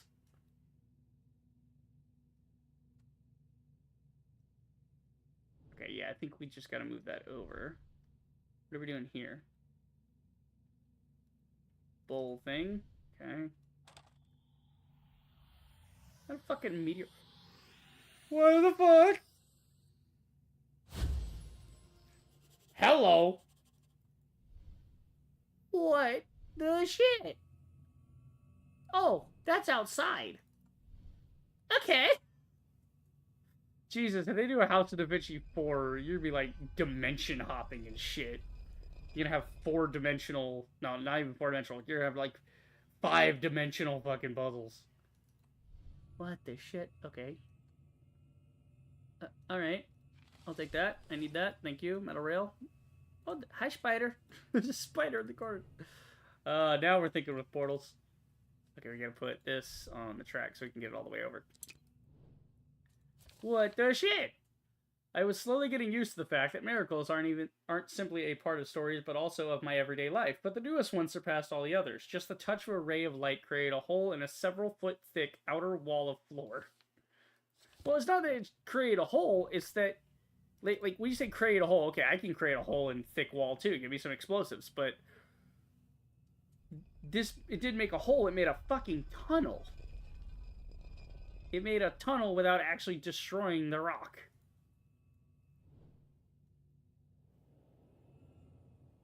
Okay. Where the fuck am I now? I have no idea. I'm losing my mind. Open sesame. No. Is less stuck. Shit. What time is it? Oh, it's 12:30. Okay, yikes. We're not that much over time though, so we'll go ahead and finish it up. Counterweights. Interesting. Open the gate! Close the gate. Open the gate a little. Oh. What? Oh! Automatic ladder. Cool. Actually, let me see if there's anything around here that I need. Nope. Tally-ho! We did it! All that just to open a friggin' gate. Oh my god. Yeah, and so the guards spotted somebody, so they ran off. Or Luca prayed for us to Or Luca prayed for us. Nice. Because the guards left without me having to do anything at all. Oh, maybe it's Borgia coming. We are only one step away from success.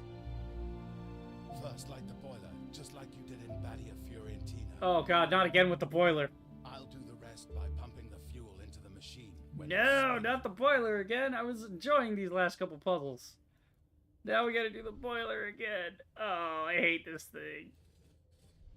Oh, okay, no, it's already assembled. We don't have to... Oh my god, really? It's like arbitrary again. 532416? No, fuck. 534612? No, 534216. No, 126. 535. Ah! Oh, son of a whore. There we go.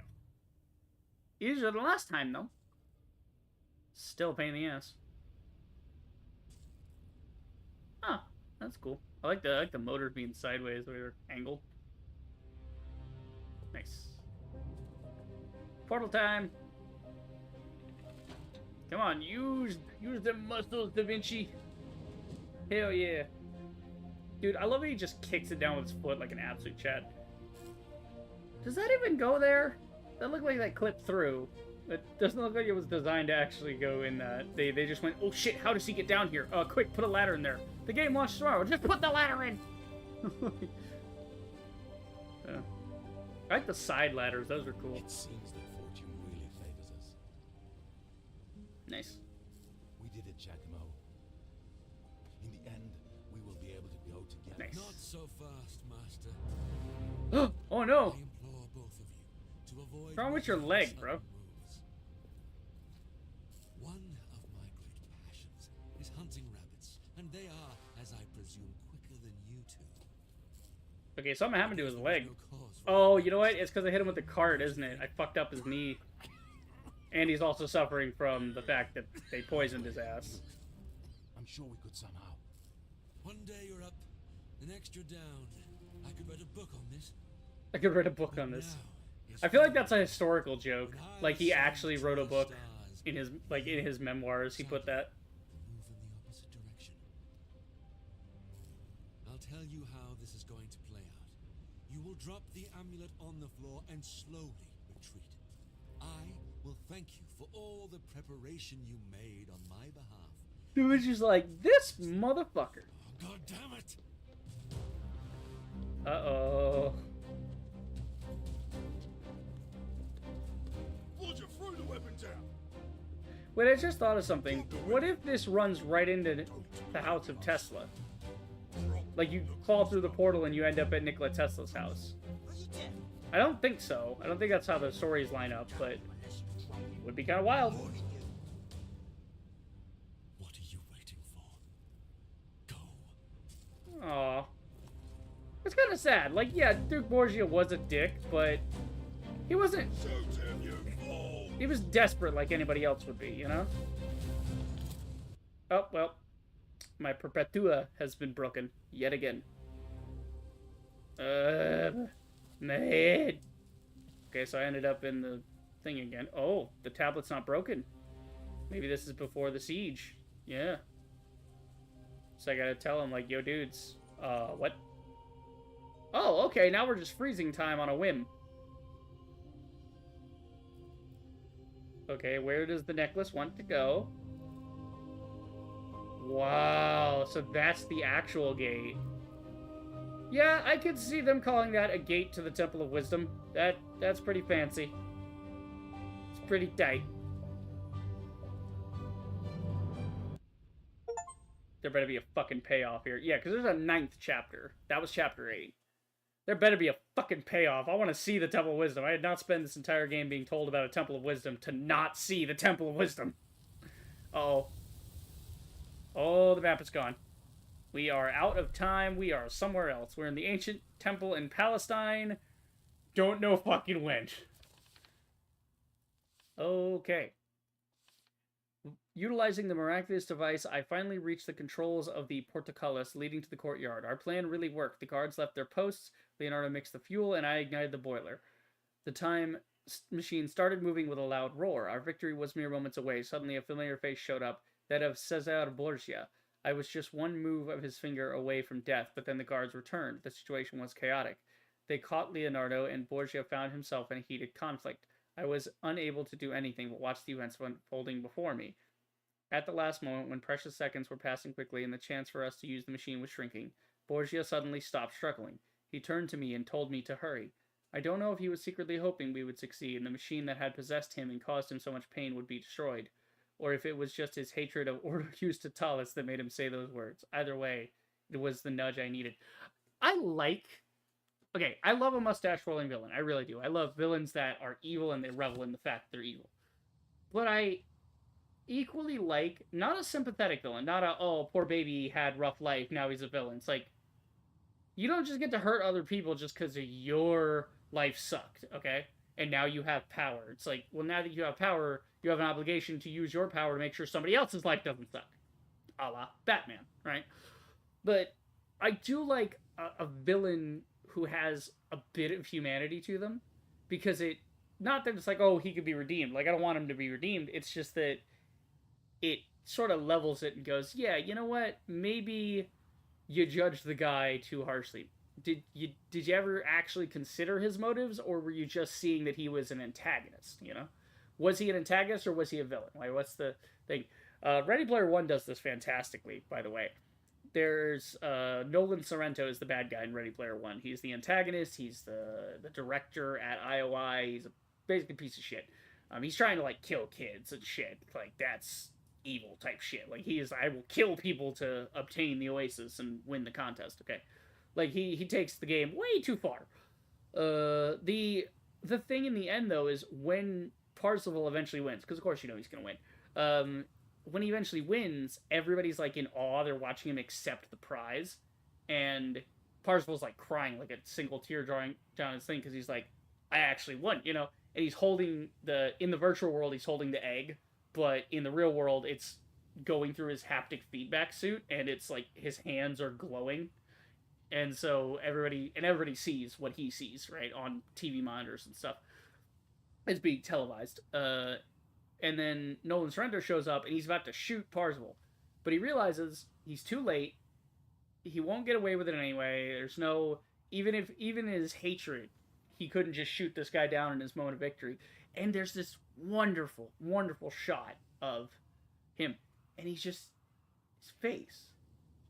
He gets this little smirk in the corner of his mouth. Not a smile, just a little... You can see in his eyes, he has a sort of inner child moment. And I fucking loved that. Because, yeah, he's a dick. Yeah, he's going to prison. He deserves it, right? He's going to jail, right? Forever. And I wonder if he'll pop up in Ready Player 2. Maybe. We'll see. But it showed that, yeah, he was, even in his youth, he was an idealistic dreamer, just like the rest of us. And he grew up to be a corpo piece of shit. But, you know, it's kind of like Long John Silver, right? Long John Silver in, you know, Treasure Island, right? He's not exactly a terrible person. Yes, he's a pirate. Yes, he kills people. But there's something in there. Why did he become a pirate, right? Why did Nolan Sorrento found IOI? Why did he do that? Because, you know, yeah, he was a guy of business and whatever, but he just didn't have a way to communicate, you know?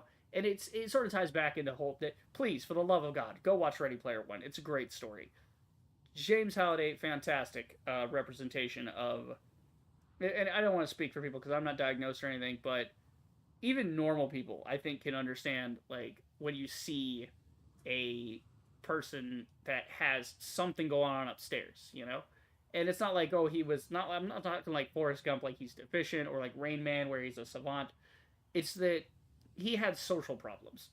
And he created the Oasis as a way to connect and to be social and to share. He could not share in the real world, and he knew that. So he created his own world so he could share himself with everybody else and maybe communicate. And that's the whole idea of video games to begin with, is you create whole worlds to tell somebody something. You're communicating something. That's art at the base level. You're communicating, right? Anytime you tell a story, going out with drinks, right? Why do you go out for drinks with your friends? Because you want to tell them about your day. You want to hear about their day. Everybody wants to connect and communicate. That's the idea. We're born alone, we die alone, but along the way, we try to form relationships. And I think that's wonderful. But I like that with Borgia, because, yeah, he's the antagonist, yeah, he's a dick, but even he at the end was like, you know what? Go on, son. So yeah, maybe we destroy the gate, and if we destroy the original gate, then none of this happens, and then wouldn't it be funny if Giacomo is just, like, walking down the street, and, you know, he bumps into Leonardo, and Leonardo's like, oh, you know, oh, I'm sorry, and he's like, he, you know, drops some of his plans, and he's like, oh, you interested in science? You know, I've had this idea for a while. It's like, and he's like, you know, why don't you keep it? I have a feeling you know, you would know what to do with it more than I, you know, and maybe Leo, like, he's from that reality too, he's gonna give you a little wink, you know, something like that. Or maybe even he doesn't know, and Giacomo knows, so Giacomo's like, you know what, Da Vinci, good to see you, you know, it's just, you know, he's like, you might make a good assistant. He's like, that'd be nice. Little nods like that would be kind of fun. Like, even though Leo in that timeline wouldn't know because he wasn't the one to do the you see what I'm saying? It's the whole thing. We are going through space-time. What factor 5? Damn. Love this setup, though. This is gorgeous. Just the golden statue and the oh my god, the fucking the blue tile and everything. It's so beautiful. I can't even form it into words. I love the design of this place. Thank you for giving me this shot, by the way. Uh-oh. No! No, it broke on the fly-through. It was supposed to show me something cool. Okay, there we go. It was, the lighting was coming on. Uh-oh. Some of it's broken. That's not good. Yeah, so it's like an ancient Palestinian Egyptian thing. Okay. We've completed all the records in the diary. Ancient Temple. I finally arrived at the end of my journey, to the place they call the Temple of Wisdom in the times of Frederick II. It was a magnificent view. Its interior stretched farther than the eye could see, structures perhaps truly built by the giants of old, as the Chronicle of Ordo Justitalis suggests. Because if this was built by human hands, I can't even imagine how, even with the most advanced methods and technologies in masonry. But there was no time to uncover secrets of old and lost civilizations, or to think too hard about philosophical questions. My goal was clear, to make sure that the gate to the Temple of Wisdom was completely and utterly destroyed, to make sure nobody will ever have the chance to misuse it. I need to look around very carefully, and I'm sure I will find a way to take care of the gate. Okay, I got this thing. The Grand Master Amulet. Okay, we got us a little scarab thing. Okay, gotta mess with that. We don't have the Perpetua, so we can't do anything with that. Oh, wait. Maybe the Grand Master's Amulet, not a scarab. Yeah, no. Why did I think scarab? No, fucking Grand Master's Amulet. Duh. I mean, it's all the architecture here. It makes me think of Egypt. So I'm thinking scarabs. I got bugs on the brain. Yeah. Okay. Oh. Okay. We're morphing and squishing and mushing. That's a really cool effect. I wonder how they achieve that with the geometry of that. Did they, like, shrink it in and then play it back, or... I don't know. Good question. It's like a dreidel. That's cool. Dreidel, dreidel, dreidel, let me do how to play. Oh, okay. Things are moving.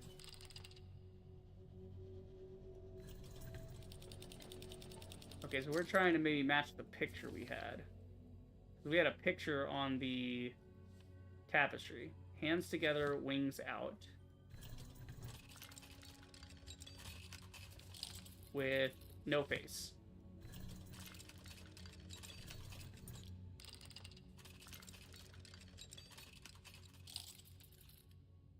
Maybe that face? Yeah, he's got like a rounded thing on his head, so maybe that one.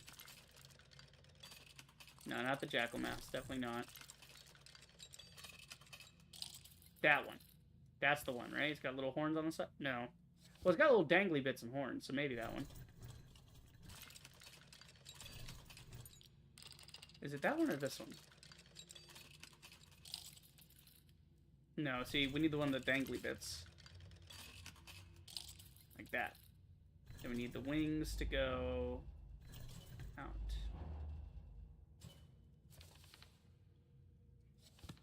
across from each other. There you go. Got it.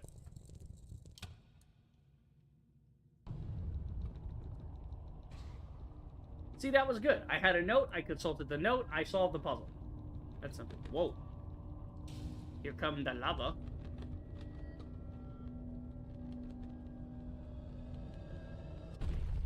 Death. The personification of death. Right. If you configure this, it's a self-destruct. Okay. So it's designed to let you destroy it in case you need to. Okay, they are giving me a stick.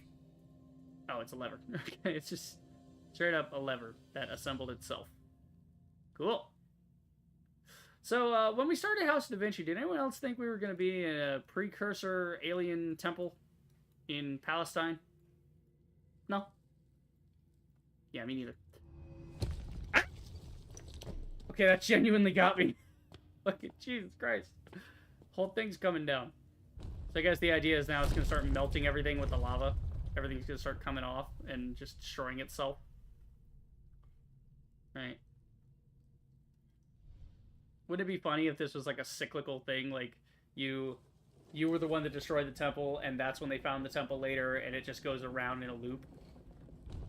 History continues, but you kind of don't. It gets stuck. Like, the story of the gate is that it just keeps going around and around and around. I don't know. Let's see. Yeah, this place is huge. Oh my god, can you imagine? Imagine how long it takes to build something like this. Like, it takes us... We can build skyscrapers now, but they're not as pretty as this, and it still takes us a long fucking time. Like, relatively. It still takes, you know, months, if not years. Oh, okay. Yeah, sure. Guys, I want to leave first. Okay, you could have done that after. Giacomo's kind of fucked. Giacomo, buddy, you are screwed. Yeah, I do believe Giacomo's gonna die here. Oh, the operatic music. Beautiful music choice. Giacomo's a true Chad. The sad thing is if he fixes it, it changes the timeline so that none of this ever happened. Which means that no time gate, no Order Justitalis, no Da Vinci time machine. Which means Da Vinci won't even know that Giacomo even exists. Well, to be fair, Giacomo still exists. He just exists in prison, I guess? Or who knows? Maybe if everything changed, he won't end up in prison. Oh god, it's fucking with my head now. Because it's like he dies, but only this yeah, see, you don't actually die, you get erased because you're erasing the timeline you came from. So you erased yourself. Yeah, none of this happens. Right, like I said, none of it happens. The whole thing just disappears. There'll be no fortress, no Castel de Mont. Da Vinci just paints Mona Lisa. He simply paints in his old age. No time travel, no miracles, no fantastical portal to elsewhere. Leonardo spent his last days in the Chateau de Clos-Duché, a manor house near the Loire Valley. He died on the 2nd of May, 1519, at the age of 67. His head held in the arms of his friend and employer, King Francis I of France. Wow. So basically, this whole game is just showing a what if in, like, if there was the time machine and all that. What would they have done, you know? But the time, you erased it from history. So they're saying that this does, in fact, take place in our timeline. It's just that our timeline wasn't reset until the whole thing happened. But it's as if it never happened. Oh my god, the philosophy is going to wreck my brain if I think about it too long. Because it happened, but it also didn't happen. It's like, it had to happen so it could not happen. It's a paradox. That's why it just erases itself. It shatters the space-time continuum, and basically the timeline has to reform itself. It's basically, like, watch Back to the Future. Doc gives a very succinct explanation of how time travel actually, like, the only way it can work, right? It's like, if you try to get into quantum mechanics with people and time travel and shit, Forget about it. Don't even try to understand that. Theoretical physicists don't understand it. That's why we don't have time machines. Because it's, like, not actually possible. Based on known physics, you can't actually travel through time because of entropy. Like, you can't take something from the past and bring it... You can't take a thing from the past, or from the future, bring it to the past, and then it... There's whole video essays on this that are, like, way more succinct than I am. The music is a bop, though. Holy shit. That was actually good. Okay, there was a few things that frustrated me enough to where I gotta knock it down a point. I'm sorry. It hits a 9 out of 10. But hey, the whole trilogy is a 9 out of 10. They're fantastic games. So, okay. I take that back. 8 out of 10 on the first game. Little eh. But they cleaned it up very quickly, so... We'll say 8, 9, and 9. And then... The whole trilogy, 9 out of 10. Play this. Holy shit. Absolutely worth full price. I mean, yeah, it's a shorter game. Like, you're only going to get a few hours out of it, but it's really fun. You know? I look forward to House of Tesla. I really do. It's fantastic. Hell yeah. They went hard on this. I mean, look at the look at the credits on this compared to the other games. Where it's like 4 dudes. Here it's like actual real credits. They're really doing some shit. Love these schematic drawings of things. For the concept art, that's nice. I just want to appreciate the concept art. You know, I gotta appreciate the credits, because they worked very hard in this game. It was pretty dope.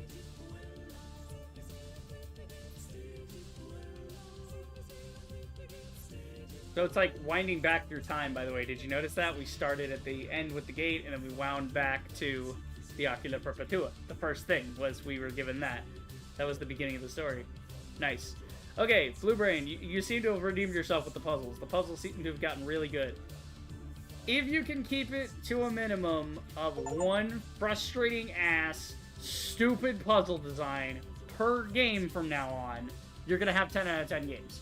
Also, please, for the love of God, tell me you've worked on the optimization for House of Tesla, because I don't want to have to buy a whole new computer just to play a puzzle game, okay? Like, it's... Take it down a notch. Work on your lighting optimization, please. Okay? Just had to bring that back up. So, yeah.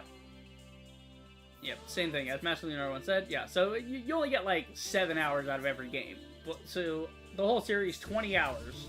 So, what $60 AAA game have you played that gave you a satisfying 20 hours of gameplay? Or 15 to 20 hours.